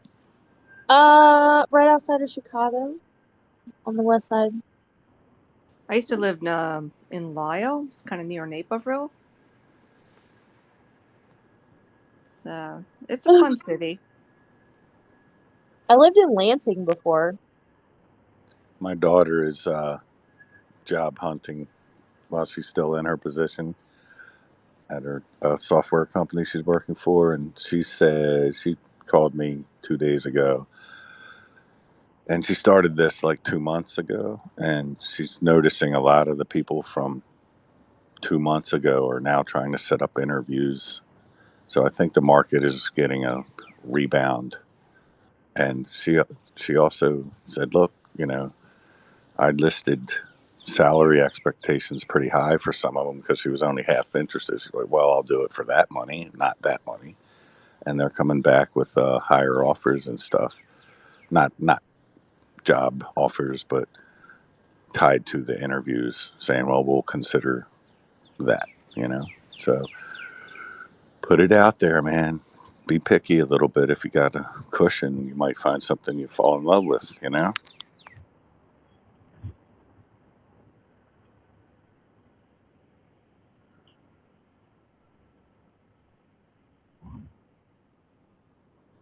Yeah, we're seeing an uptick in work from our clients.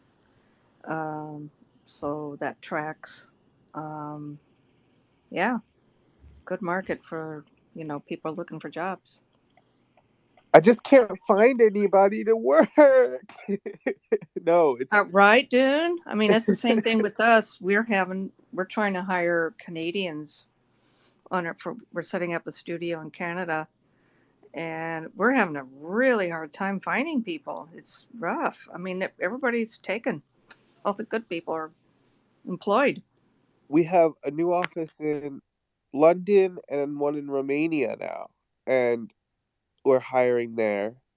But then we still have like all these West Coast clients that we want to hire people on the West Coast so they can work like normal hours and they don't have to shift over to our East Coast time. It's just, it's really tough trying to be globally present, but at the same time, trying to cater to the people who want to work in their time zone. Yeah, we're having the exact same problem, Dune. In Canada, we're hiring Vancouver and Toronto, and it's mainly hard to find people in Toronto right now, East Coast, Eastern Standard Time, right? And yeah, we have studios all over the world too. Same as what you said. And, You would think with the big yeah. layoffs that they announced and the alphabet companies and all that, or Google and all that, that there would be an influx of so many people, that qualified people No, to yeah. do What what you're happened doing. was they were snatched up. I mean, we had people leaving. See, the thing is that it's a employees market right now. You can kind of almost demand your own salary, not totally, but it's just that the market is super super tight, competitive, and as a Yeah, it's designer, you can kind of go anywhere. it's literally opposite of what you would expect from hearing that headline, right? I mean, there has to be a trimming of fat in any companies, or it becomes an albatross. It can't move. It can't, right? But you would think from You know headlines what's it's happening, opposite. Zim? You know what's happening is those companies have cut people, right? And then those people come to work for agencies like us or other agencies. Um, but it's highly, highly competitive. All the agencies are competing for them. Now these companies need to hire back. So what these companies do is they cut temporarily to fix their bottom line, right? But then they still need the work done. The work doesn't go away. So then they come after you know, to people like us to say, okay, now we need like 20 designers on this, or we need whatever, 50 engineers, because we're a software company, we're a tech company. So it just that these people just get recirculated, and then they get to demand more money. So it's really funny.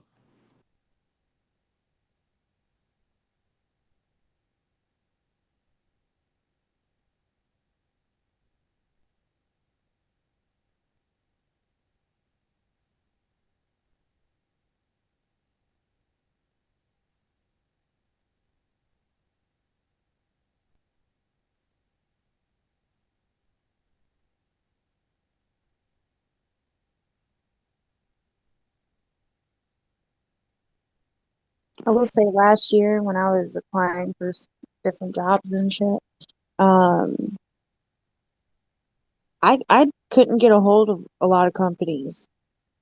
Trying to get a hold of the company I was applying for would be a pain in the fucking ass, and it had never been like that before. Like I felt like it's kind of a two-way street where people are trying to apply for jobs, but they can't get a hold of the employer, and yet then the employer's trying to hire people and they can't get a hold of people because I've seen it from both sides. So it's just really confusing. It doesn't make any sense. And last year when I was trying to find a job, it was like the most difficult it had ever been for me to find a job, right? Like I can get a job no problem at all. Like it amazes my dad how quickly I could find a new job. I don't know. I'm just really good at the interview process, I guess. I don't know. But yeah, last year when I was looking for a job, it was a bit of a struggle, not gonna lie. Like it was disheartening. Like I didn't know. I was like, man, am I just not good anymore? Like, those kind of thoughts. Yeah, I guess in tech and in the tech industry is where we're seeing it's hard to find people, and and design and design world as well. I don't know, Dune, if that's what you're seeing, um, but it's like a carousel. Like I was saying, these people they leave and they go take other jobs, or they get cut and they go take other jobs. It's like it's just this churn that's going on. We just acquired a new company in they're based out of England and they do regulatory submissions. And I'm afraid, like, I'm like afraid that these people are gonna take our jobs.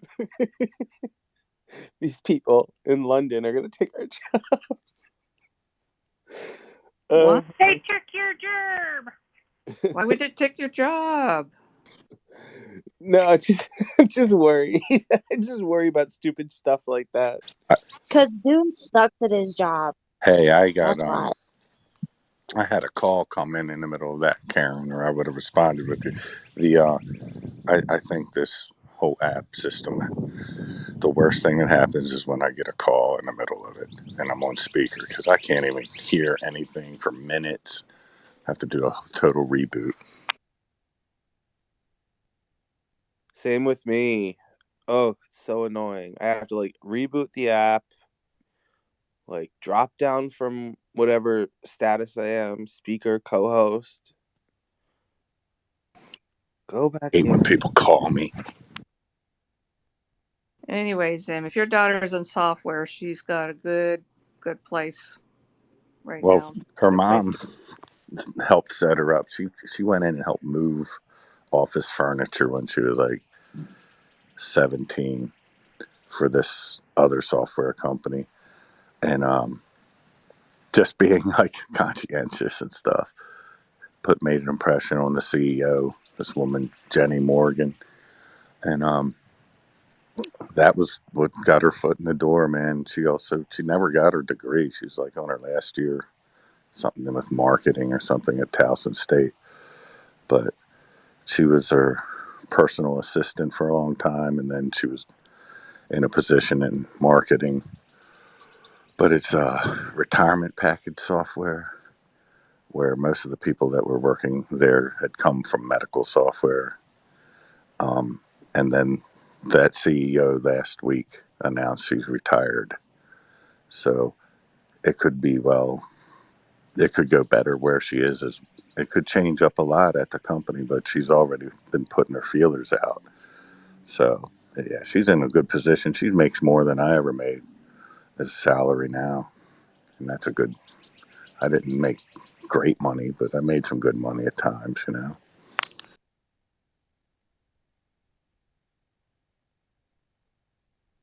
Yeah, anything in soft technology, you're going to make pretty good money from software engineers to just UX designers.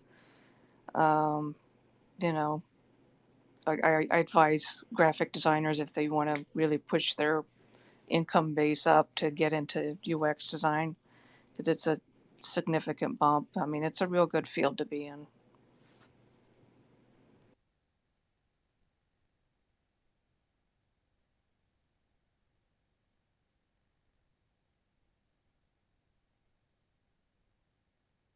She's managing an account or two, and she's not pleased with the actual softwares, the capabilities, the glitches. The customer glitches come back to her now, right? And the customers aren't pleased unless it's immediate fixes all the time, and that's part of her frustration too. It's like, oh God, I'm selling something that's not as good as advertised. That's not a good thing to do.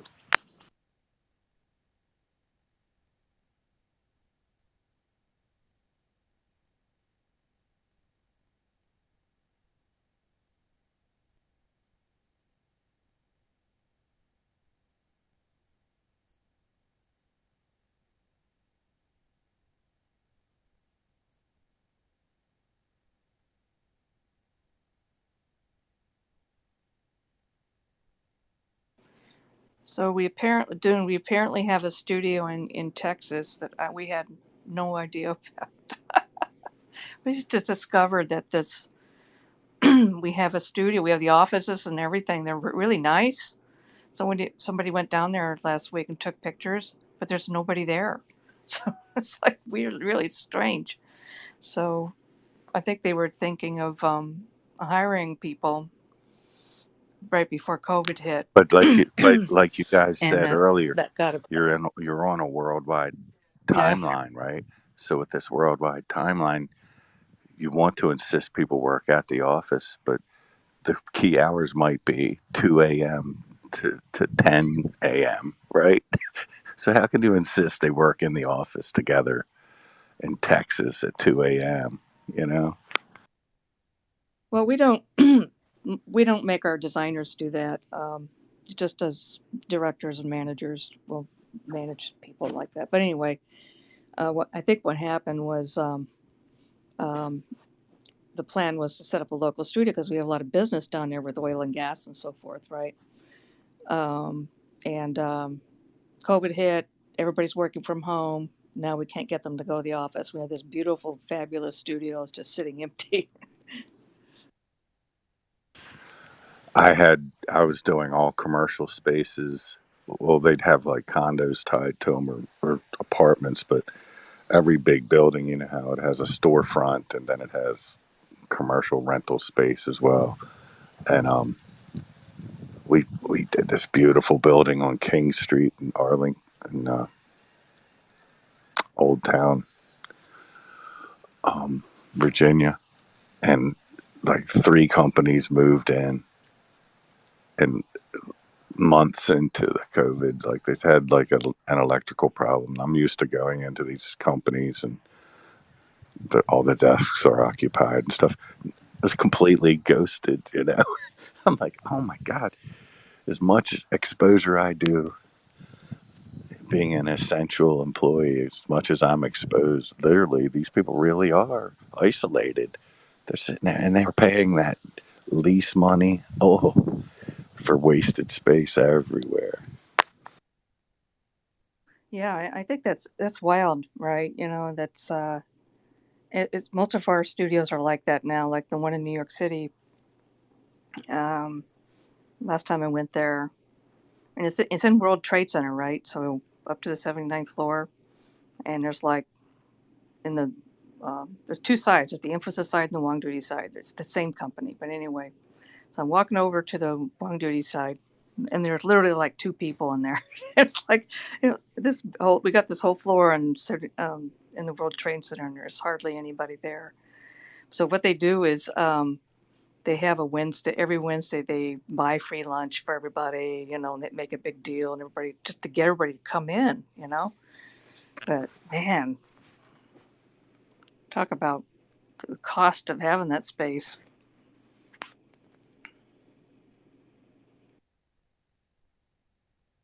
Got to turn them into public housing.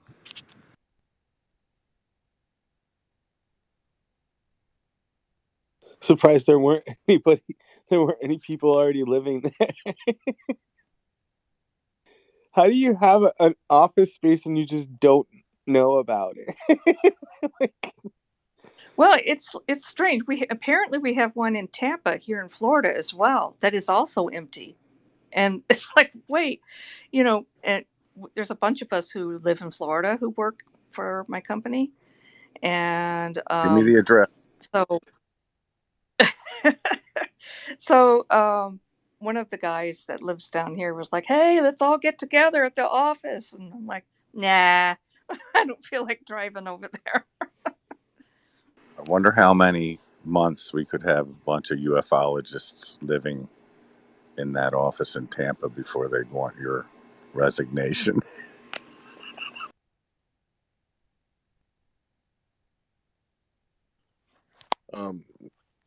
Karen, can you please come in? Yes, HR person. I'll be right there. We heard that you've been having your Twitter friends live inside the office, in your cubicles. Yes, sir, that's correct. Okay, well, Karen, that's just not appropriate. We're gonna have to just let you work over in the office in New York full time from now on. That's all. The move.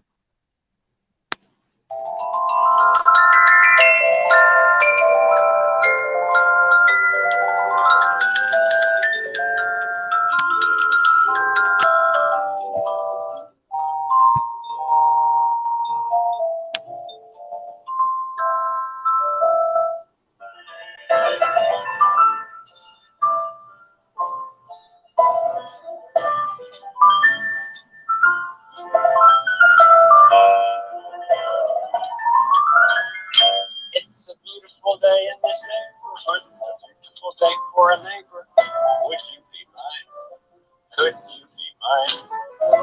It's a neighborly day in this week. Neighborly day for beauty. Would you be mine? Could you be mine? I have always wanted to have a neighbor just like you. I've always wanted to live in a neighborhood with you. So let's make the most of this beautiful day. Since we're together, might as well say, would you be mine? Would you be mine? Would you be my neighbor? Won't you please? Won't you please? Please, won't you be my neighbor? My neighbor? I'm glad we're Hi, together neighbor. again. Hi, neighbor. Hello, neighbor. Another beautiful day in our neighborhood.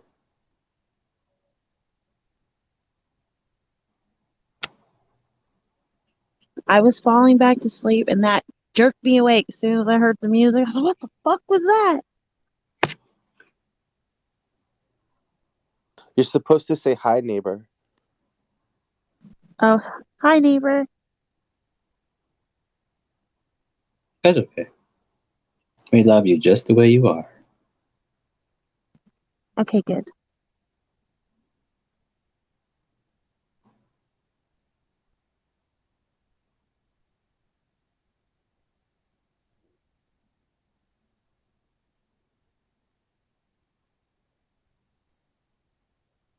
Taking care of the body is extremely important.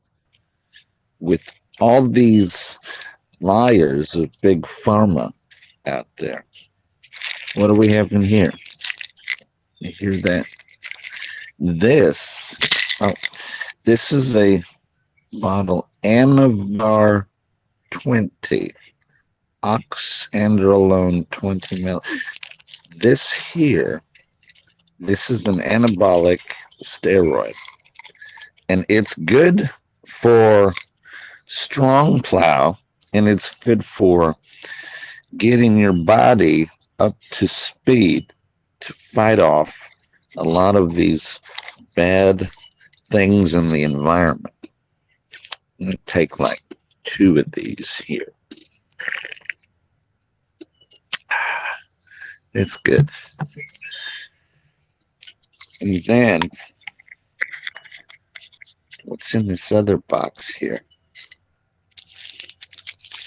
This is scary looking stuff here.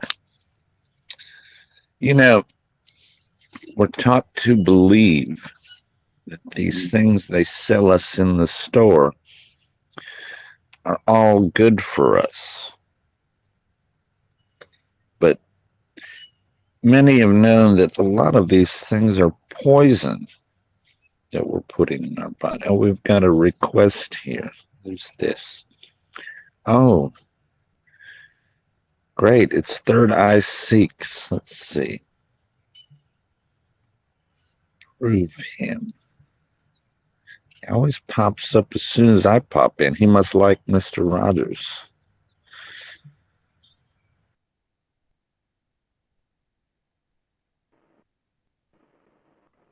Hello, Neil. You there? That's third eye, not open eye. Oh. To add to your Right church on you. to add to that, yeah, I've noticed in the States there's a lot of food that you can find in other places around the world, like Heinz ketchup, for example, where the ingredients are completely different. There's like over 30 different foods that are banned elsewhere in the world, but they're sold in the United States. Yeah, it's funny. Like the ketchup in America is much different than you get, like, say, for example, in Australia. It's much more like potent. Yeah, and when they try to sell you organic, in order for you to get approved USDA organic, it's 50% of the product must be organic based in order for it to pass and get that badge.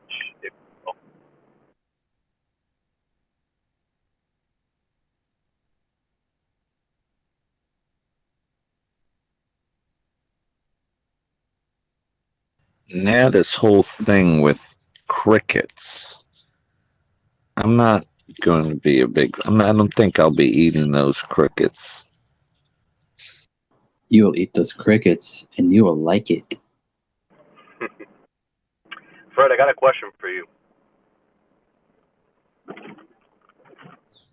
Sure. You're tech savvy, and you can think outside the box. I've heard you say some shit, pardon my French, but stuff that I've just never really even thought about. I posted this thing in the nest, that video. What do you think about that? Is there a way to amplify? Well, let me let you just look at it and you tell me. Let me see this. Visual perspective. So what are you asking about this video? I see a lifting lifting machine. Yeah, that machine is a excavator. You can use it to lift. You can, in theory, I know you're going to say that you can increase the horsepower and the torque and the capacity, but if you were to use a knitter medium to do something like that, what would you use? Because I've heard you talk about frequencies. I've heard you talk about a lot of cool shit, and I know that you can use those things to do other things other than what we think that we utilize it for. To lift that rock? Yeah.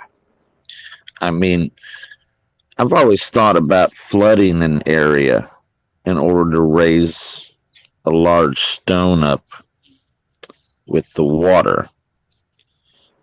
Yeah, but I have too. But the problem with that is that in order to lift the stone that's about 2-3 tons, it would have to be a considerable lake, and that does not make any sense because you're going to flood and unflood, unflood, flood, unflood. I thought about it too. Buoyancy won't work on that scale based on the math. But I'm thinking if you can amplify something, and I know you know about this, you can amplify something via hertz, like a frequency. You can create a vibration. You can move stuff easier. And I've often wondered if, like, for example, some of these very big megalithic structures were built by raising these blocks with frequencies. But then I had something that came through my mind the other day, and I was thinking, well, wait a minute. What if the reasons these stones are so big and heavy and so precision cuts through them? What if some of these were built by giants, and so to them it was not as heavy? Yeah, makes sense. You know, I'm sure you guys don't want to talk about this crap this early.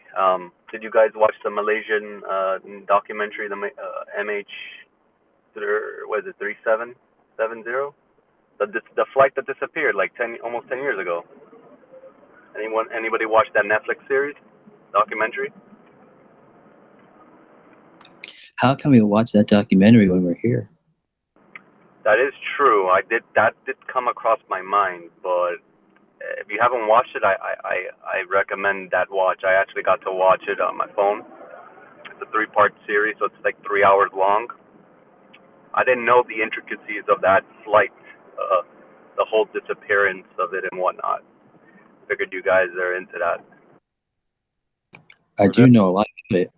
Is that the one where they're saying there were orbs around it and is that part of that Netflix series? Do they say that?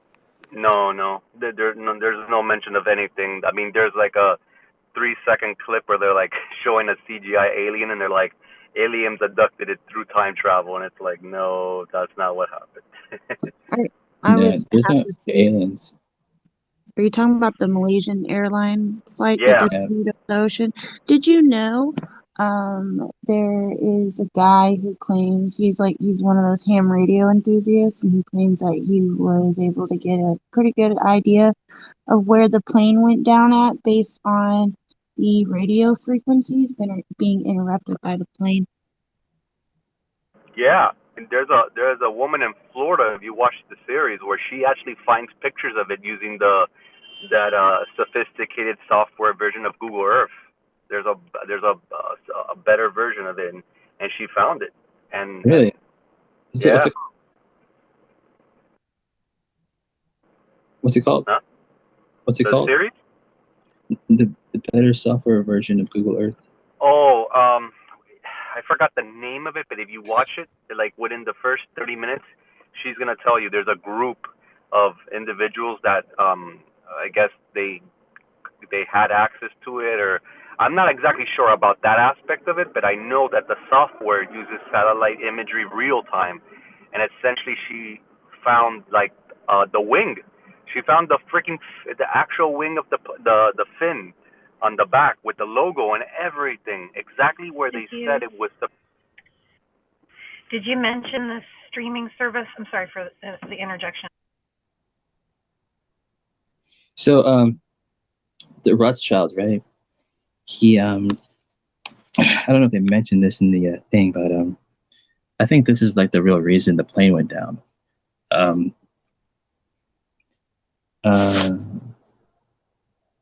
So 4 people on that plane were holding a patent for a it was like the KL03 microchip. It's this like I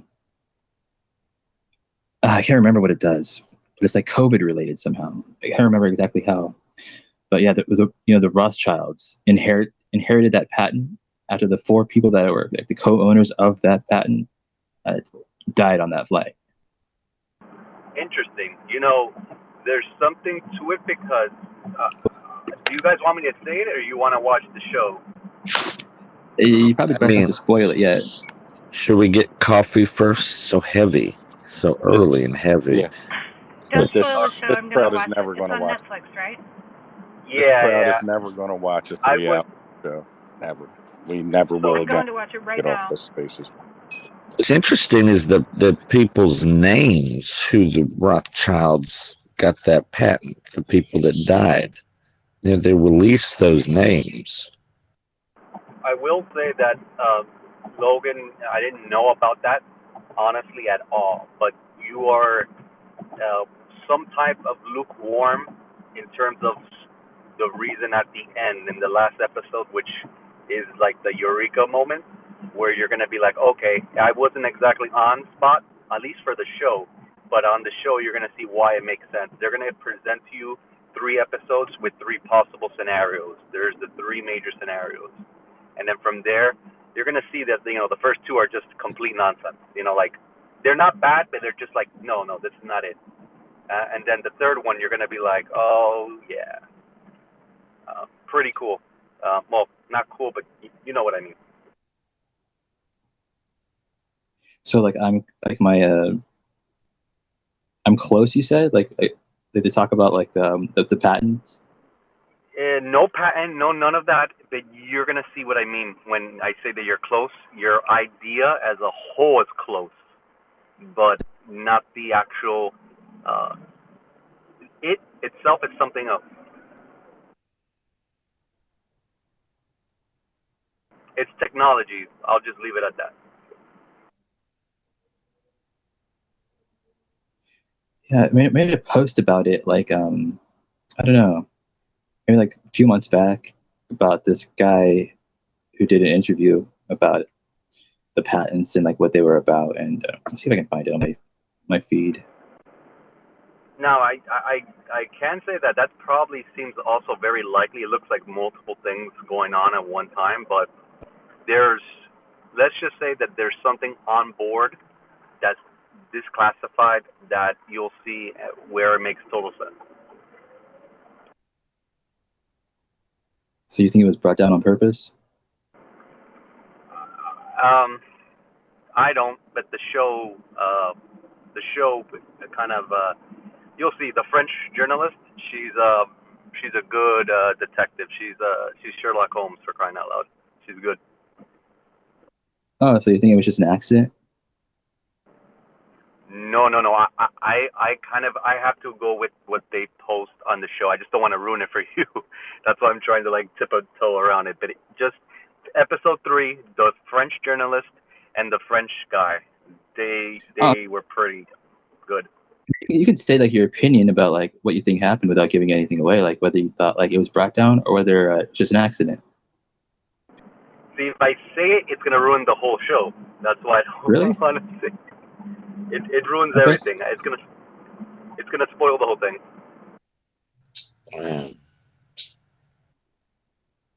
But I will say that it's very bizarre, and it's not coincidental.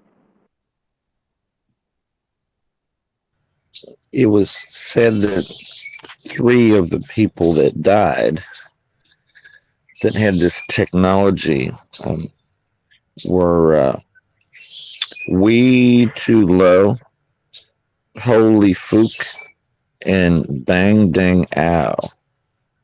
And Something Wong. Something Wong. Banging Well, ow. Just think about it this way: that the flight was trajected to go where, and just think about technology and think about that. It'll start to make a lot of sense. And a 777 airplane doesn't go missing in modern day. That just doesn't happen.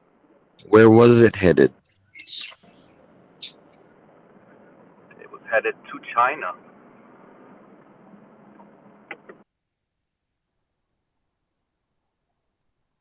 There were some interesting people on board that plane. Yeah, there were a couple of, so that's true. There were a couple of interesting people. There were Russians on the plane. I'm not going to spoil or go into further because it will spoil, but you have to watch it so you can see the extent of how there's so many theories, and the reason why the first 2 theories don't add up. The first theory is complete other shit. It's very disrespectful. The second one has something to it, but it doesn't make sense. The third one makes sense without you thinking hard about it. It just, what's least probable is probable. It's well made. The show's well made, and they really go through the evidence, and they really give you the suspense of like, okay, and then it finally boils down, and you're like, okay, this is what makes sense. It's a good show. Did it go down? I'm not too familiar with this case. Didn't go down like near the 35th parallel, did it? I'm not sure based on the parallels. I know where it's said to have gone. I can tell you where they said it did, and it really didn't, and then where it really did, but they said it didn't. It's confusing. And that makes sense, yes. Yeah, and then there's this archaeology wannabe guy who's on the show. The guy's completely a lunatic. Like, the guy's just embarrassing. He's wearing the hat, the fedora. I mean, the fedora. Like Indiana Jones, and he's all. that was pretty funny, actually.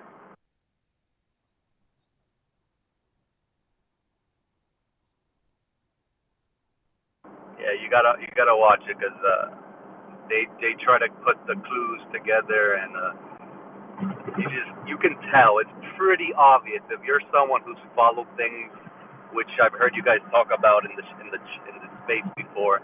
Then you guys should be able to grasp pretty quickly what we're looking at, what that show's trying to say.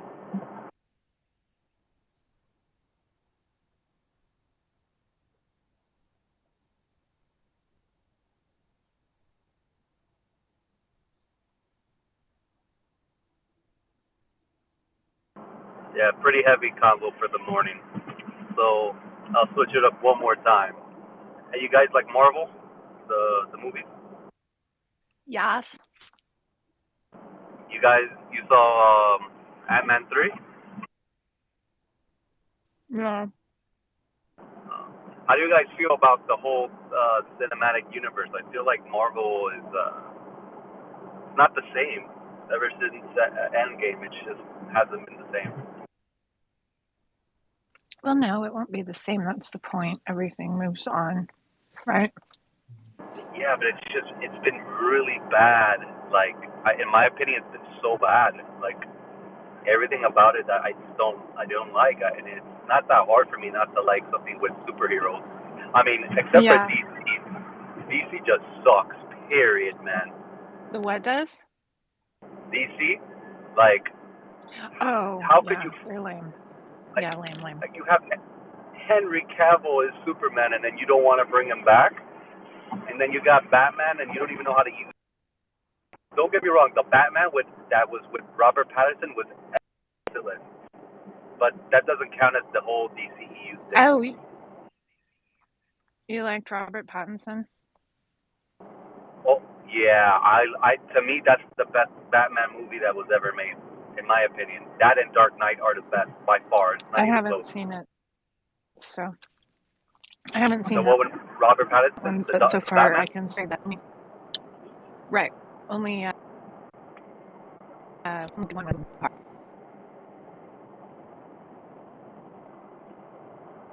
Michael Keaton. You didn't like the Dark Knight? No, not really. Wow. Well, that's crazy. I mean, I I didn't believe hear that for there's some Christian people out there Bale. that don't like it. Yeah, Christian Bale's Oh portrayal of wait, Batman maybe ain't the best. wait, is Dark He's a Knight? good Bruce Is that? Wayne though. I don't remember the titles. Dark The Knight Joker, isn't Heath with Ledger. Heath. Okay, that is with Heath Ledger. I don't think I've seen that one completely through. Oh, you gotta watch that. That's a cinematic masterpiece. Like what they would teach in film school. That's a excellent one. But the new one, the Batman with Robert Pattinson, that is probably, in my opinion, that's the best pure comic book movie I've ever seen. I don't think we have a better comic book film per se that's out there than that. It's so well made.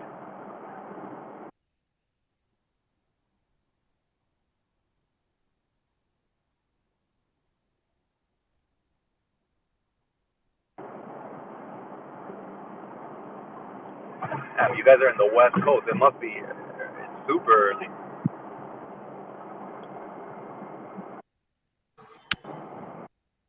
It's 5:50. Oh shit! Sorry, Fred Rogers, you fell off.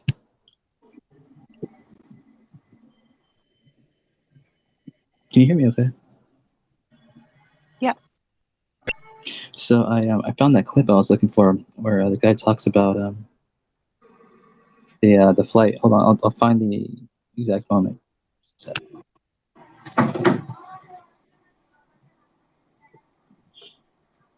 I haven't actually watched the new Batman, but I'll give it a try after You your gotta watch it. recommendation. Watch it. It's very, very good. The last act, it's a little bit chaotic, but it's okay. I mean, you gotta have some chaos. Otherwise, it doesn't feel like a Batman movie.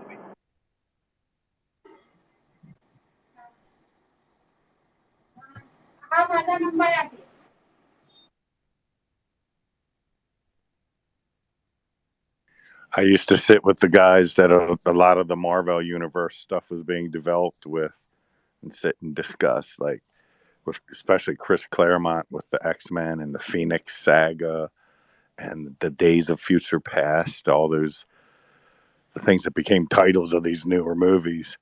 And I would like chime in, and we talk for an hour over what could possibly be going on in the background that isn't quite in the story. It was great stuff. But they always, the comics redid the story as well. It's always going to be another generation that they reboot. And I think the people in charge of this DC universe now are good at it. Have you seen, is it Peacekeeper or Peacemaker on the HBO series? I do like that. Yeah, I think it's fun. Yeah. But yeah, I understand people being upset about Cavill as Superman and all that. I agree. I think Should have he's stayed on. yeah. I don't think, like, I like James Gunn, and I think he does great. He's great at creating things, and he's great at producing things. I just think that this is one of those cases where when you have such an outcry of fans, see, this is the problem that's going to happen. The next guy who comes in to play Superman has such an impossible task that he's going to just fail because there's going to be too much public opinion. And it doesn't matter how good of an actor you are, how well you look at the character. If you have a group of people that are begging for someone to come back, and the way they did it, how they said, yeah, he's back, and then they kicked him out. Well, they didn't kick him out, but, you know, they didn't hire him. That doesn't sit well, and there's going to be fans that don't let go. And when it comes to film, that's a huge selling point. It's all about marketing, right? The perception. That's going to be huge. I mean, you can do it with Batman, granted, because Batman's never really been bad. There's never really been, besides Batman and Robin, maybe, they've all been pretty on par, right? They're successful. But look at Man of Steel, which in my opinion is the best Superman film and one of the best comic movies ever, yet it didn't get received well. So, and you had such a likable character in Henry Cavill. I think that was a bad decision from a marketing perspective. I agree with James Gunn on every other decision that he's doing, but I just don't think that was the wisest choice. I think he's betting on himself, but sometimes it's not, you know, it's going to be a good film, but I just don't think that he, just yet, that should have been a little bit down the line. I don't think we were ready to see another Superman. I mean, we're going to see a younger Superman. Like, we already had a younger Superman. Why do we want to see another younger Superman? We had one perfect that worked so well, you know? So I think that's cool, though, that you got to sit with, you know, and brainstorm. I would always love to be a part of that. I feel like, you know, I had this thing when I was younger. I say that like I'm not young still, but I've always wanted to be like in film and like either act or be part of the production team. I've always had this inclination, right? And I feel like these people have the easiest jobs minus the pressure. But it's not that difficult. If you get the script from these comics that's established, right? Like, you remember when Kathleen Kennedy said, hey, there's not enough source material to make a Star Wars movie. And we were all like, are you kidding me? You have endless amount of books and comics. So I think it's just about getting the right story and just adapting it and not making it too identical. And then you got a hit. Just give the people what they want. Did you ever read Splinter of the Mind's Eye? It was by Alan Dean Foster. It came out after the first Star Wars. I'm sorry, I'll let you go. But it's a great story. But like Luke and Leia are making out and heavy petting all through it. It's great. And What? No way. yeah, because they didn't know that in Empire Strikes Back it establishes they're related. You know what I mean? It was like, Yeah, I'm more into the Star Wars books that happen after the episode 6. There's a 3-part series that you probably know about. Something Aftermath, Empire Aftermath, something like that. It's like 3 chronological books that talks about like Luke's like peak, which is what we see a glimpse of in Mandalorian. This is where like, if you go in episode 7, where Rey is scavenging through that ship that had just crashed into that desert. That's actually Luke who used the Force to bring that ship down. That's the peak of Star Wars. And what Dave Filoni did and Jon Favreau is that they read those books and they were extremely inspired by Shadows of the Empire, which I'm sure you remember, the N64 video game where Han Solo dies in, by the way. That's all the influence that's given for the source material, and that's the best of Star Wars. It's by far the best stories of Star Wars, other than the what's it called, the Knights of the Old Republic storyline. That is the pinnacle of Star Wars. However, Oh yeah, I played that. yeah, it's there's a remake coming out and everything. Shadows of the Knights of the Old Republic, or the Republic era, which takes place about 1,000 years prior to the events of the Skywalker saga. That is the key. That's like young Yoda. That's Plagueis, Darth Raven. Those are the real like badass. That's the peak of Star Wars. Everything after that is anticlimactic in comparison, until you get to Shadows of the Empire, which is post Episode 6. That's when Luke has his he's using the Force at his maximum. I mean, he's like probably the most powerful Jedi that ever existed. You have you still have Darth Maul running around. You got Mace Windu that's still alive. let me see. You got Palpatine's still alive. He's been cloned. And you got Boba Fett. You got all the iconic Skywalker saga characters running around in this epic story that coincides in another trilogy. I don't understand why they didn't go with that source material. I mean, George Lucas wrote the scripts for episodes 7, 8, and 9, and he gave them to Disney on a silver platter and said, hey, use me, use the content. I know I'm not the director anymore, but you can still use me for the continuity. I know I'm not the best at writing dialogue, but I am the best at creating stories, and it's true. I don't know if George Lucas is high on mushrooms or smoking some good ganja all the time, but his stories are truly the best. And the fact that Disney shitted on him, and then Kathleen Kennedy, who was appointed by Lucas, disrespects every Star Wars fan by saying that there's no source content, and then wants to flip everything around. I find it hysterical. It's the easiest job you can possibly do is to make a Star Wars movie. It was wokeism, political Disney woke stuff, and that one episode really did. Well, it tanked the whole thing, but they recovered a little bit, I thought, in the last. They did, but it took Jon Favreau threatening to quit if she did not shut her mouth and stop intervening and coming on set. That's what it took in order to get to where we're at in modern times of today. And there's still rumblings, like she wanted Brie Olson to become the new face of Star Wars and be the most powerful character ever in the history of the franchise, which is like absolute nonsense. We don't need Brie Larson can't even play Captain Marvel correctly, let alone is she gonna play a Jedi. It's too much nonsense, and it's just funny. I don't even know what's going on with the new movies. They wanted to bring back what's her name who played Rey, Daisy Ridley. Pump your brakes. Before we get heavy into Star Wars lore and all that kind of stuff, which I'm not really that interested in. Is anyone else that interested in that kind of stuff? Just for I'm just talking about random shit. We would talk whatever you want. I don't mind. I mean, I'm more interested. I just want to run and by everyone. Do you mean Brie Olson, like the porn star? Yes. No, I meant what's Brie Larson? Oh, Brie Larson. Oh yeah, she won that Academy Award, I think. Yeah, she's part of the Me Too movement, activist, feminist. So it's Kathleen Kennedy. That's what they're into. Political agendas. I'm gonna go ahead and play that clip I told you I was looking for now about MH3. Nice. 70. But okay, I'm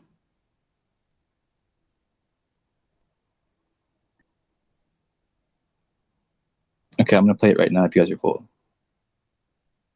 Go for it.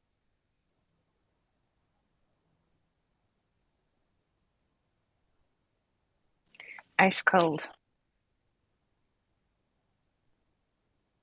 Yeah, Tiff. I don't know. Tiff sent me something that I was just like, damn, kind of blew my mind just now for a second. Sorry. Play this clip. Some good art. Have you ever heard of Dick Gregory? I guess he's like I don't know. Try adding this glass of water before bed.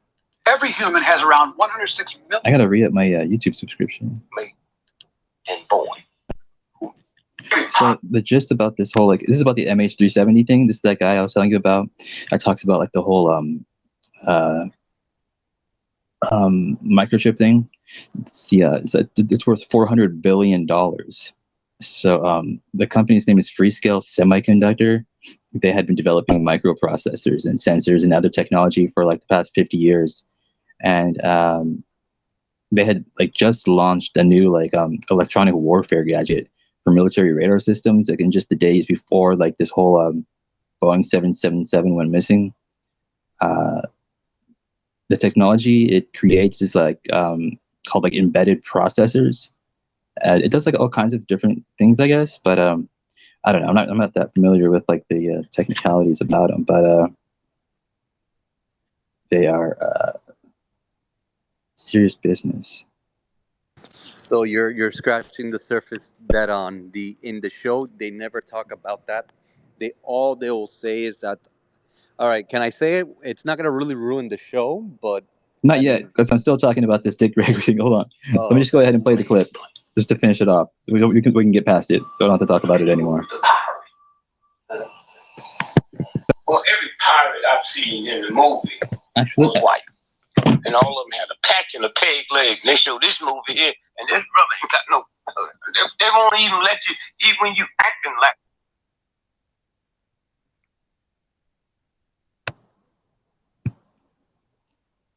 I forgot. This guy sounds kind of hard to understand. Can you understand him?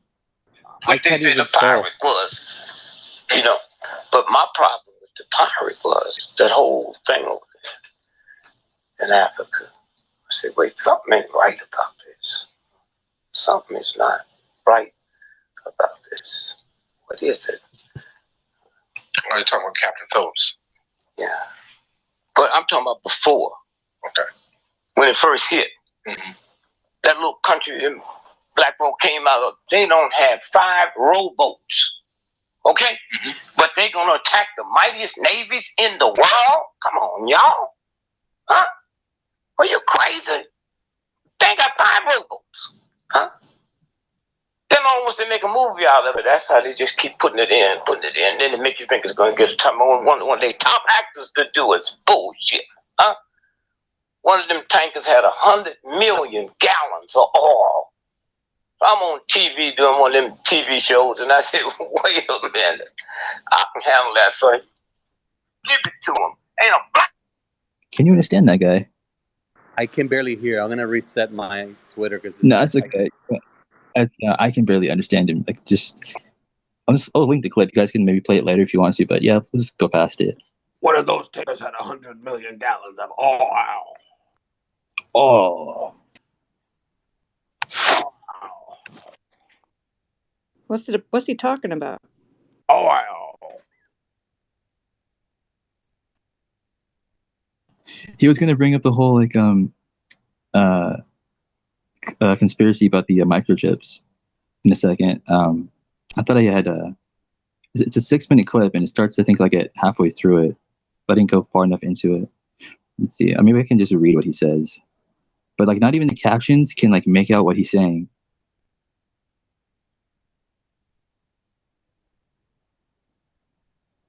Here it is. Okay. But then I was a child. Okay, I found it.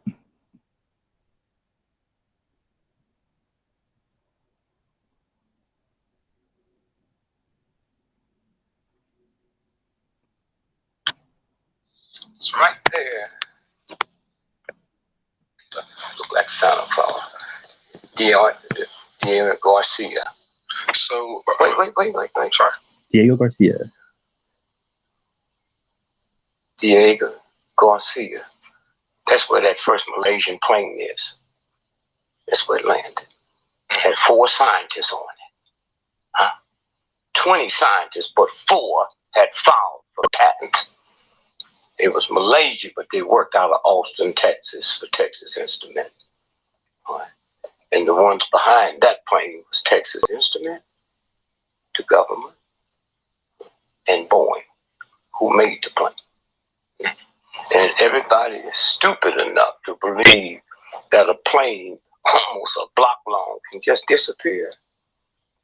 With the electronics we have, all the technology we have, the next generation of cars will come out. There'll be no driver.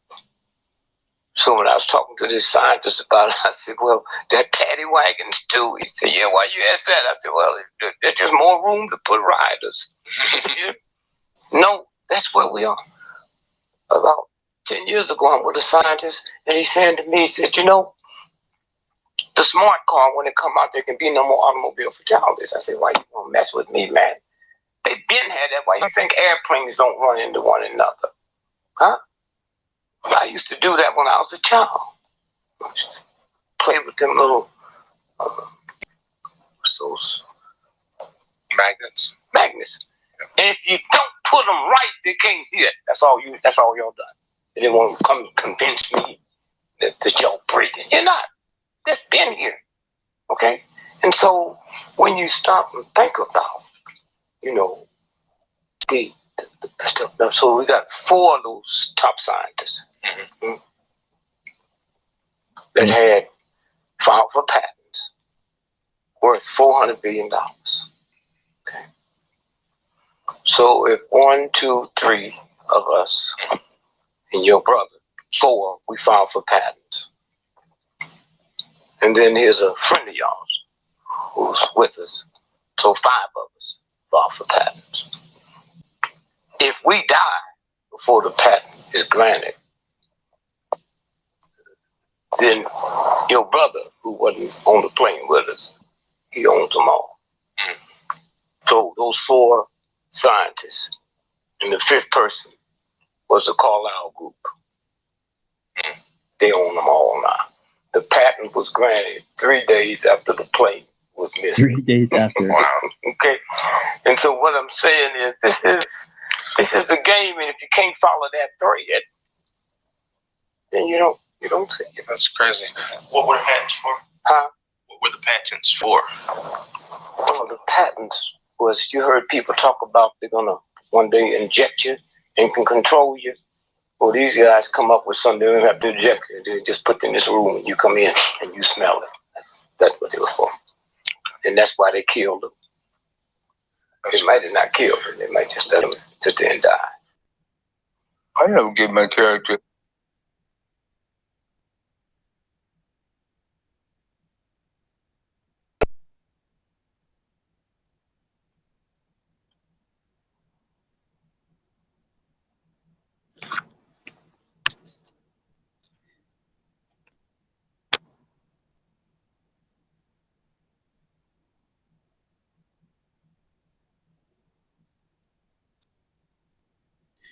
I am gonna murder Third Eye. I swear to God. Why? He's not even here.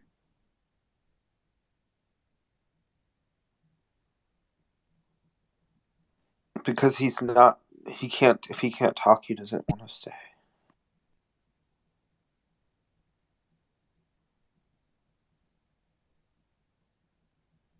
I think he said he couldn't hear ahead of it and was going to reboot. Yeah, he says that like every day, and then like never comes back. I think that's just like an excuse he uses probably.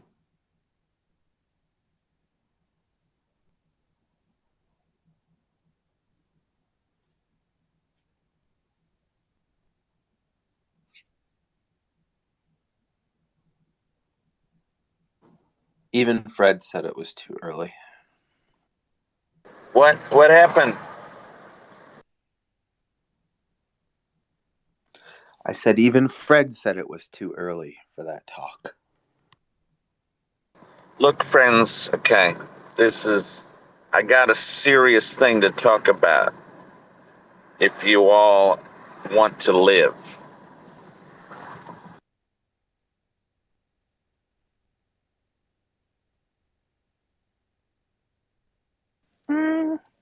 I don't know. I could leave it.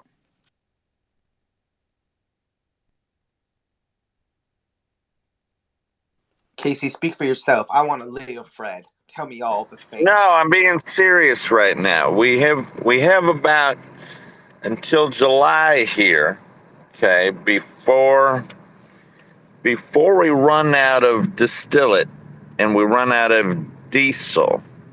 Okay, I've been following the reserves and monitoring all the pipelines, especially for distillate, petroleum based, for all of our truckers and things. So here's the thing, I'm being serious now.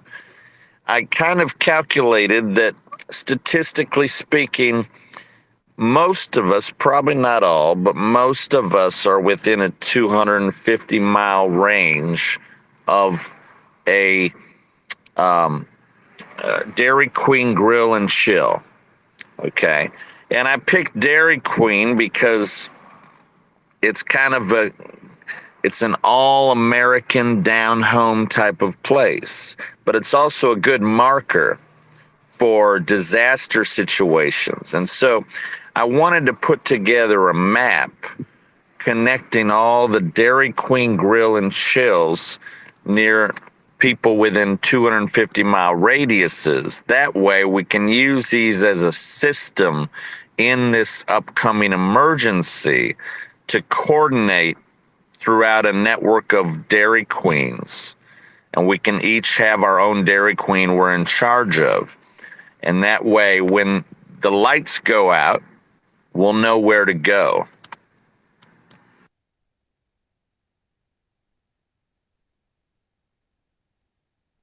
Best I can do is Brahms.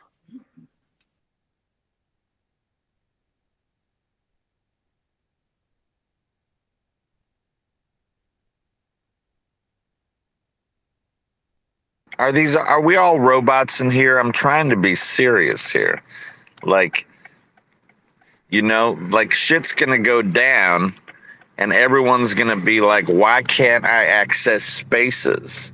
You're not gonna be able to access spaces because there's gonna be no fucking internet anymore.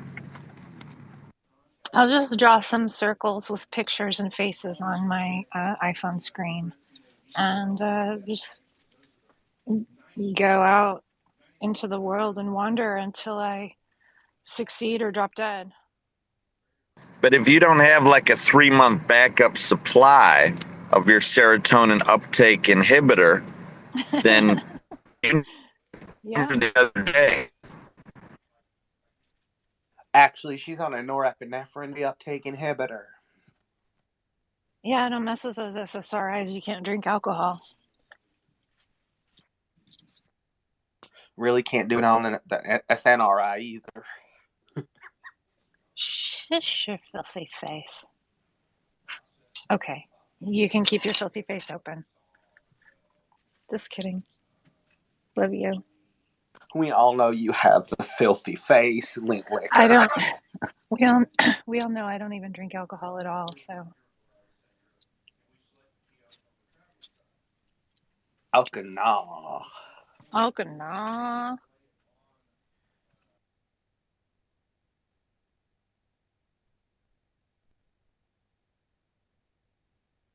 You may be serious, Fredder, but it's hard when we're discussing a network of Dairy Queens. I don't even have a Dairy Queen. I'd have to go 45 minutes to a Dairy Queen, but there is one nearby. I said 250 miles from a Dairy Queen. Most of us are within 250 miles of a DQ. How long does it take to walk 250 miles?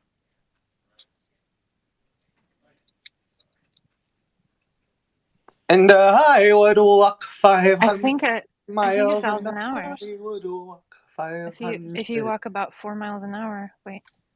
Just to be the man who walks 500 miles. 62 hours. 62 and a half hours of straight walking. Da, da, da, da. In a 250 mile radius. Da, da, da, da, da, da, da, da, da.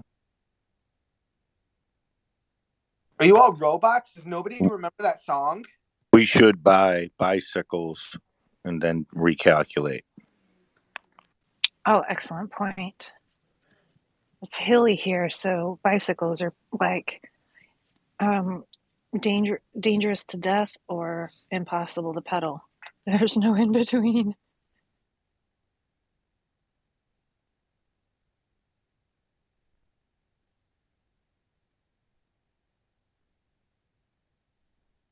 Wait, Oklahoma's not flat? In the grasslands, it is.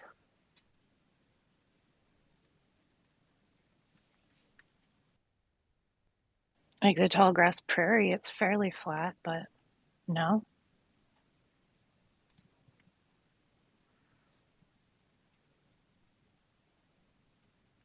Why aren't there no... Why are you searching in Oklahoma City?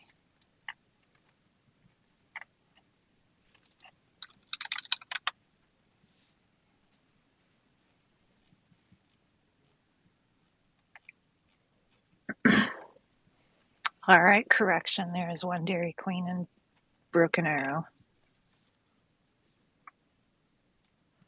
And in the event of an EMP. Oh, it's raining. Fucking great.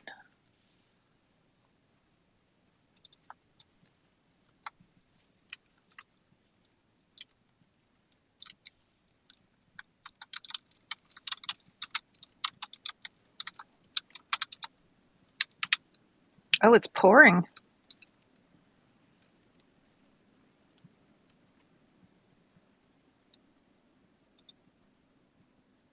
I'm sorry, but I think I think we've all gone full retard. I'm sorry. Okay. Number one, shut your mouth when you're talking to me. Number two, it's going to take No, me you stop it.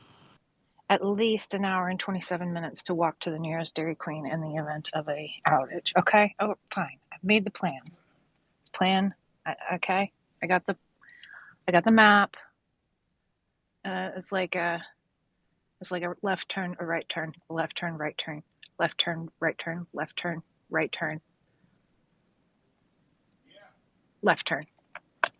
I don't just mean only EMP. You know, there's a lot of disaster scenarios, but in these events, a lot of you UEs that I call, the UEs are going to need the conservative lesser eaters, okay, to help them.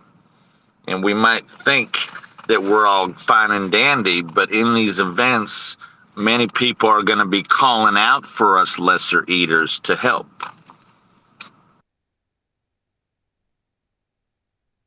I'm not worried.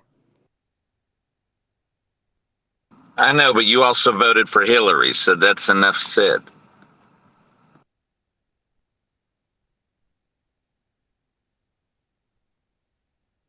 I'm dying. I'm sorry.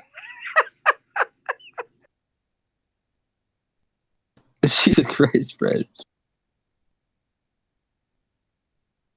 While your POTUS is falling downstairs on Air Force One, us preppers are getting ready for it, the event. You've never met my husband. He's the ultimate prepper.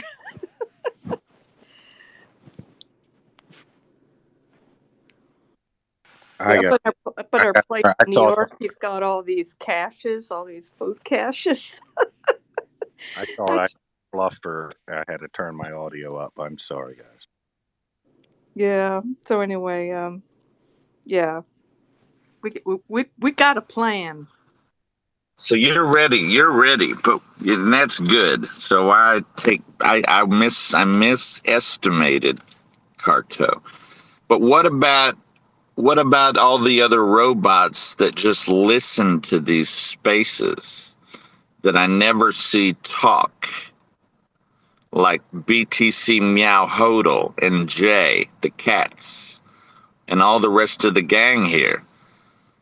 This is the real, and yes, I mean, these are real scenarios. These are real things. We get so used to these spaces, we don't see what the fuck's happening in this world. You know, I thought it was going to be freedom of speech, but I think this whole Elon Musk Spaces Twitter thing is a big fucking psyop.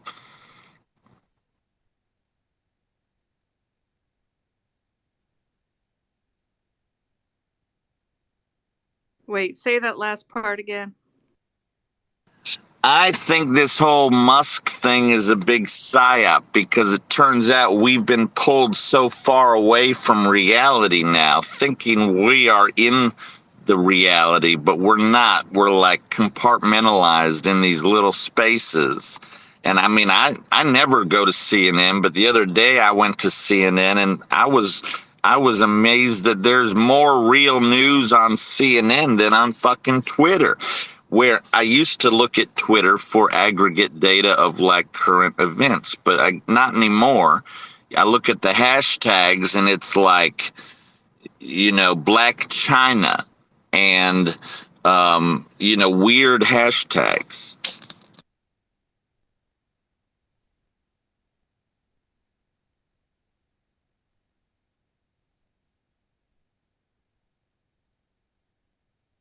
we're all fucked.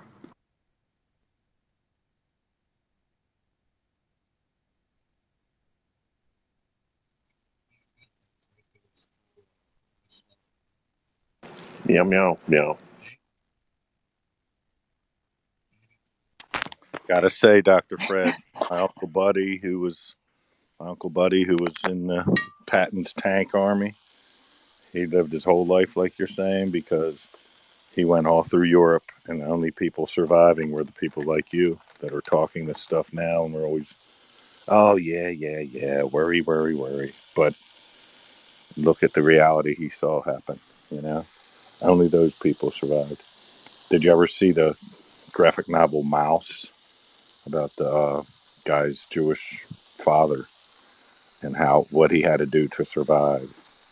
And what you don't see is the 1,000 other people like him that didn't survive because they didn't make the choices he made. It's scary stuff. I mean, one thing that really perked me up the past couple days into like full speed is there's a gentleman by the name of Kim.com that he was the creator back in the day of Mega Upload, and he got raided years ago in this like crazy government raid over in New Zealand, and he restarted up the site called Mega. But he was a real he's a big leader in freedom of speech and in truth, and I mean the guy's brilliant, and he made a post yesterday, and it says quote, it says I can see clearly what's happening and where the world is headed. I wish I could do more to help you. My advice to you, move to the bottom of the southern hemisphere if you can. Get out of Europe and the US. The escalation will happen rapidly, and you may have no time to prepare.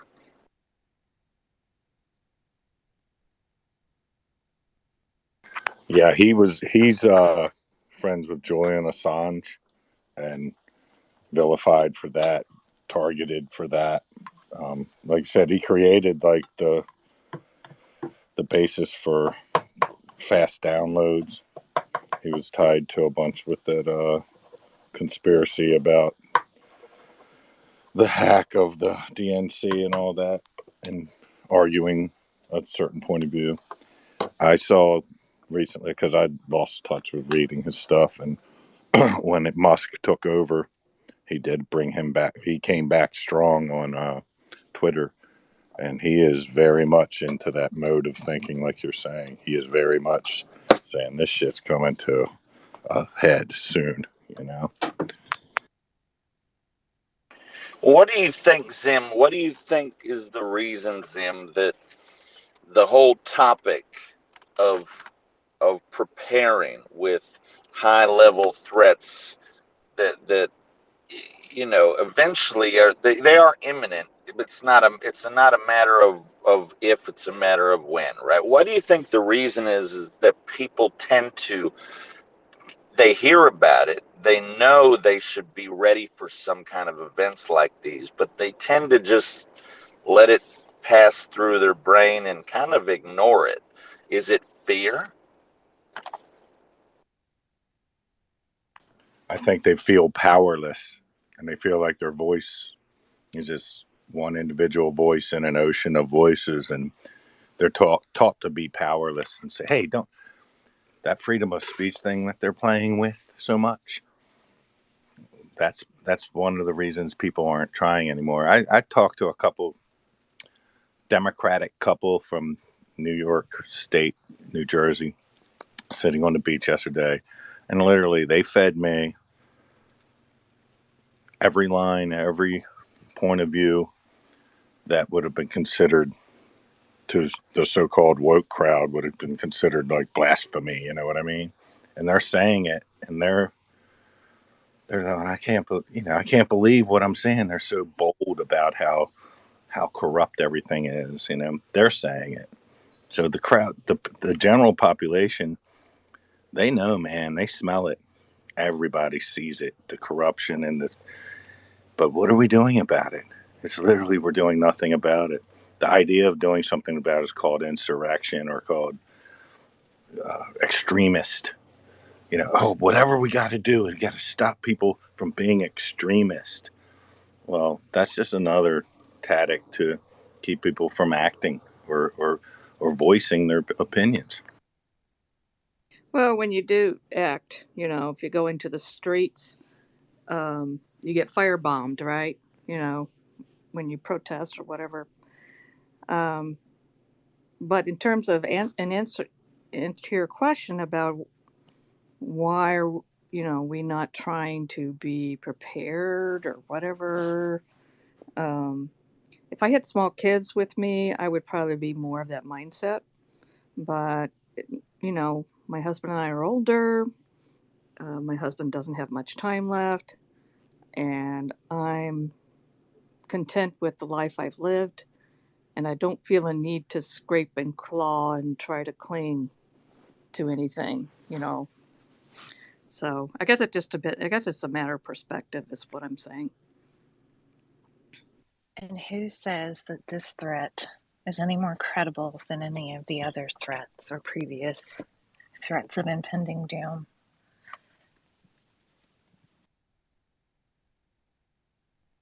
Go ahead and chime in. That's a good. Precept. Yeah. I now have the Godfinger. Precept, you must go next. Thank you, June. Thank you. So, good morning, first of all, and I am new to your spaces. I do appreciate the fact that you guys taking time in establishing these spaces to have a little discussion of different topics. Time to time, you would probably notice me jumping into these spaces just to define a few of the things that when we speak about and the underlying assumption about those either the ideas or functions are not accurate. So I will try to jump in and give you a little bit of a guidelines of kind of a rethink it, not to kind of impose anything or force you to think differently. Obviously, the more different mindsets we have, the better opportunities we come across in order to sort of know more. And whenever you know more, of course, you become a better person or a better version of yourself. And that is a fundamental right of every being on this planet, should be the better person of a better version of their self. If With I that may being the case, ask, is what are you defining? What are we delineating here? two things real quick. As we previously, I think it was Mr. Fred who had the concern about the amount of diesel or fuel, generally speaking, the amount of it or the availability of it, and the second was the EMP that we described, I suppose. I can break these down real quick, and then I will just go back to listening mode if it's okay. Sure.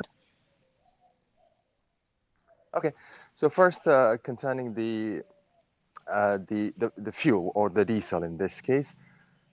The concern is has been actually in the market. Let's just use the term from 1960s that we are running out of fuel or we are running out of crude oil that is being extracted around the planet, and it turned out to be not true. Actually, the newer studies are identifying the processes which takes place under the crust, which results into the production or natural production of the crude oil, were not understood clearly in, just a few decades ago. Now, as the education is progressing throughout time, we're better understanding how these processes works, which results into knowing more, creating more machinery and more detective devices. The process is such that any biomass of millennia old, or when those are compressed under the weight of the crust itself, and the Earth's core, when the heat is introduced to it, it turns into a dark, black, thick, gooey sort of a liquid.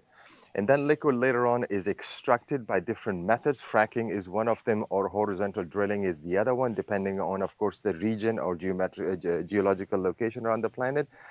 When those older plants or animals or whatever those were the compile of the biomass that we had, and it turned into that black gooey material. When those are tapped and reached into, when those are extracted, then that product goes to the refineries. In the refineries, there are very complicated multi-stage processes. Those are then turned into either diesel, petrol, or several other grades of fuel.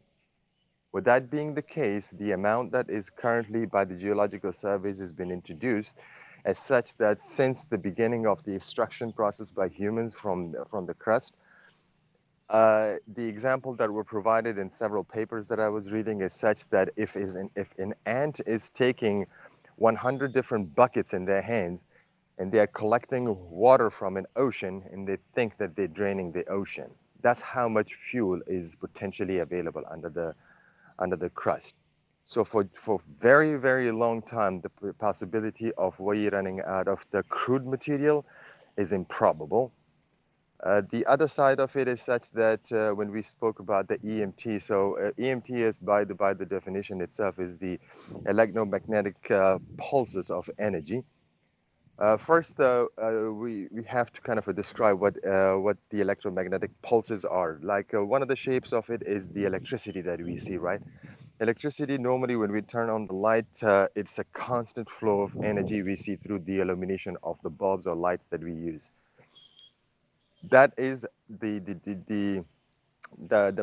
our senses are misguiding us in this case. Our vision is not sensitive enough to kind of read between the pulses, but that energy is not constant.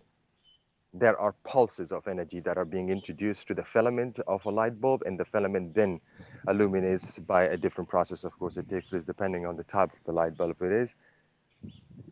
EMP, or the electromagnetic pulses, that when they are introduced to a electronic device, as such that electronic devices are calibrated based on the frequency of the energy that is flowing through them. When an additional energized particles are introduced to it, sun is one of the biggest producer of the EMPs in our solar system or in our natural surroundings, then they start interacting or joining those pulses, which either makes them shorter or longer. Those devices that are not calibrated for that sort of energy, they start misfiring or start activating at the wrong time, resulting for them to start frying and getting damaged. Now, there's a very common device, it's called the Faraday's device. It is, if you break it down on the fundamental level, it is an aluminum foil, some sort of a cardboard cavity, and you can literally just pick up a steel trash can from Home Depot or Lowe's. You can put it over your head? You do not have to, actually. Biologically speaking, we are protected from it. We do not interact with the EMPs directly as beings. It's all about the electronics that I'm referencing. Those can protect your devices in no time. Think about all the geostationary satellites that we have in the orbiting the Earth in quite a bit of a distance, right? They have quite visibility or direct influence to the EMTs that are constantly being bombarded through the sun's active charged particles. But they're functioning well, and our GPS devices are working. We are able to communicate through this medium all the time. The reason behind this is because they have those shields already attached to those satellites, resulting for all the rays or charged particles that comes towards it, it is deflected, absorbed, or dispersed. You may have noticed that, like in the some of the large metal processing units or metal processing factories, they have these large electromagnets. When those are activated, meanwhile, what jolt of energy is introduced into the sort of plate of a metallic plate, it starts interacting with another metallic object or a magnetic object, and it picks it up and it can relocate them to another location, right? You can put your cell phone under it and it will completely wipe off everything from it or completely destroy it. That's exactly the process, because your phone is not calibrated, or the device itself is not calibrated to have the capacity to interact with that kind of a strong pulses. That's the electromagnetic pulse right there. If you put this into a cavity, as I mentioned, a little more advanced, maybe not that rudimentary, your phone will be absolutely all right. They will have no problem, no issues, because the electromagnetic pulses would start interacting with the outer shells or the protective layer that you have rather than the device itself. So these two points I just wanted to set a comment on. And that's basically all I had to say. And thank you for listening.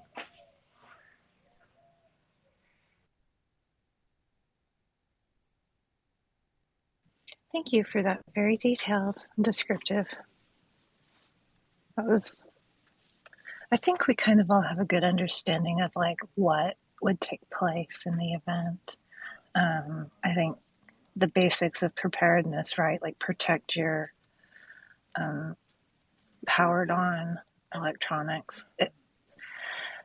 Did you say that it would affect powered off electronics in the same way, or what would we expect from that? So any device that contains the memory of any sort, meaning that it will have the capacity to save information, it on a degree it stays on at all times. That's where the circulation of electrons takes place, and that's where the interaction with the zeros and ones happens. So no matter if it is turned on and off from the outer button, the inside guts always stays on. So those can absolutely be affected by EMP bursts when it is introduced to it. However, some devices such as, let's just say, your TV set, right? If it is unplugged, there is no memory, constant memory that is being recorded, that will not be damaged. The only thing that will get damaged in this one or get disrupted completely is the CPU itself. The CPU unit, of course, is part of almost every major appliances or whatever we have right now around us. Those have the potential to actually start interacting with the EMP pulses, so they can get damaged. But anything with inactive memory or pulsating memory system is what they call it, those will not be affected. But anything with active memory will have the can easily get damaged by that.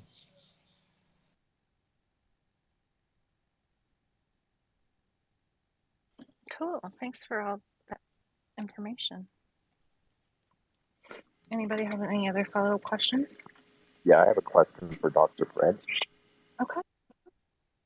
Dr. Fred, if the oil reserve is the mummy and the EMP blast is the daddy, what does the baby look like? Well, say that again. Say that one more time. If the oil reserve is the mummy and the EMP blast is the daddy, what does the baby look like?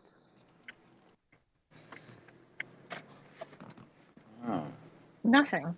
Okay, the mummy is the reserve. It's the wealth of all the oil. The daddy comes into the reserve and comes into it. Nothing happens. The result is nothing.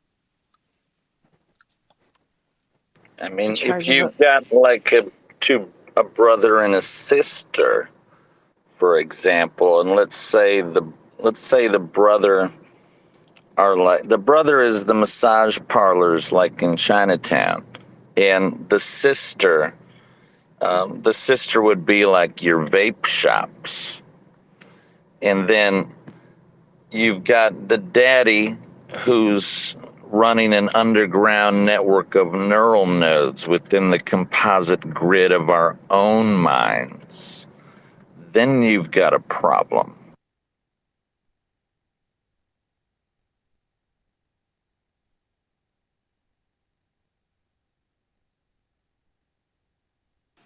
Thank you.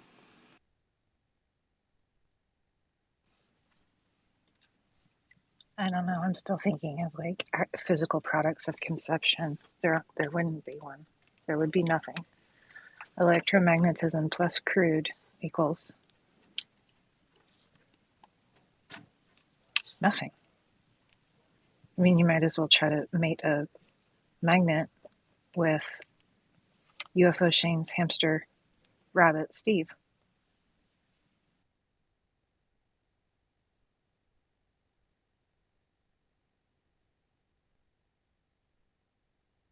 Alpaca. A pecker rabbit, I should say. We're all fucked. We could be.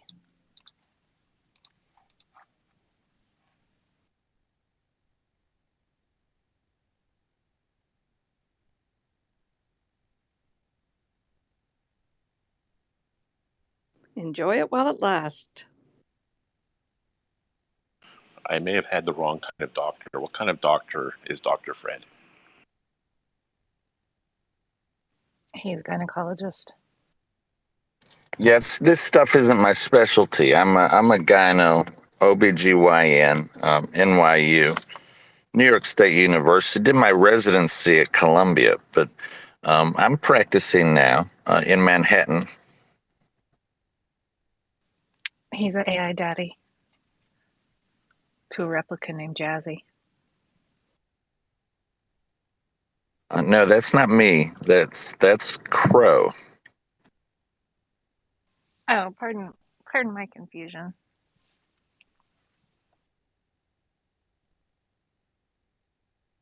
I feel like I was too tough on Crow because I'd like to see the progress of this Jazzy.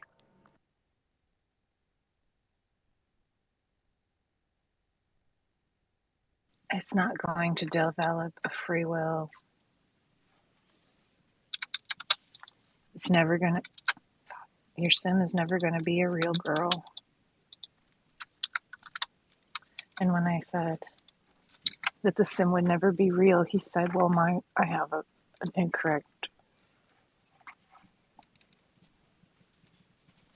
vision or opinion of reality. Pinocchio had value before he was a real boy. The real lesson of Pinocchio should be happy with being a puppet. Exactly. I couldn't have summarized it any more inaccurately myself. I literally, that last word wasn't there until it was there, okay?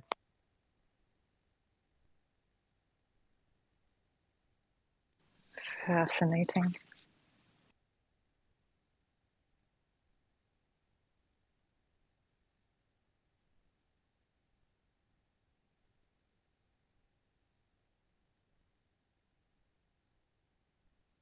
I've been having the synchronicities a lot the last couple of days. People bringing them to me, me recognizing things.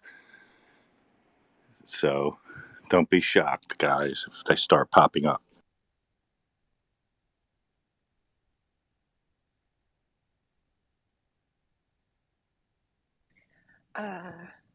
Like what kind?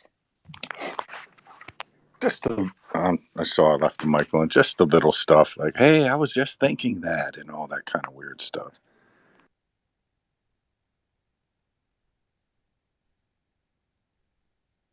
Hey guys, good morning. Hi, Mars. Hi. How's everyone doing? Hey lady, how you doing? Good. I didn't sleep very much, but yeah, pretty good. Decently good mood. So that's good. Yeah. That's Yay. good. I feel a little drowsy. I woke up again at 3:30. What's that in real time? Is that like 2:30? I've been awake 5 hours as of right now. 5 hours and 15 minutes. I slept from 8:30 p.m. yesterday to midnight. Got up, stayed up for 3 hours, then slept like 3 more hours. So I think I'm going to make 2 days out of every day. Have a couple hours in one of my days, and then I'll live twice as long. That's exactly right. That's how you make the weekend last 4 days. 4 half days.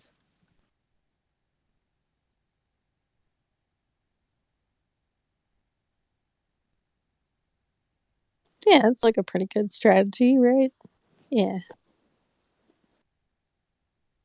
Did anyone have like a good breakfast or anything? Yes. I do have one.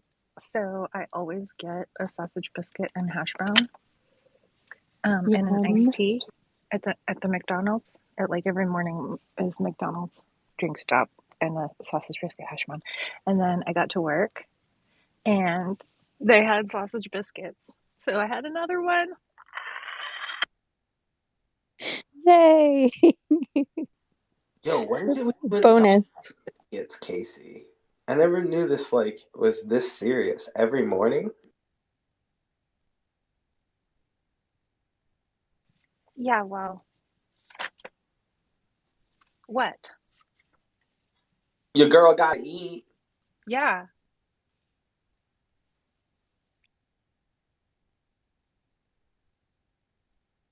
Yeah, I would always go for like the bacon biscuit and the hash brown. You gotta have the hash brown. They're so good. Oh my gosh, they are. I think they are fried in crack oil. They probably are. They're from McDonald's. Could be a hater. You do. Listen, I'm just secretly jealous because Yeah, because I'm you gluten can't. free and I can't have a Yeah, sausage biscuit. And if I try to have a biscuit that's gluten free, it tastes like I'm eating a freaking kitchen sponge. hockey puck. Some other kind of sponge. Ew. Okay, from talking, I think I've figured out the pyramids. I figured out a big key to what's happening now with the UAP stuff. It's pretty basic. It's Spit it out, Sim. well, the bottom line is it comes down. We keep getting back to one circle, and we go back, and the most unscientific explanations of the one force in the universe is the gravity thing. We go, well, it's got to be tech tied to this gravity. So gravity, they really can't explain it. It's just like a force of nature that they can't really measure it. It just, because we're watching relationships between giant, huge bodies. We see relationships there and attraction and repulsion and all that, but we don't know how to measure it. How about it's not a universal thing in that it breathes and it changes? And how about in our ancient civilization, possibly part of geoforming technique, gravity itself on Earth was different. It's the only fucking explanation for a dude being able to, or 10 dudes being able to lift those stones and not even doing it for a super reason. Maybe it was part of geoforming the planet, but maybe it's just what's left over. Maybe they were decorations, right? But it was so much easier to manipulate these big stones than to go, gather 200 small stones and do it. It was easier to do it than to gather 200 stones. So gravity was different then. And it's different now with tech, maybe, to other civilizations or with secret tech that we have. That's that key. It's all what is gravity, man. Gravity is. I was trying to explain gravity in my super duper layman terms, right? Like, what's keeping us on here is whatever's the reverse of centrifugal force. Like like the planet spinning is what's holding us down. And I heard you talk before about the core, the magnetic core slowing and that impacting the gravity and making things lighter. Yeah, that's plausible in my opinion. And they're so old, shit, they could be just foundations for some kind of biological formation. Who knows? I think I'm right. I think it's The evidence is there. That's what the evidence shows. That, oh, look, these things that are impossible to move are easily moved for whatever reason. We can't really, as much evidence points one way or the other, we can't really determine why they built those things like that. What if it's for the most mundane reasons of all, you know? It's just, you know, that's how we like pyramids. I just laughed because you're like, I think I'm right. I'm like, yeah, we all think we're right. But I mean, I say that sometimes too. It's just like a funny thing that, like, you know, comes out of people's mouths sometimes. I agree with myself. Well, I second that, and that's 3 of us now. Yeah. I mean, atmosphere, the atmosphere, if it's heavier, it makes things seem lighter, and that does fluctuate. So maybe that has something to do with it. I don't know.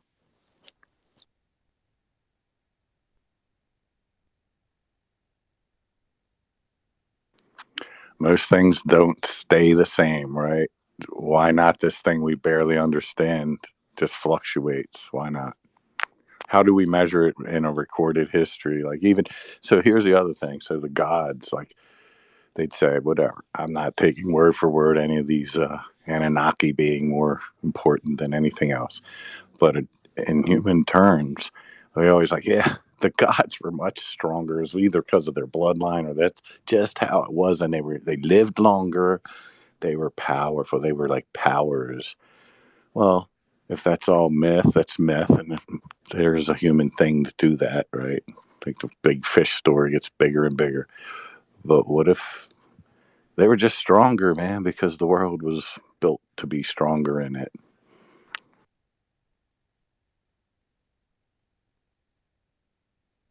I like that idea. It's an interesting thought. What if civilization and men are really decaying and devolving, while the forces of nature that make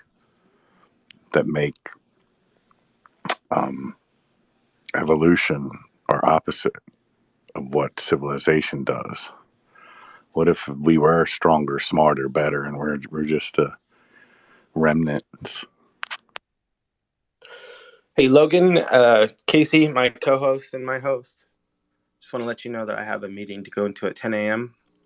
And this conversation is going a little too heavy for my brain right now. Just kidding. I love it, and I wish I could stay and listen, but I have to go, and I will be back later. You stay sexy. Oh, Yeah, of course. go get him, Dune. I'm going to go get them. Tell them all about that multiple myeloma. Do the businesses. Good job. And you tell him Hill's coming with you. He said heavy. The gods must be crazy. I have a meeting too. See y'all later. Oh, Karen, I'll see you at the meeting. Bye. Stay filthy. I'm still waiting for that day where Karen and I meet each other on like an RC meeting. Right, with my wife on the other end trying to sell software or something. Hell yeah. All right, I'll be back soon.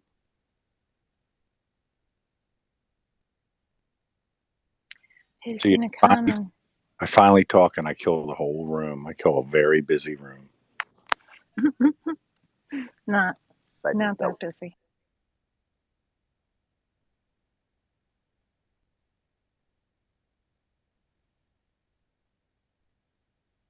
Jair. Hello. Hello. I appreciate how you came in with your meow meow breaking news. Your meow take. Hit us with something about yourself. Well, I haven't been talking too much in the rooms the last few months, but as you probably can see from my profile, I'm another experiencer. Been an experiencer for maybe almost pushing 49 years. I've had a variety of experiences. I'm very into the topic. It kind of consumes my thinking on most days, as I think it does most people that are experiencers. You can't quite ever escape it. Yeah, you got any questions, just ask away.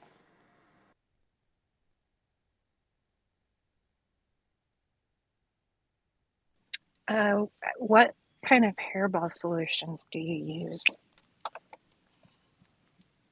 I've got a mineral oil that I take from time to time. It helps with the digestion issues, and I really like catnip because it helps with transitioning, and the fiber bulk really helps to move things.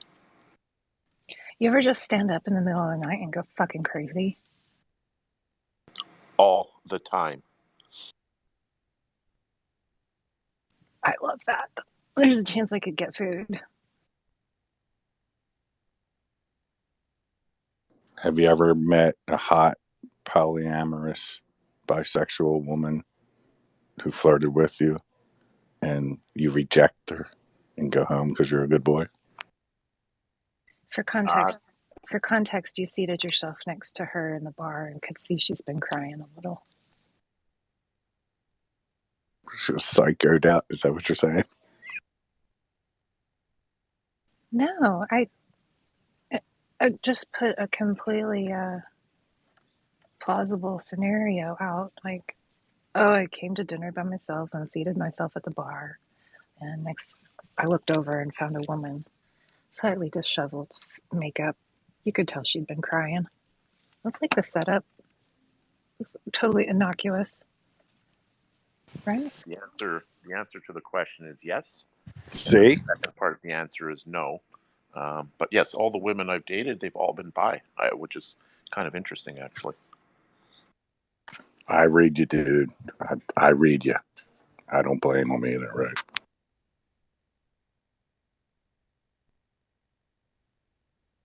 Yeah, I mean, what's she gonna do when girls are hot and guys are hot?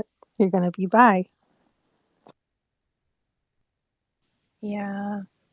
There are many who would probably disagree with me, but attraction to physical features, I don't think it's delineated to really one. And if you love, if like, you're a love person, why not? I don't know. I'm It's actually probably Yeah. sapiosexual. sapiosexual. Yeah. So tell us about your experiences. You said they're lifelong. Start maybe with your first experience, phenomena experience. Hey, hold on a second. We already know who he is. He's a friend. He's been coming around here for like months and months. But we haven't all heard. You better believe we have. You just forgot.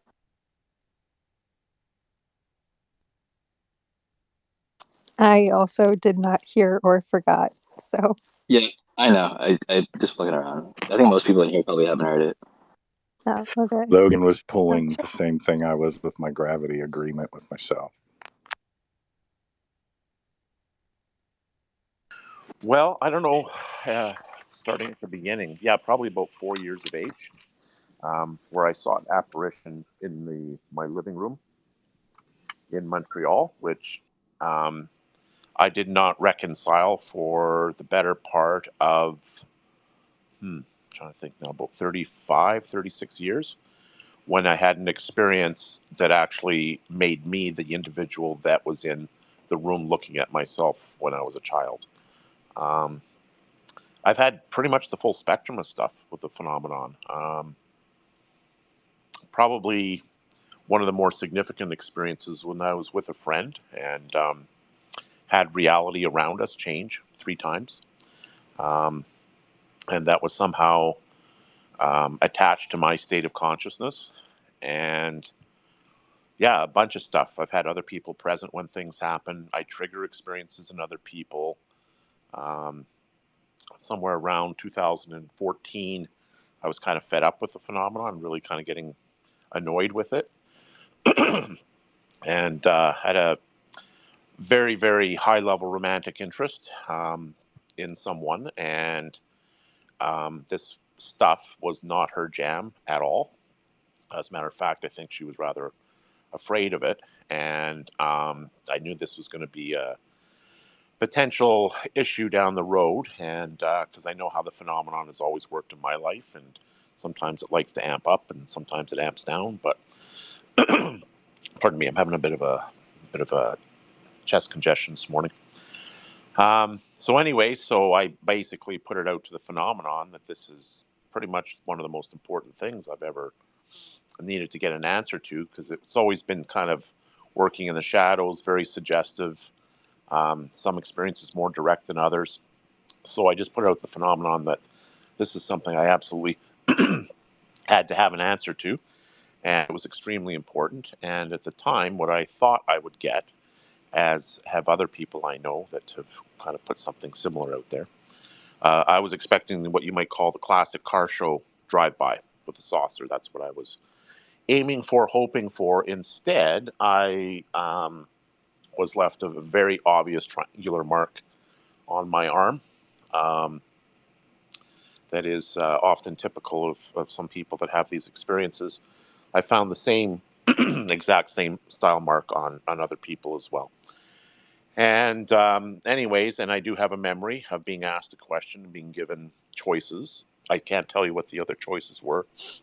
I have the feeling that this was the most humble choice, was to have the mark left. And yeah, and so there's that one. Yeah, just I saw a ball when I was about 9 years of age, an orb.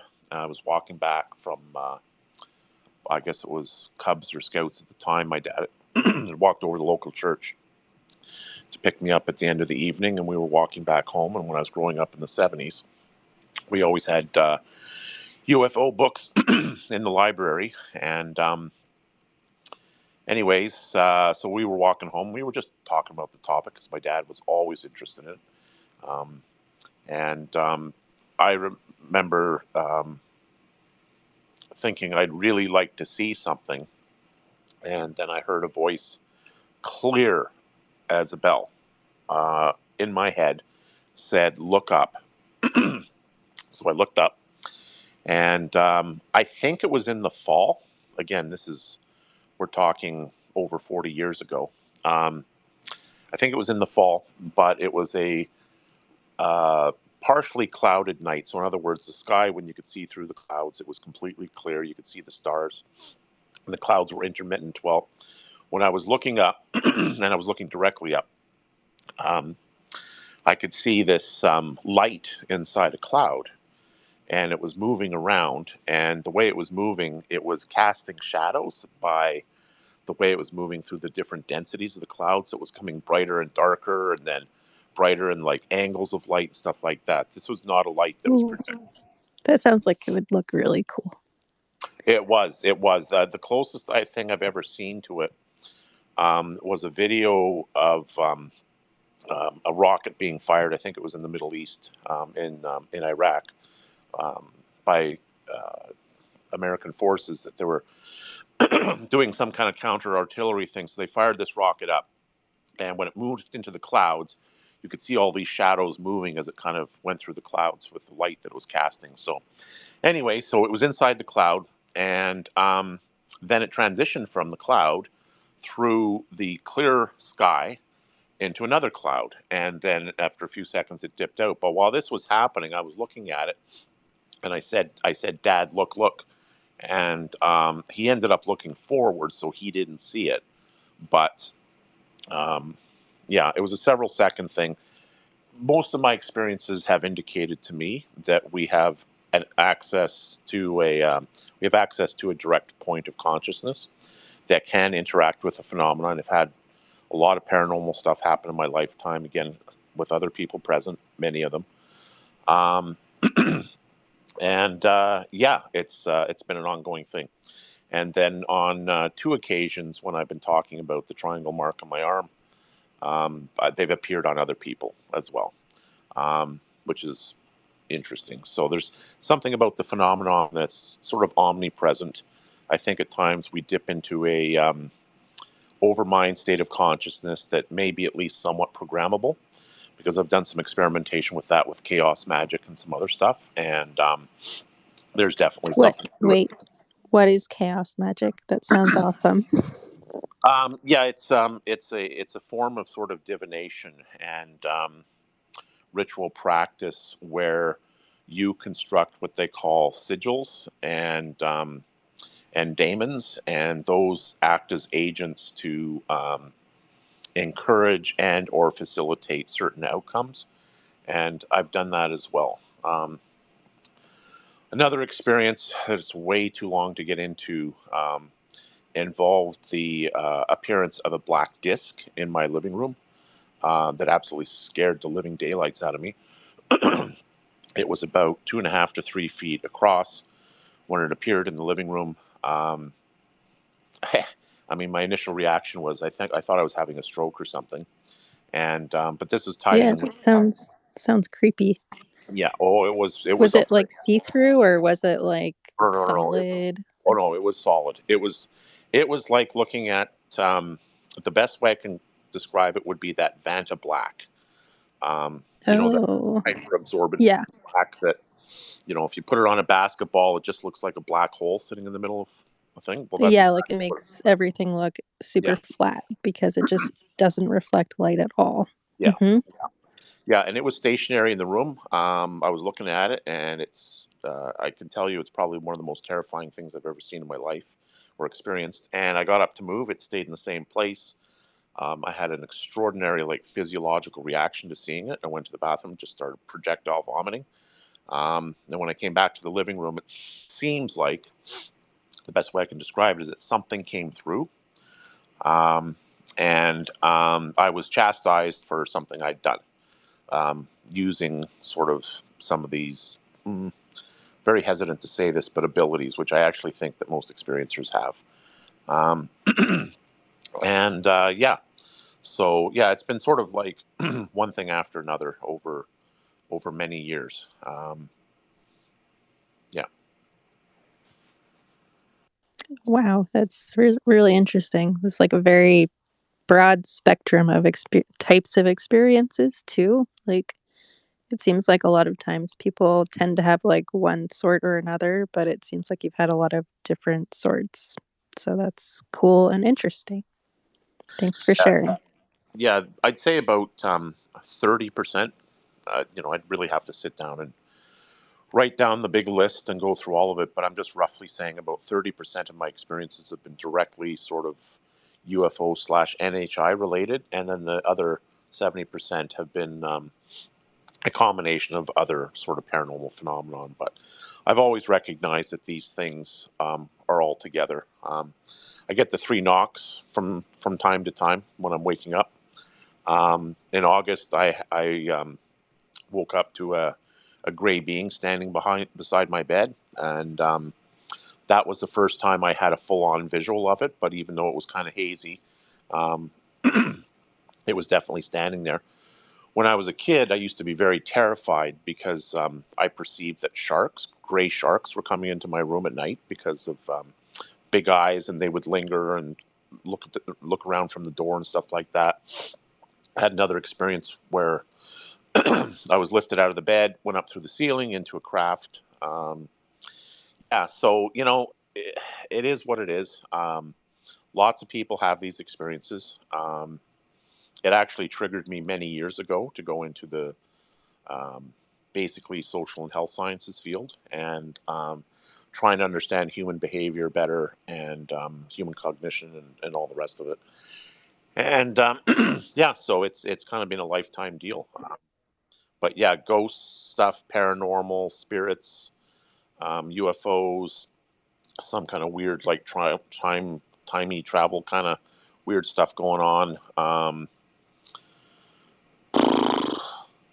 Yeah, it's sort of I've had a bit of everything, and the precognitive stuff is another one that's kind of tricky because I've always said I have kind of the shitty cable package when it comes to that because I tend to sense very high emotion events ahead of time that are negative. For some reason, those seem to have the biggest impact and forewarning, and including literally my dad, for example. He just passed in 2018, but 2 weeks almost to the hour before that, he passed. It was May 4th, and I just sent a friend a text saying, "Hey, you know, may the 4th be with you." You know, the thing there, and then I said, And I was paraphrasing from the movie The Arrival, but I said, I don't know what it is, but someone I know is about to pass.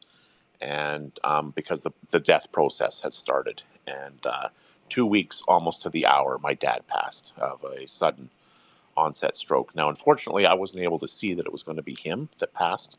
Sometimes the blinders seem to be on when it's closest to us. But yeah, it's just been a lifetime of one thing after another. And like I said, I tend to trigger experiences in other people as well. So, yeah. Cool. Thanks.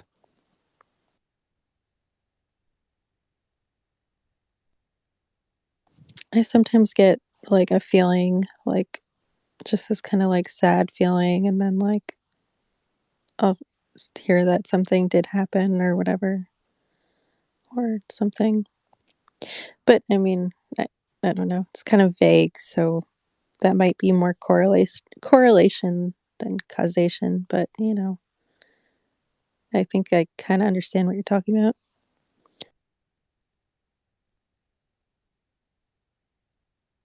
The other thing I'll add into all of this is that if anyone hasn't had a chance and you're very serious about trying to engage this in some capacity, even though I'd caution people to be careful, those Monroe tapes, they work. They actually work. Two of every single person I know who's done them, who's taken them seriously and done them for a while, has had some pretty rockin' paranormal stuff happen as a result. And in my case, I did them over the space of about 2 weeks. I had a friend, I'll just give the quick rundown here, but I had a friend who had to go in for dental surgery. This is back in the 90s, and she was allergic to all of the anesthetics. And so she decided to get the Monroe tapes to help as a form of sort of pain mediation and stuff like that. And she ended up getting her dental surgery with no anesthetic. And the dentist was astounded because in all the years he'd Oh, done it, he'd never seen it wow. do that. Yeah. Oh, But wow. what happened for me at the time was I was experimenting with them, and I was particularly doing this one called Focus 10 over and over again. And I had two different sets of paranormal experiences with that. So I was upstairs. That was when I was in my parents' house, and I was doing the thing, listening to at the time it was a CD, and I could hear this ruckus in the bathroom. And while I was doing this, and I was having this quasi out of body experience at the same time. And then I ended the session, and I just left my bedroom and went into the bathroom, and all the drawers in the bathroom were pulled out. Everything was on the counter, on the floor. It looked like somebody turned the whole thing inside out. So I went downstairs, and to ask my parents, I said, what the hell's going on? Like, who's up in the bathroom tearing the place apart? And it was neither of them. And I know my dad would never do something like that. At the time, my mom was having some leg issues, so she wasn't going up and downstairs. And then on another occasion when I did it, I used to work at the liquor board in BC many years ago. It helped put me through university. And so once in a while, when you worked at the stores, the product reps would come in. And they had a good special on something, so you could purchase it as staff. And so I had a collection of bottles and stuff that I'd acquired over time, even though I'm not a drinker. And they were in the closet. And then this other occasion when I did the thing, the box had been taken out of the closet, and all the bottles were stacked up in the hallway by the stairs. And again, same thing. Like, what the hell? Like, it literally was like made a little barrier, a wall in the hallway of all these bottles. And so, I moved them to the side, went downstairs, and Dad, like, did you put that there? And my dad did not. He did not put them there. He would never put something like that. It'd be, for him, it'd be like a safety thing. And yeah, so two interesting paranormal experiences with that. The person that had the dental surgery, her family had extensive experiences with the phenomenon, including the kids being found outside in the winter on the ground with no footprints around them on more than one occasion. And they had UFO sightings and stuff like that going on. So yeah, it's been interesting. Let's put it that way.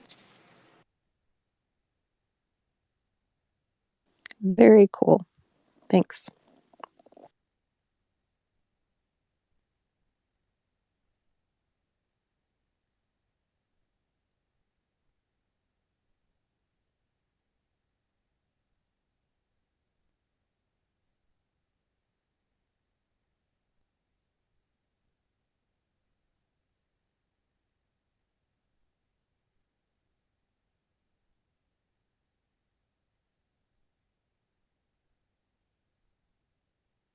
I guess if I was going to add anything to this, what I've learned over the years is that there are any one of a number of different modalities that can be used to access this, whatever it is, Overmind information network.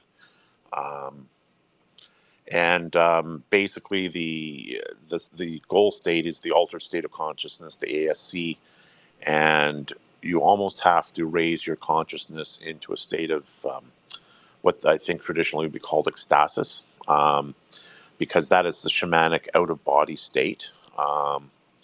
Another one that happened 3 times, actually in a very short period of time. I had about a 6-week Kundalini experience around, I think it was about 2004, 2005, that at the beginning of it was actually kind of cool. And then I started to realize that I could not maintain this state. It was going to be very problematic. And it finally subsided. It took about 5 to 6 weeks to subside. But in that period of time, I had 1, 2, 3, 4, 5 different people say that I disappeared standing in front of them or in close proximity to them. They couldn't see me. I just disappeared. And as far as I was concerned, I was still standing there and still there. And on one occasion, it was a bus that I was standing at a bus stop that I used to stand at to go downtown, and it was an express bus. And it's a very obvious bus stop where, the bus drivers coming down the highway would be able to see you no problem. And this one day, the bus was coming up, and I'm realizing, hey, this guy's not pulling over. And I'm standing right there, like clear as day. But I had that energy Kundalini thing going on, which kind of felt like prickly electricity around my body. And right when he was getting right beside me, because he's going pretty fast, because he didn't have to slow down if there's nobody at the bus stop, I could see him looking out the door at me, and then he hits the brakes, and I had to chase after the bus 200-300 feet to catch up to the bus. He opens the door, says, "I'm so sorry." He said, "I don't know why I didn't see you standing there until I was right beside you." And I said, "Yeah, no problem." So I just got up in the bus and I started putting my ticket into the ticket machine, touched it. The whole bus shut down, complete electrical failure. And so I walked to the middle of the bus, sat down, and bus driver got out. He's walking around the bus, looking at the top. And then he got back in the bus, and he was not touching anything on the bus, and the bus started up again. So, not saying it was me, but I seem to be the common denominator in a lot of these different things. So, yeah. Oh, that's interesting. Do you remember what you were feeling at the time? Had any big emotional events or anything happened recently or anything like that? Yes, that was a time of my life where I'd undergone. When I was in university, I was doing my graduate studies, and I ended up, of all things, being stalked and harassed by my department chair. And it was a very intense experience. The university ended up offering a settlement with a gag order that I refused to sign. They offered money. And there was criminal charges involved, and pretty ugly. It was about 2 years of legal stuff in courts and stuff like that. But at that time, because of what was being done, I was in a pretty rough state of mind. And there was a lot of paranormal phenomenon happening at that time. Which, as we know, is often common for people, that it seems to trigger some kind of expanded state of consciousness, and then you get all this flow through of other strange things. Yeah. So yeah. That sounds really intense. I wonder if you were kind of feeling being made invisible, and somehow that manifested. Because that sounds like a gag order for something like that. That's awful. I'm sorry you had to go through that. And yeah. Yeah, it was kind of trial by fire, that's for sure. But I can definitely say it toughened me up. And yeah, another one that's kind of interesting. This one in particular, I'll give it a quick run through here just for people. So,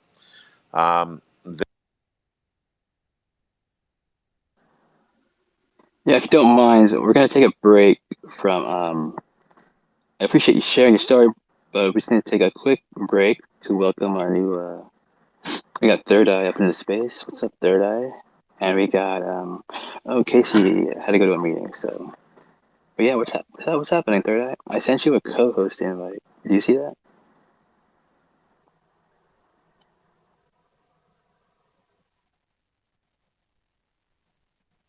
Yeah, I got it. I got it. Sweet. All right. So, how much free time do you got? So I got a public service announcement, and then I got to add to that what he was talking about. I just wasn't able to speak at the time. But So public don't service. make it about what we were talking about in private. I'm gonna handle that privately. Oh, okay. Okay. No, yeah, no. I was gonna say my public service announcement was a joke about something because I'm actually. Let me see. Unmute everyone. All right, I unmuted everyone. I don't know why it was muted. So I am also terrified of the Greys. That's my public service announcement. I'm terrified of the Greys as well.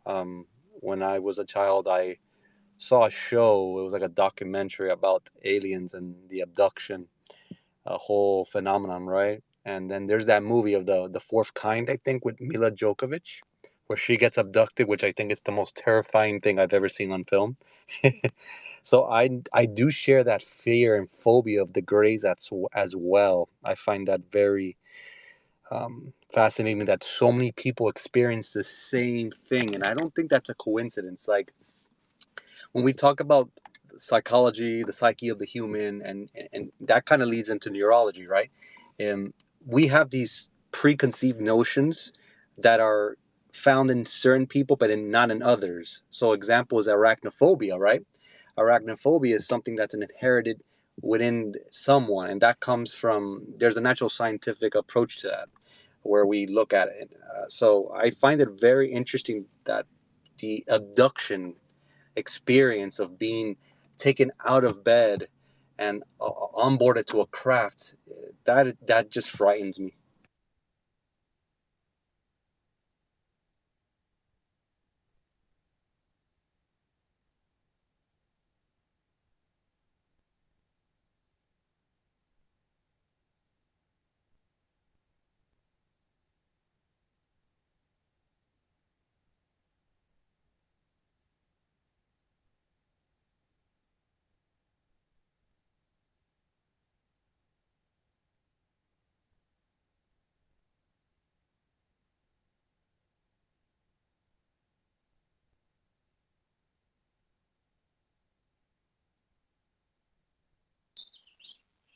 You guys still there? Yeah, I'm still here. I'm up listening and prepping to do some things. I'll keep listening, guys. Okay, I guess it was just people being quiet. I don't know why. Yeah, it was very quiet. I don't know. Since when are you quiet? Yeah, no. I was talking about the UFO abductions. That was my public service announcement. I'm terrified of the Greys and of being abducted by them. Yeah. Who is it?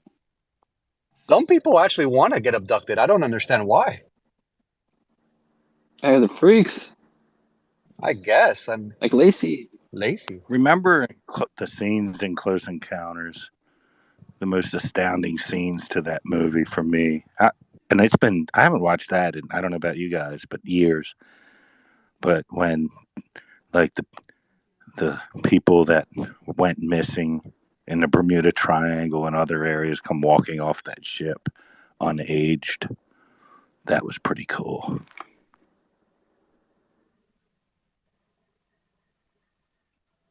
Yeah. I also, the way Third Eye put it, like people being abducted from their beds, like lifted out of their beds. That sounds nice. I always have trouble getting out of bed. So like that part wouldn't be so bad. Have you seen the movie The Fourth Kind? I think it's called, with Mila Djokovic. No, I It's based haven't seen a lot of movies like that. So it's based on a true story about a woman that lives in this house, and she gets That was my abducted. favorite movie. Oh, that shit's scary. I thought it was real for like the longest time until I found out it wasn't. It wasn't. Yeah. Yeah, and the aliens are like talking to her, right? And they're like, "You think God's gonna save you? I am your God." Like, whew, goosebumps. Oh man, that's so freaking. That the lady they got to retell the story, like who they act like is like the real lady. It's like looks like an alien herself. Yeah, you can clearly tell that something. Listen, something happened to that woman. There's no way you're gonna tell me that she was making that shit up. She went through an experience. I don't know if it was demonic or what, but man, Hey, hold on. You know that's not the real woman though, right? it's not. You just- Come on. No, those are all actors. No, I know, but there's a scene where they show like apparently it's like a real clip of her at the end. No, At the very end, maybe. You're not talking about the scenes that they would cut in like throughout the movie, like here and there, that would show they pretend like this is like a real interview she's having one on one with oh no, Mila that's Jovovich. fake. Oh, okay. Yeah, no, they at the end that lady's clearly disturbed, and there's I forget something. the ending. Yeah, the ending is she's on the craft and the aliens are talking to her, saying all that crazy shit, and then What? I'll take that footage.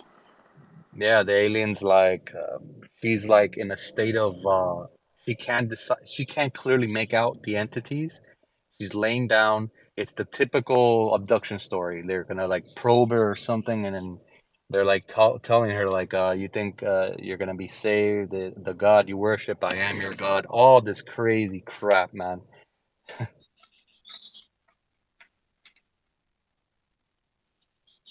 I don't know. It's even worth surviving that. That is that is traumatic.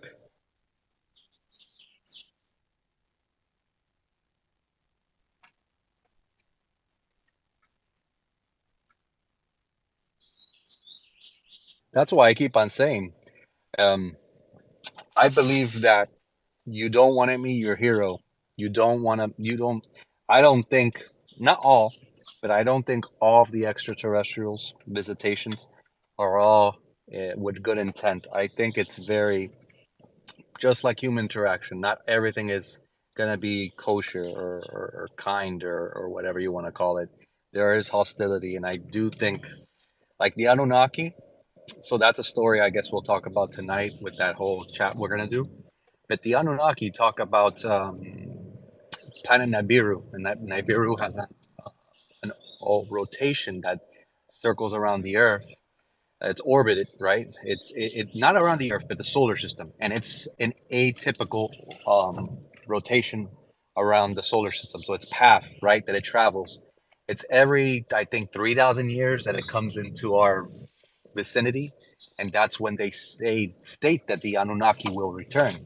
So there is definitely a returning of them for sure. I do believe based on the stories, whether that's true or not, that's open to subjective, subjective, whatever you want to call it. But I don't think the extraterrestrials that were here in the past, they're here. Those crafts that we see, the UAPs, I don't think that's them per se. It's maybe some different type of, but I don't understand what the. Here's the thing with the whole abduction. If they're so sophisticated technological wise, why do they have to abduct and stick metal things up people's butts to really understand human? I mean, I think it doesn't add up. I think there's a part of the UFO phenomenon that is definitely us testing new technology or technology that we discovered from the remnants of these crafts, right? But there's definitely something else about it that doesn't seem right, right? Like there's something more to the story that we're not privy of, and I guess from that perspective, it would be fascinating to find out what is the motive, what is the end game, because it's clearly evident to me I mean, in certain cases, when I go to these, like for me, the sites, right? If there's any proof of there's some type of intervention, it'd be in the stones that we see these buildings, right? And what's carved on these buildings too. The mainstream, the way we go about looking at these pictures and stuff, they never depict. But there's depictions of things that we still can't explain, you know, to this day. So I think our story is. Wouldn't it be fascinating if, in fact, the Greys are us from the future, coming back in the past to tell us not to take care of the planet, to correct the wrongs? I think that's a very big possibility.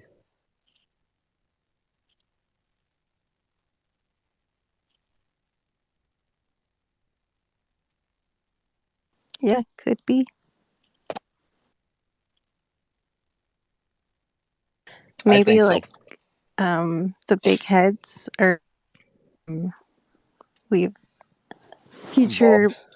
people or like added whatchamacallit, like extra electronic unit brain units, like you would add memory to like a computer and Larger then brain like capacity, larger frontal lobe, no sex organs, no need to yeah, reproduce, 3 fingers, loss of appendages because everything is being done by robotics or technology. I mean, yeah, that's what we would look like in the future, honestly. yeah, yeah, We're getting shorter as a civilization.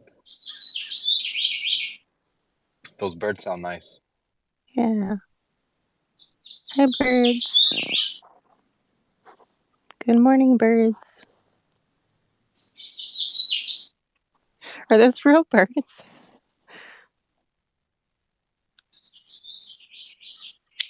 They sound like they were real.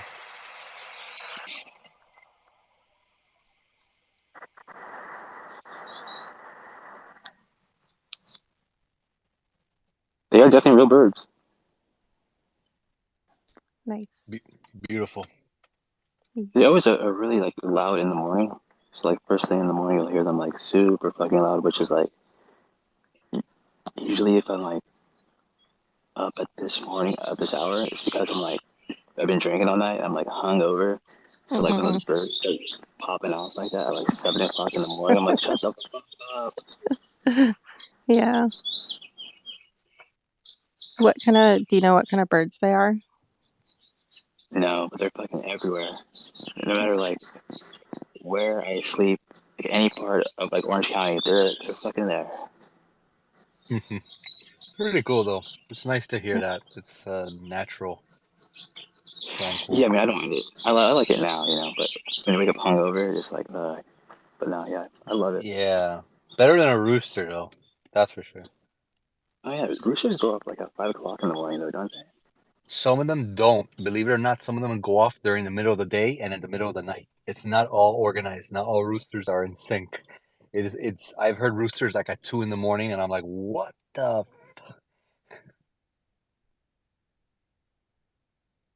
Yeah, light pollution also fucks with like wildlife sleep cycles and stuff, just like it fucks with ours. So, Yeah, you the know, on a bears. less happy note. Yeah, the bears and the wolves. When you see them out during like daylight, that's a scary sight. It's like, wait a second, what are you guys doing up? Like, run.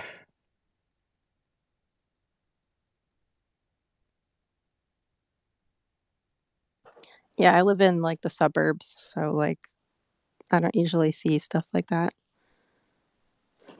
But Yeah, yeah, I see it sometimes when I go on these trips and stuff, and it's nice to disconnect from the city life, you know, or traveling to cities. It's nice. yeah, I love getting out in nature. Just like being in the mountains, like surrounded by like forests and ferns and creeks and stuff like that. So nice. Therapeutic. Yeah.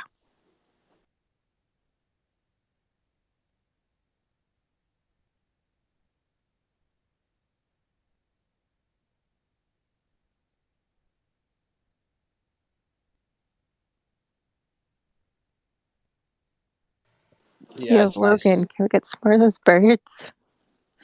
Yeah, give me those birds. That thing was nice. I'll give you a bird.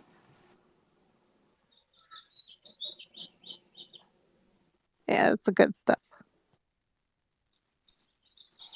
Very nice.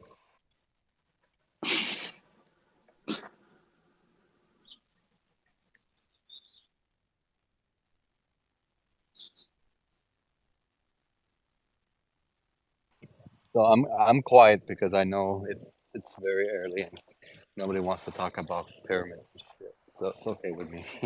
I'm okay. That's not true. The last video I posted about the stones and the lifting, that one I didn't even realize that was gonna be it's that popular. But I got a bunch of likes and shit and people messaging me about that saying, "Are you sure?" And I'm like, "Yeah, I'm fucking sure." You know, if people have a hard time building sandcastles, you're gonna tell me you know how to build a pyramid? Because I sure don't. I have ideas. I have hypothetical ideas that if I'm correct about them, then yeah, I know how to build the pyramid. But I can't prove it. We can't prove it just yet. But we're gonna get there sooner enough. I think it's gonna be a real game changer. Can you imagine the future is not building these glass, steel, carbon fiber structures instead they're just going back to stone? That would be crazy.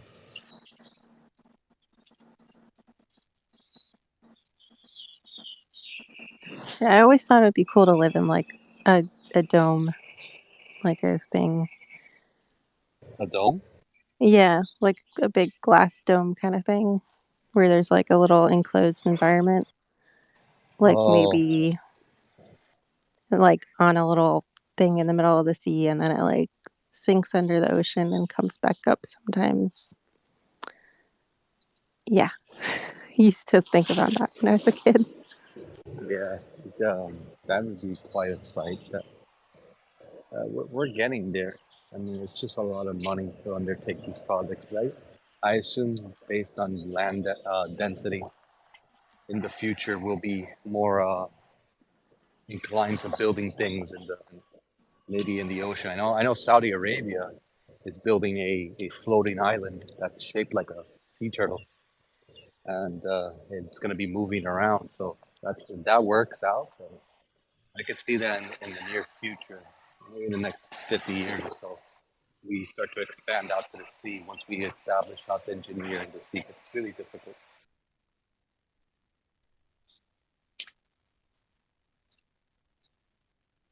Yeah, it could be cool. Oh, for sure. Can you imagine? I mean, we have the capacity to do it. It's just about budget and funding and not cheaping out. That's why I tell people people don't understand how difficult it is to build a pyramid. They think that it's like easy. It's actually much harder than to build like a structure, like a building, for example.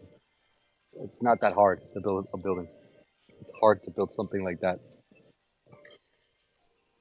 Always been a fascination of mine.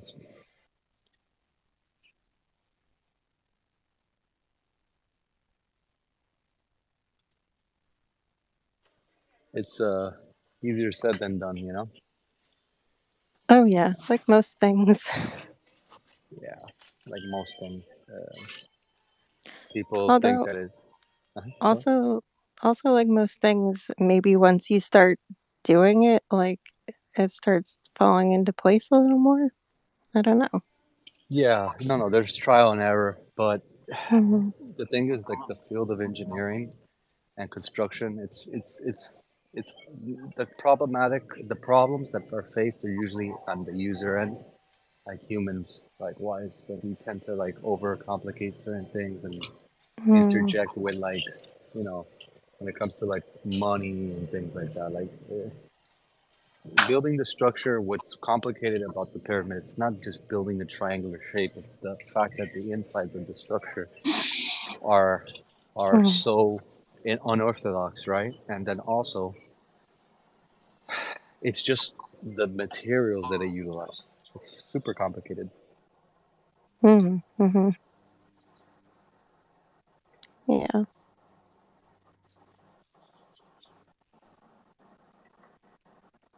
Humans are very persistent, though. And yeah. But yeah, it's interesting. Yeah, humans are super persistent.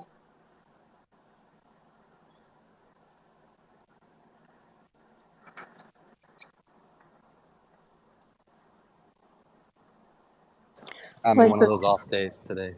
Yeah. Feel a little bit off. Aw. How come? Oh, I can't tell if it's something I ate or I don't know. I don't know. Oh. I was just gonna say, like, stuff people build in like Minecraft with like the limited blocks and whatnot can be kind of impressive. And obviously Yeah, there's not real physics in that, but exactly. There's no physics, law of thermodynamics. It's building. I don't want to make it seem like building is easy, but it's one thing to build like a building. It's one thing to build a house. Mhm. Just going to these sites is so like awesome. Man. There's nothing like it. You go and it's just like whatever these people are doing. yeah, I imagine that'd be pretty cool. I've never been farther than Canada. I live in Pennsylvania, so Nice up there. Gets really cold though. what? It's very nice up there. It just gets very cold. Oh, yeah. Yeah. There's like a good mix, you get hot, you get cold. Here on like the East Coast, it's pretty good. Yeah, the cold drives me nuts.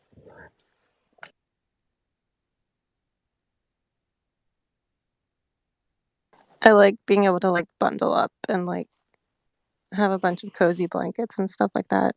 Hot tea, warm soup, that sort of thing. But yeah, it sucks when it gets like so cold you just cannot get warm. Yeah, that's not great.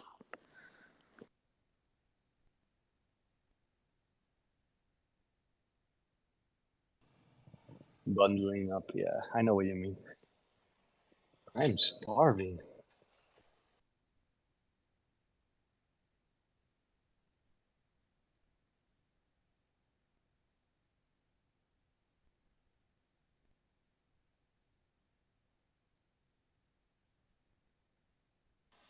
I think Gonna get I'm something gonna to go eat? get something to eat. 'Cause I'll be a little bit more All right. energetic, like my usual self.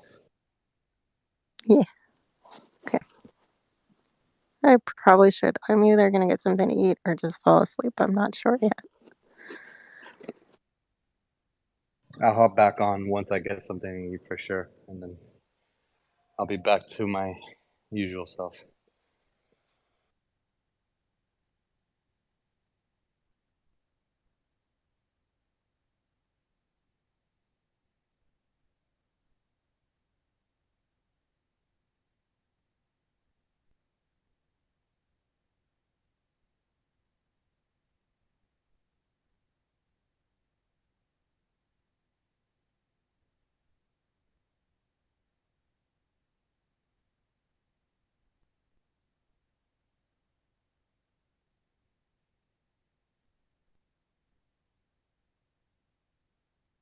Logan, you still awake? Or are you asleep too?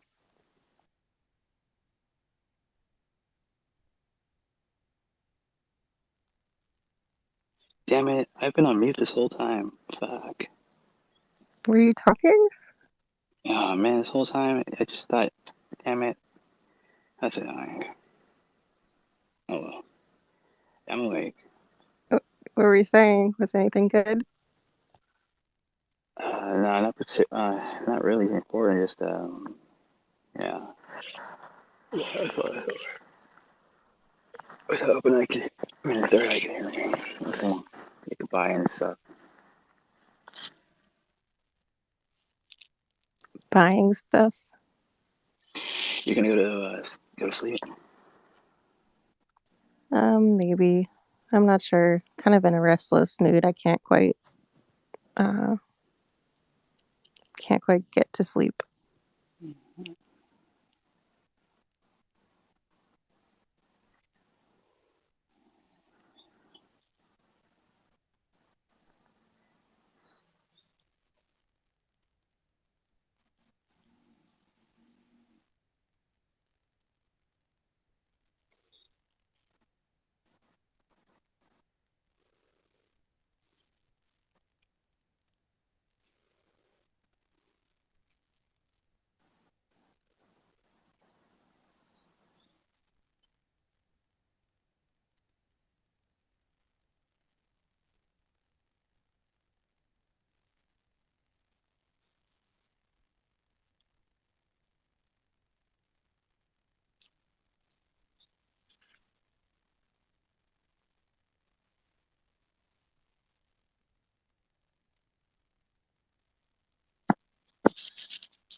Hi, Zim. What? Zim is waving, like the waving emoji. Oh, yeah, I don't see the screen. So. Who's awake? Oh shit! Zim's requesting. I thought you were saying he was leaving. And it says he's speaker on my screen. That's weird. Huh.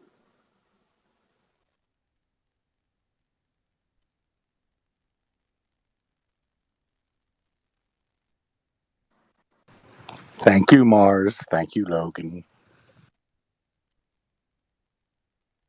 You're more than welcome. Was that your vampire voice? Logan, you're just like, you're welcome. Mwahaha.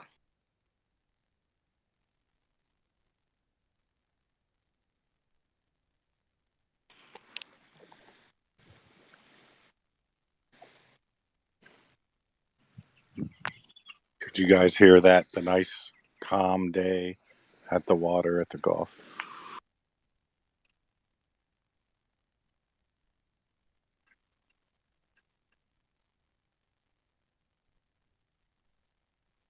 Right now, Cartot is waving. Oh, really? Okay, thank you. Yeah, I I don't know if appreciate she it. can't get Marianne, up. you want to help me be co-host?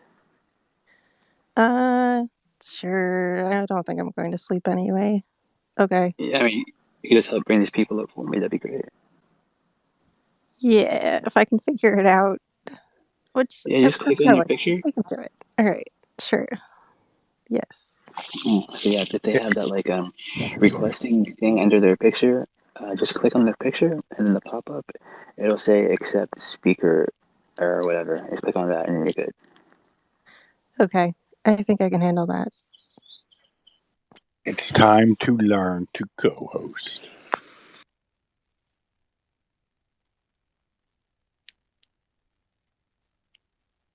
So Mars, were you the one saying you're in Pennsylvania? Are you Western Pennsylvania, Eastern Pennsylvania? Pennsylvania. Yeah. Eastern Pennsylvania. I'm down in Tampa, away from Western Maryland, out there near like the Pittsburgh area and stuff. So yeah, that long winter gets old, but it is good to have 4 seasons. I couldn't handle just warm all the time. Yeah. I like the changing like weather. That is my favorite, like the spring and the fall.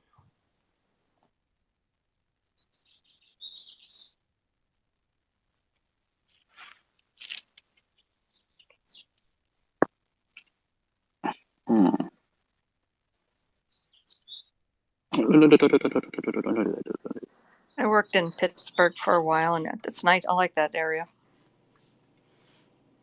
It's definitely a beautiful city, the way it's built. And I don't think people realize, as much as it's in this news with sports, how pretty it is built into those plateaus, you know? Yeah, it's nice. And it's not too far from our place in New York. It's about 3 hours. So it's a nice city. I like it.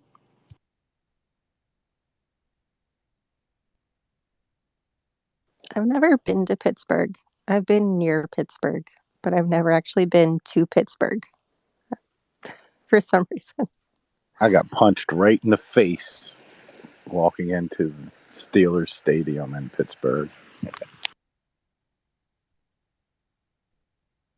Were you wearing the wrong color or something?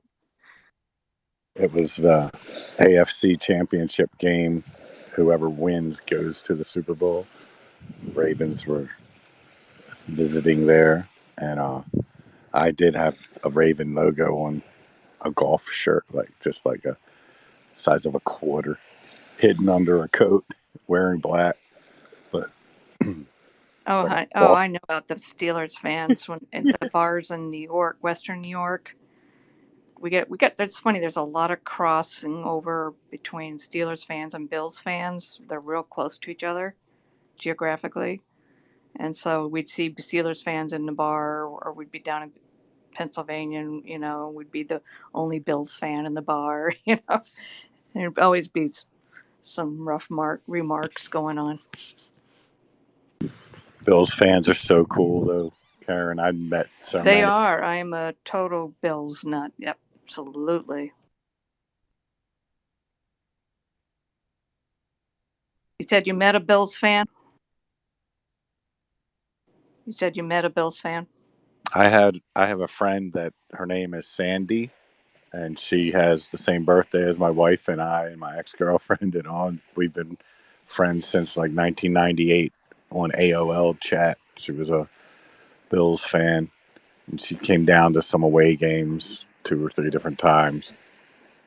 And yeah, she's a great fan, great friend, and just the organizations, they call them the Bills Mafia or whatever. Those guys really handle their charities. They do, and the idea that this kid died and came back to life, and to have that kind of a fan base behind that, I think great things could happen with it. But all I've seen so far is people fighting over it. Yeah, us Bills fans were really, really ticked off at, are still ticked off at the stupid conspiracy theory crap that was going on with that.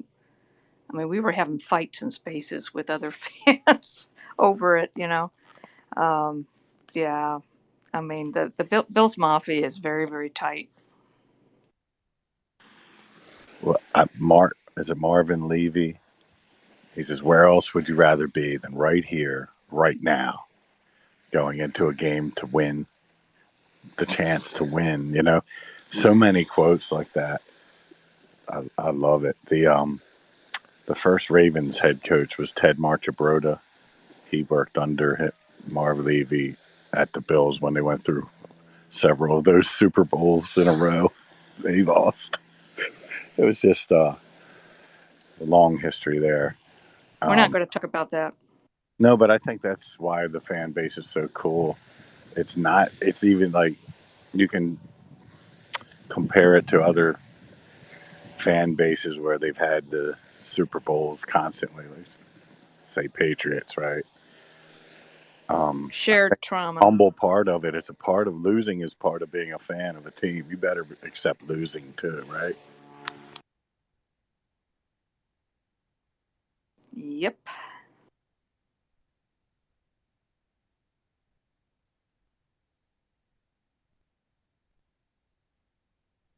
So I used to be stalked by Cleveland Browns people because I was a prominent Ravens fan, and they were just horrified that the Ravens used to be the Browns. They literally only went 3 months without a team because Art Modell pushed so hard to let the Browns be replaced. It was literally the Browns were replaced and owned by the minority share of the original Browns ownership, who was the guy who owned Maryland National Bank and all. It literally was, the deal was made to start over in Cleveland as part of the deal for the Ravens. Wow.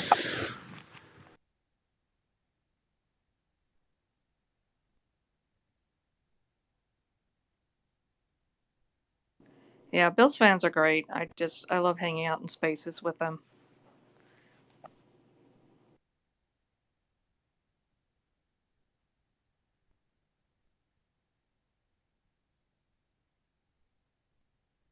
When I'm not here, I'm usually in a Bills space.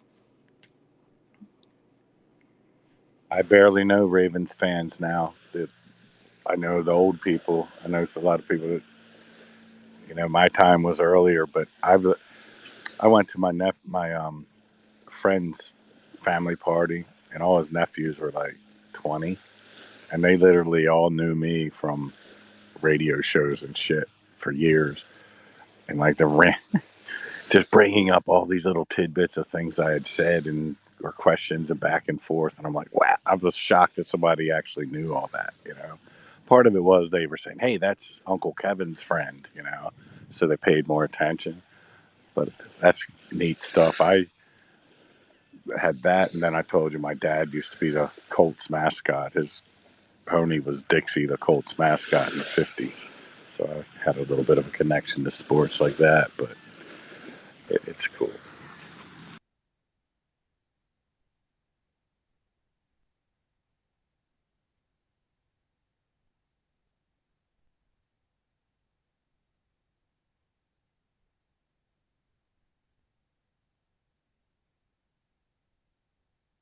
All right, I'm gonna take my dog downstairs and get both of us some breakfast.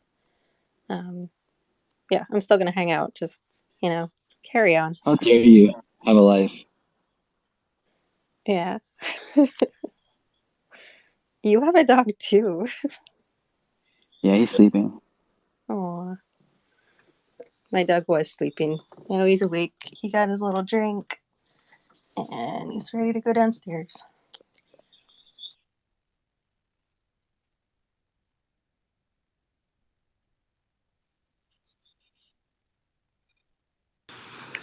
My two dogs, they have that privacy fence around so they're not seeing people come by. Once in a while they're barking at the noises. But there's like big cranes and some seagulls and some different birds flying over, set them off. We had one of them heckling parrot kind of birds this morning at the telephone pole that you could see from the house. And he was cackling a little bit, setting Bella off. It's funny. They're very content that my wife is back. She's in the other room working there, and they're going to just sleep at peace,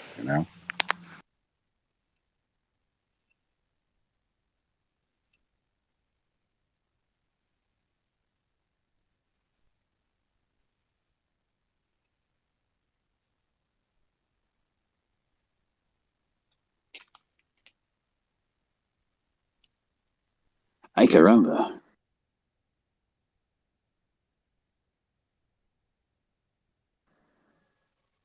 I'm gonna go ahead and mute myself because that's what I do. I mute myself.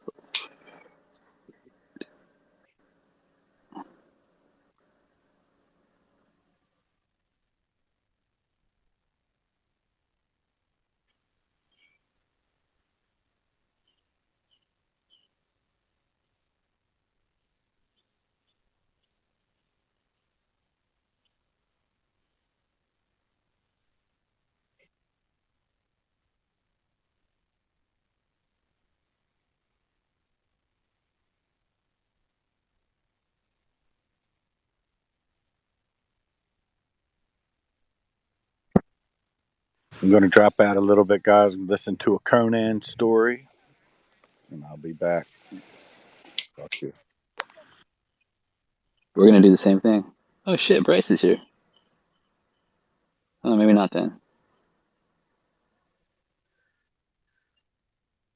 I don't know. Maybe.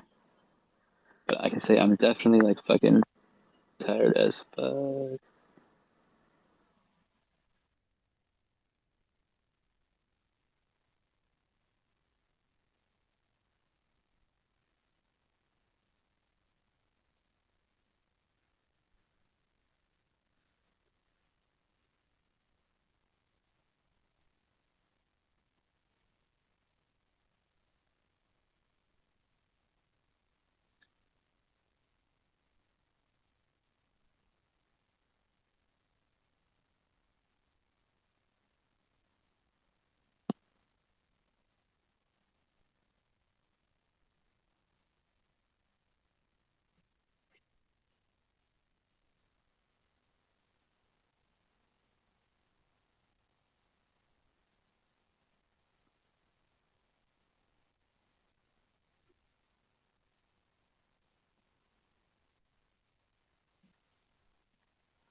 We're finally going down the stairs. Come on, Max. Good boy. Good job.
Is anyone talking? I don't hear anyone. Oh yeah, I was about to play some musical. And the woman's gonna be here in a second. Hey, woman. Nice.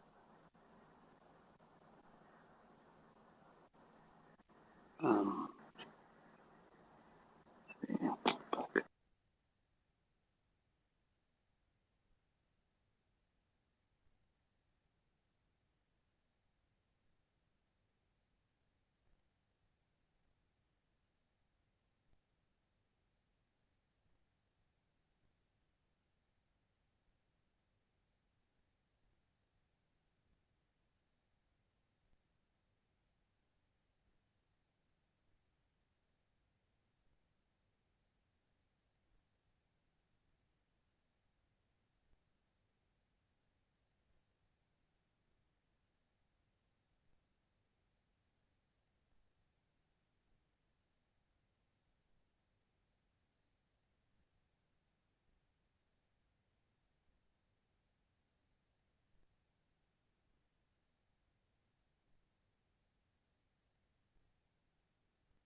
Is everyone asleep?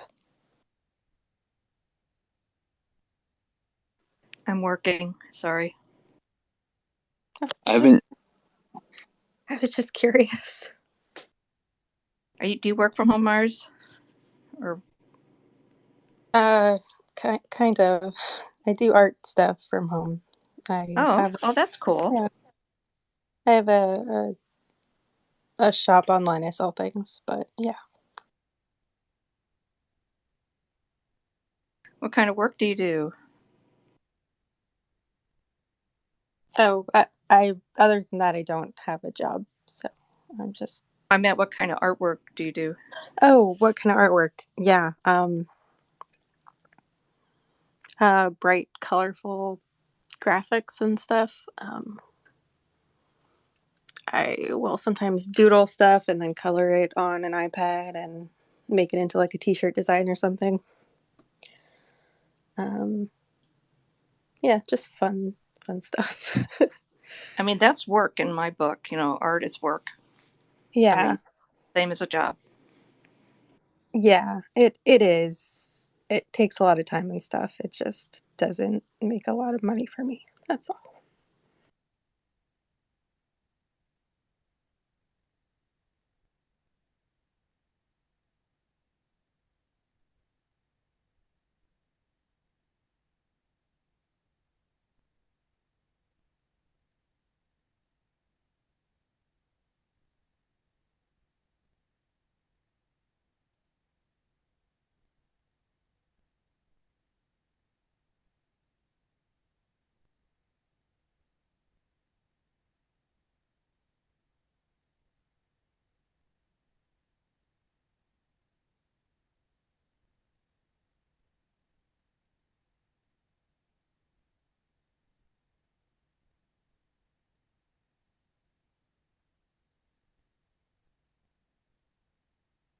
So what are you working on, if it's not interrupting too much to ask?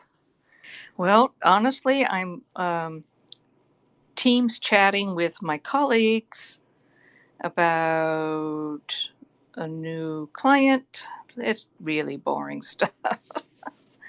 We're trying to figure out who to staff it with.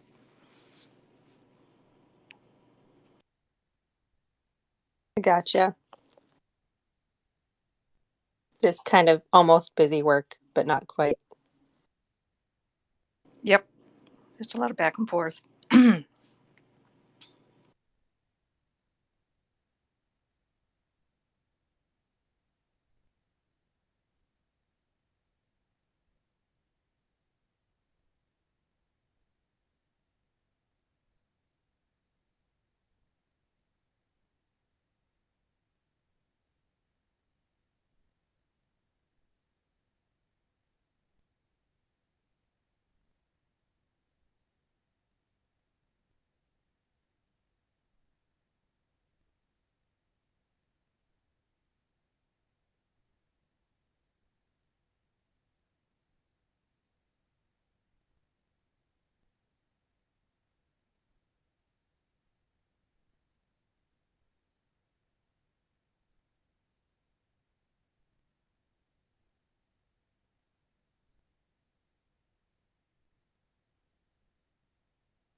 Is Heather there?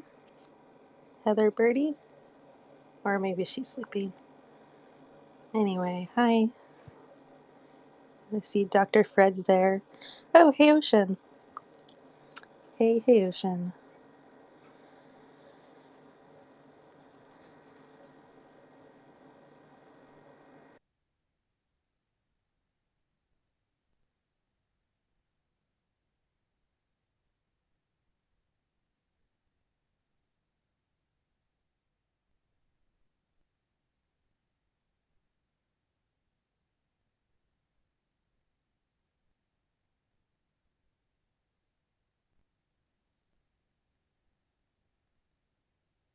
This is my rodeo now, boys.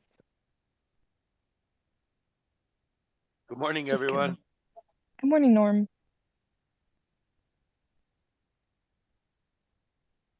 I was working on some plans this morning. What are you guys doing? Everything that I do every single day.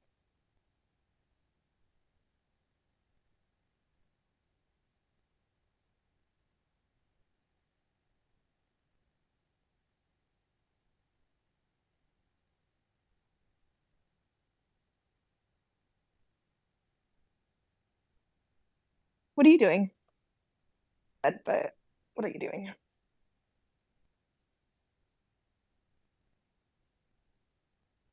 What, me? Or someone else? Or, sorry. I think maybe I can't hear. I'm going to drop down. I can hear you. Oh, okay. Never mind. I guess I'm good. I think so. Tiff, can you hear?